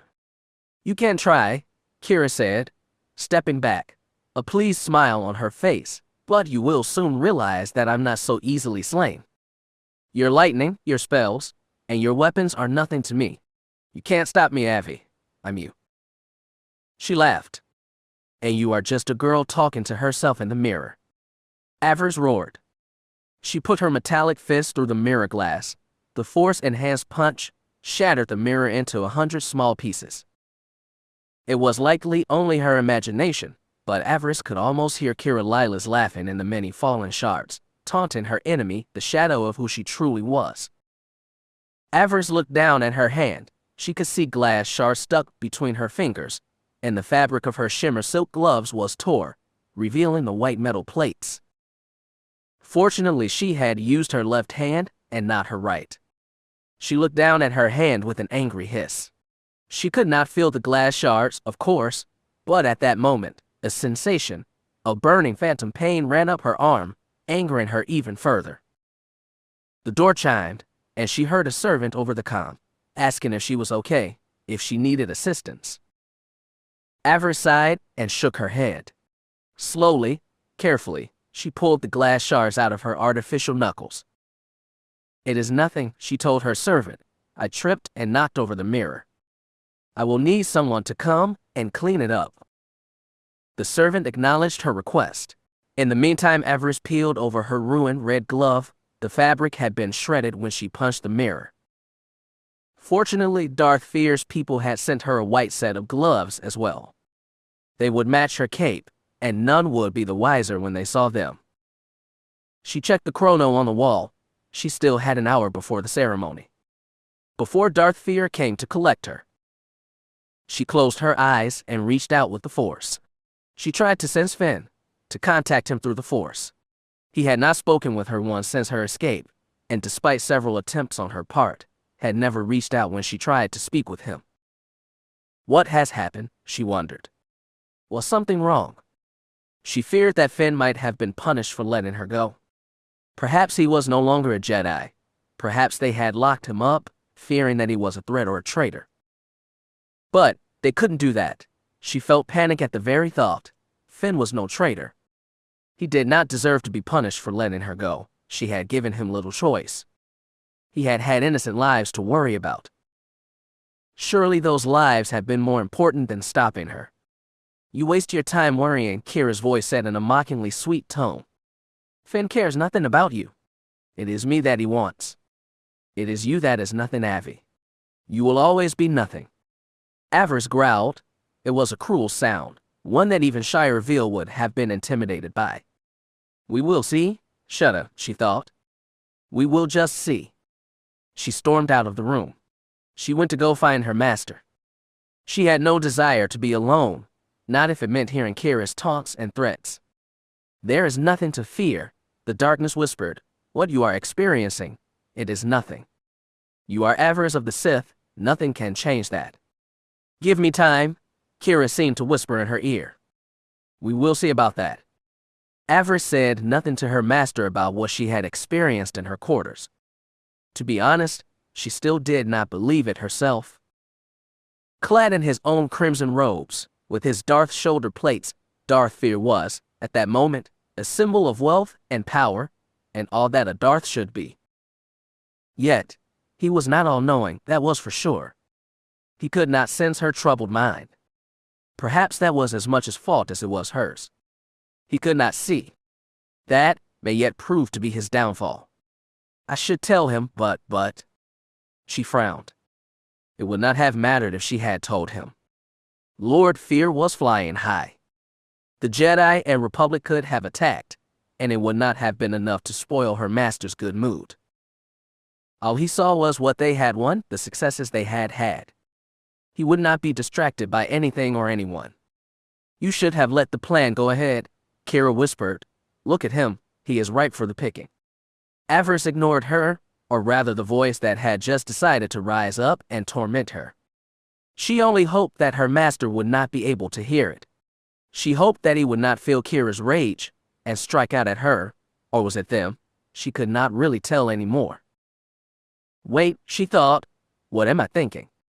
Kira is not a separate person. She could do nothing. She was nothing. Feer chuckled as he regarded himself in the mirror. He was too lost in his victory to worry about anything, especially not his apprentice. When he finally turned to her, it was with an appraising look. He smiled at her. Apparently he liked what he saw. "You are stunning, my dear," he told her, absolutely ravishing. "Thank you, master," she said, bowing slightly. He came up to her then, whispering in her ear. "Many a young Sith will lose their heart to you tonight," he purred. "You shall be both an object of desire and of envy for the entire Empire." "You flatter me, my lord," she said. "It would be better if you flattened him," Kira's voice screamed through the Force. "Kill him, Avi. Kill him now." It was all Avaryss could do to keep her face bland. Had her master heard that? Had he sensed it through the Force? It did not seem that he had. He remained blind to the conflict inside of her. Lucky her. He grinned triumphantly. All is as it should be, my apprentice. This is our time. It is everything we have worked so long and hard for, my master, she said, bowing her head. You should be more than proud. Darth Feer nodded. He radiated triumph, but also something else, regret. Pain. Her master shook his head. It was always my destiny to be here, my child, he said, but it should have been another standing at my side today. It should have been her that shared in this moment of absolute victory. Who might that be, my master? She inquired in her most innocent voice, though she could already guess who it was that her master meant. It wasn't that hard, not considering what she knew about him. Her master sighed. I have a daughter, did you know that? Avaryss nodded. Her response surprised him. She realized she should have denied it, but since the damage was done, she spoke quickly. I saw Holo in Lady Sinestra's room. It was of you, her, young Master Beal, and a young girl that I did not recognize. Of course, her master said, nodding. I should have guessed. He gave her a sad smile. Even things that pain us have their uses. Loss can fuel your power just as easily as hate, and sometimes it is even more fiery. He chuckled. I did not think that I desired children, not after what I experienced with my own father. I was uncertain when Sinestra told me she was going to have our first, but when I held my little girl in my arms for the first time, I knew that I was lost. Her master sighed heavily. He radiated pain like a star did heat and light. I was going to train her. That is why I let Sinestra train Beal. I was going to make her the most powerful Sith in the Empire. The two of us were going to redraw the map, remake Dromund Kaas in our image. We were. He fell silent. He shuddered and coughed. He turned back to Avaryss. She ended up disappointing me. She was not strong enough to follow the path I desired. The Force, it seems, was intent on making a mockery of my dreams. My little girl, my princess, she failed me. Avaryss said nothing. She pretended ignorance, but had come to know this story well. She intended to make use of it, when the day finally came. Feer's daughter had done nothing to earn her father's ire or treatment. She had been born weak in the Force, but that was no reason to cast her aside and not even acknowledge her birth. Tell him you know, Kira's voice whispered. Let the old monster know what a failure he is, as both a master and a father. Again Avaryss held her tongue. Now was not yet the time. Be patient, she thought to herself. Be patient.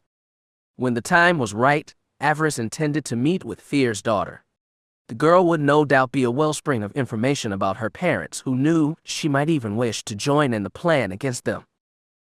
Wouldn't that be delicious, Avaryss thought, Feer's own little princess aiding in his destruction. It would be glorious. It has not been easy for you, my master, she said, but today, the Force has honored you. It has honored both of us. She grinned triumphantly. The Force brought us together, and now, the future you wanted has come to pass. You should be happy today, father. Feer smiled. He nodded, with tears in his eyes. Once again, daughter, you speak with wisdom. A child of my flesh was incapable of reaching this plateau, but one born of my plans, you were more than up to the task. He beamed with pride. The Force took with one hand, but gave me you with another. The failure and disappointment of the past is no erased. He walked up to her and put his hands on her shoulders. She worried at first that he might hit her or twist her arm. Perhaps he knew she was simply playing along. He might be able to feel it. It took all her self-control not to pull away, not to reach for the lightsaber hanging on the sash around her waist. Feer did not hit her. He did not try to strike her. Instead, he leaned in close and kissed her forehead, the sign of affection, both surprised and revolted her. A few times in her life, Lilith had done that to her, kissed her forehead, let his daughter know she was loved and respected. Having Feer do it, having him steal such an intimate moment between father and daughter. It was almost too much to bear. Daughter, he said warmly, You have made me a happy man this day." It was all she could do to repress her shudder. Fear had never touched her like this, never. It was one thing to let Feer call her daughter, for her to call him father, but for him to show her such affection. It was wrong. It was insulting. Liar. Murderer. It took all of her self-control not to reach out and start strangling him. For Ender Lilas, Kira's voice echoed in the back of her mind. For my true father. She imagined her fingers wrapping around her master's neck. She imagined his eyes bulging, his hands trying to stop her as she choked the life from him. She could almost feel his throat in her hands, the sensation of squeezing the life out of him. The desire to do it, it was almost impossible to resist. Almost. Avaryss raised her arms. She had no choice. She needed to keep up appearances. My time will come. Be patient. She smiled as she gently touched his arm, giving them a warm and gentle squeeze. She even managed to use the force to shed a single tear. Father, she murmured. Today is about us. It is our success. Yes, my child, yes. He agreed. It is ours. He removed his hands and offered her his arm. Come, daughter, he said. The time has come. Let us claim our reward. She smiled and took it. Yes, my lord, she purred. It is time. Now we shall have everything we deserve. Of course, my child, of course, why should we not? Feer laughed. As you said, we deserve this. Master and apprentice approached the doors to the council chamber. They walked beneath the great crimson banners of the Empire, and the tall hooded stone statues that paid tribute to their great emperor, those cold stone eyes seeming to watch their every move. Even now they filled Avaryss with the sense of foreboding. Lords, soldiers, and slaves watched as they passed. Both Feer and Avaryss sneered as they passed. Most of the lords here had stayed behind when the Battle of Inferno Nebula had occurred. Some had done this because they were ordered to, but many had chosen to stay behind. They had held back, waiting to see which side would come out on top. And now you know, Avaryss thought. Look upon us, you spineless drones. Look upon your betters in despair. Kira had finally fallen silent, a fact that Avaryss was most grateful for. Her former self was not welcome here, not when they were about to stand before the most powerful lords in the Empire. The massive doors opened. A pure-blooded herald introduced them, informing the Dark Council of their arrival. Avaryss shuddered with anticipation. She had never gotten to come here while the council was in session. She was most eager to look on the most powerful Sith in the Empire. The viewing gallery before the 12 thrones was packed. It looked like every major lord had come to witness this moment. She spotted Darth Barriss among them. The masked Dark Lord nodded to her as she passed. She returned the nod, out of respect for his aid if for nothing else. Taya and her parents stood beside Lord Kaas and the other minor lords. She spotted several that her master considered allies, Darth Infamy among them.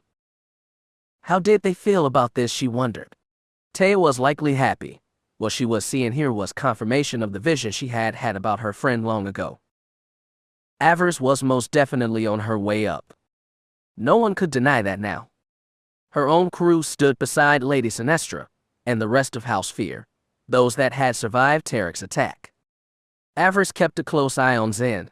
She was concerned how her apprentice might react to being in the same room with some of the Sith who were responsible for the sacking of the Jedi Temple. Though she did not see Lord Malgus here, she did spot Darth Angral and his apprentices. Zen shot them an icy glare occasionally, but Beric was at her side to make sure that her young apprentice did not do anything foolish. Patience was not usually a virtue the Sith cultivated, but at this moment, it was necessary to remain calm. There would be plenty of time to deal with old slights later. Now it was time for unity.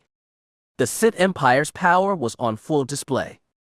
As for the Dark Council itself, all appeared to be in attendance, either in the flesh or via hologram. 11 thrones were filled. Mars sat in his place and looked down upon the proceedings. Lords Vengeance, Voron, Mortis, Ravage, and the rest all sat around him, quietly watching from their place upon their thrones. On the throne farthest from the others sat Darth Jadis, hooded and cloaked like Mar but radiating far more pain and hostility. Avaryss looked away quickly from that one. Even looking upon him made her feel queasy. She was not sure what he was doing in the Force, but it was clear that he did not use it to set people at ease, even those that could be considered as allies. Regardless, she thought it a good idea to give the man a wide berth. Feer led the way, and brought them to a stop before Darth Mar. The masked Dark Lord nodded in welcome as both Feer and Avaryss knelt before him. Mar rose from his throne. "The Empire asks much of us," he began. "The Emperor asks much of us." Avaryss dared a quick look at the Emperor's throne, the one where he would sit and issue his edicts to the council. It was once again empty, not even a royal guard in attendance. She could not help but feel slighted. "We only just saved your empire. The least you could do was show your face." "Darth Feer," Mar called out, "rise and step forward." Her master did as he was told, his smile both wide and hungry. "As the council calls," he said, "so do I answer." Mar nodded, recognizing his future council brother. "You have stood in defense of the Empire. Your enemies have been destroyed. You stand alone." The Dark Lord stood straighter. He used the Force to extend his voice for all to hear. "Are you ready to do your duty for the Empire?" "I am ready," Feer promised. "Are you prepared to be a voice for our people, to share in absolute victory as the galaxy becomes one with the Empire?" "I am prepared," Feer said. Mar raised his hand. He gestured to the throne across from him, the one not filled with either a body or a hologram. "The council stands incomplete," Mar said. "One of us has fallen, taken at the battle of the Inferno Nebula." His voice has fallen silent. Avaryss tried not to smile. She hated to admit it, but she did not know all the counselors by name, but she did know that at least one had supported Darth Trik. He had been aboard one of the dreadnoughts that had been defending Trik's station. He had died with the rest of Trik's traitors. None who stood with the cyborg survived. With his death, the council had an opening. Lord Feer had been tapped to fill it. When one voice falls silent, Feer recited, another must rise. He must speak for the Empire. I addressed the Dark Council and promised that my voice will always be joined with theirs, from this day forward. Feer bowed his head respectfully. "I am ready," he promised. "I am ready for my voice to be heard." "Then be heard, brother," Mar said, once again gesturing to the throne. "Darth Feer, Dark Lord of the Sith, welcome to the Dark Council." There was no applause when her master left her side and took his seat. He was no longer a simple Darth of the Empire, but as a Lord Counselor as well. His ascension came to pass with both silence and reverence. Ceremonies like this were always solemn affairs. The Sith would not celebrate until later. For now, they were respectful and honored her master and his ascension, either that or were watching enviously, planning his downfall. Avaryss could relate to the latter. She was planning herself. She would not deny anyone else that luxury. She remained where she was, waiting for her turn. Her master had the reward he always wanted, and now, she was set to become a full lord. That is what her master believed was about to happen. He had formally endorsed her rise to Dark Lord of the Sith. All that was left now was confirmation from the council. Mar remained standing. She could feel his gaze upon her. She wondered what he was thinking in that moment. Was he curious about what his newest ally would do first with her new authority? She tried not to smile. She would do what was best for the Empire, as she always did. Mar would find her a most agreeable ally. Avaryss of House Feer, Mar began, rise. She did as she was bid. As the council calls, she said, so do I answer. She stood patiently before her ally. She could feel the eyes of the rest of the council on her. Did they agree with her success, or did they still blame her for the fate of Fel? Only time could erase that stain, if it ever could, but Avaryss was prepared to try. She would make them forget that Fel had ever existed. She would become far more powerful and valuable than he could ever have been. This she swore. Are you ready to take your place among the lords of the Empire? Mar asked. I am ready, she proclaimed.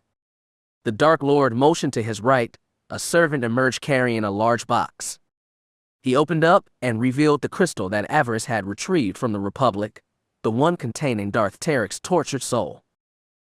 The servant brought it to Lord Mar, who raised it above his head. A gift from this young sorceress to us, the Council of the Empire. It contains the soul of the traitor Trik. It is ours to toy with for the rest of time. Mar did something she did not expect then. He chuckled. Behold the will of the living force. Long may he reign. His comment brought laughter to the chamber. Seeing the threat of Trik reduced to such a small thing was pleasing to everyone here. Avaryss was pleased that they liked her gift. Sith Lords could be so hard to buy for. Mar stepped down from his throne. He stood before her.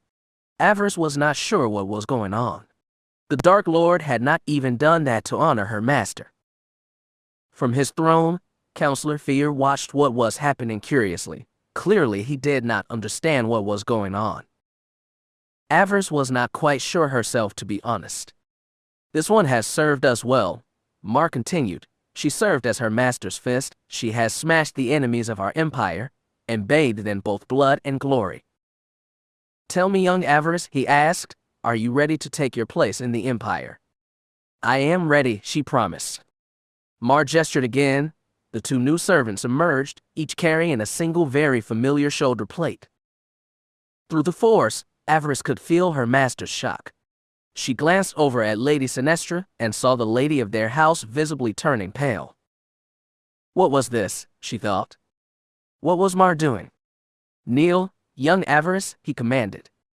She did as she was bid. The two servants came up beside her. A lord defends what is his, and the empire. You have faced many a trial, young one, and proved both your skill and loyalty. You have defeated foreign conspirators and traitors from within our own ranks. Mar drew his lightsaber. He lit the blade and let it hover above her right shoulder. It was almost as if he was knighting her, giving her a blessing. When Trik fell, we lost an alchemist, but we have gained a first among sorceresses. It is fitting, is it not, that we honor you now, your skill, your power, and most of all, your unflinching loyalty. I live to serve, Avaryss said. Long live the Empire. Mar nodded. The servants moved in. They placed the plates over her caped shoulders. Immediately she knew what was going on. She suppressed a smile. Mar, you son of a hut.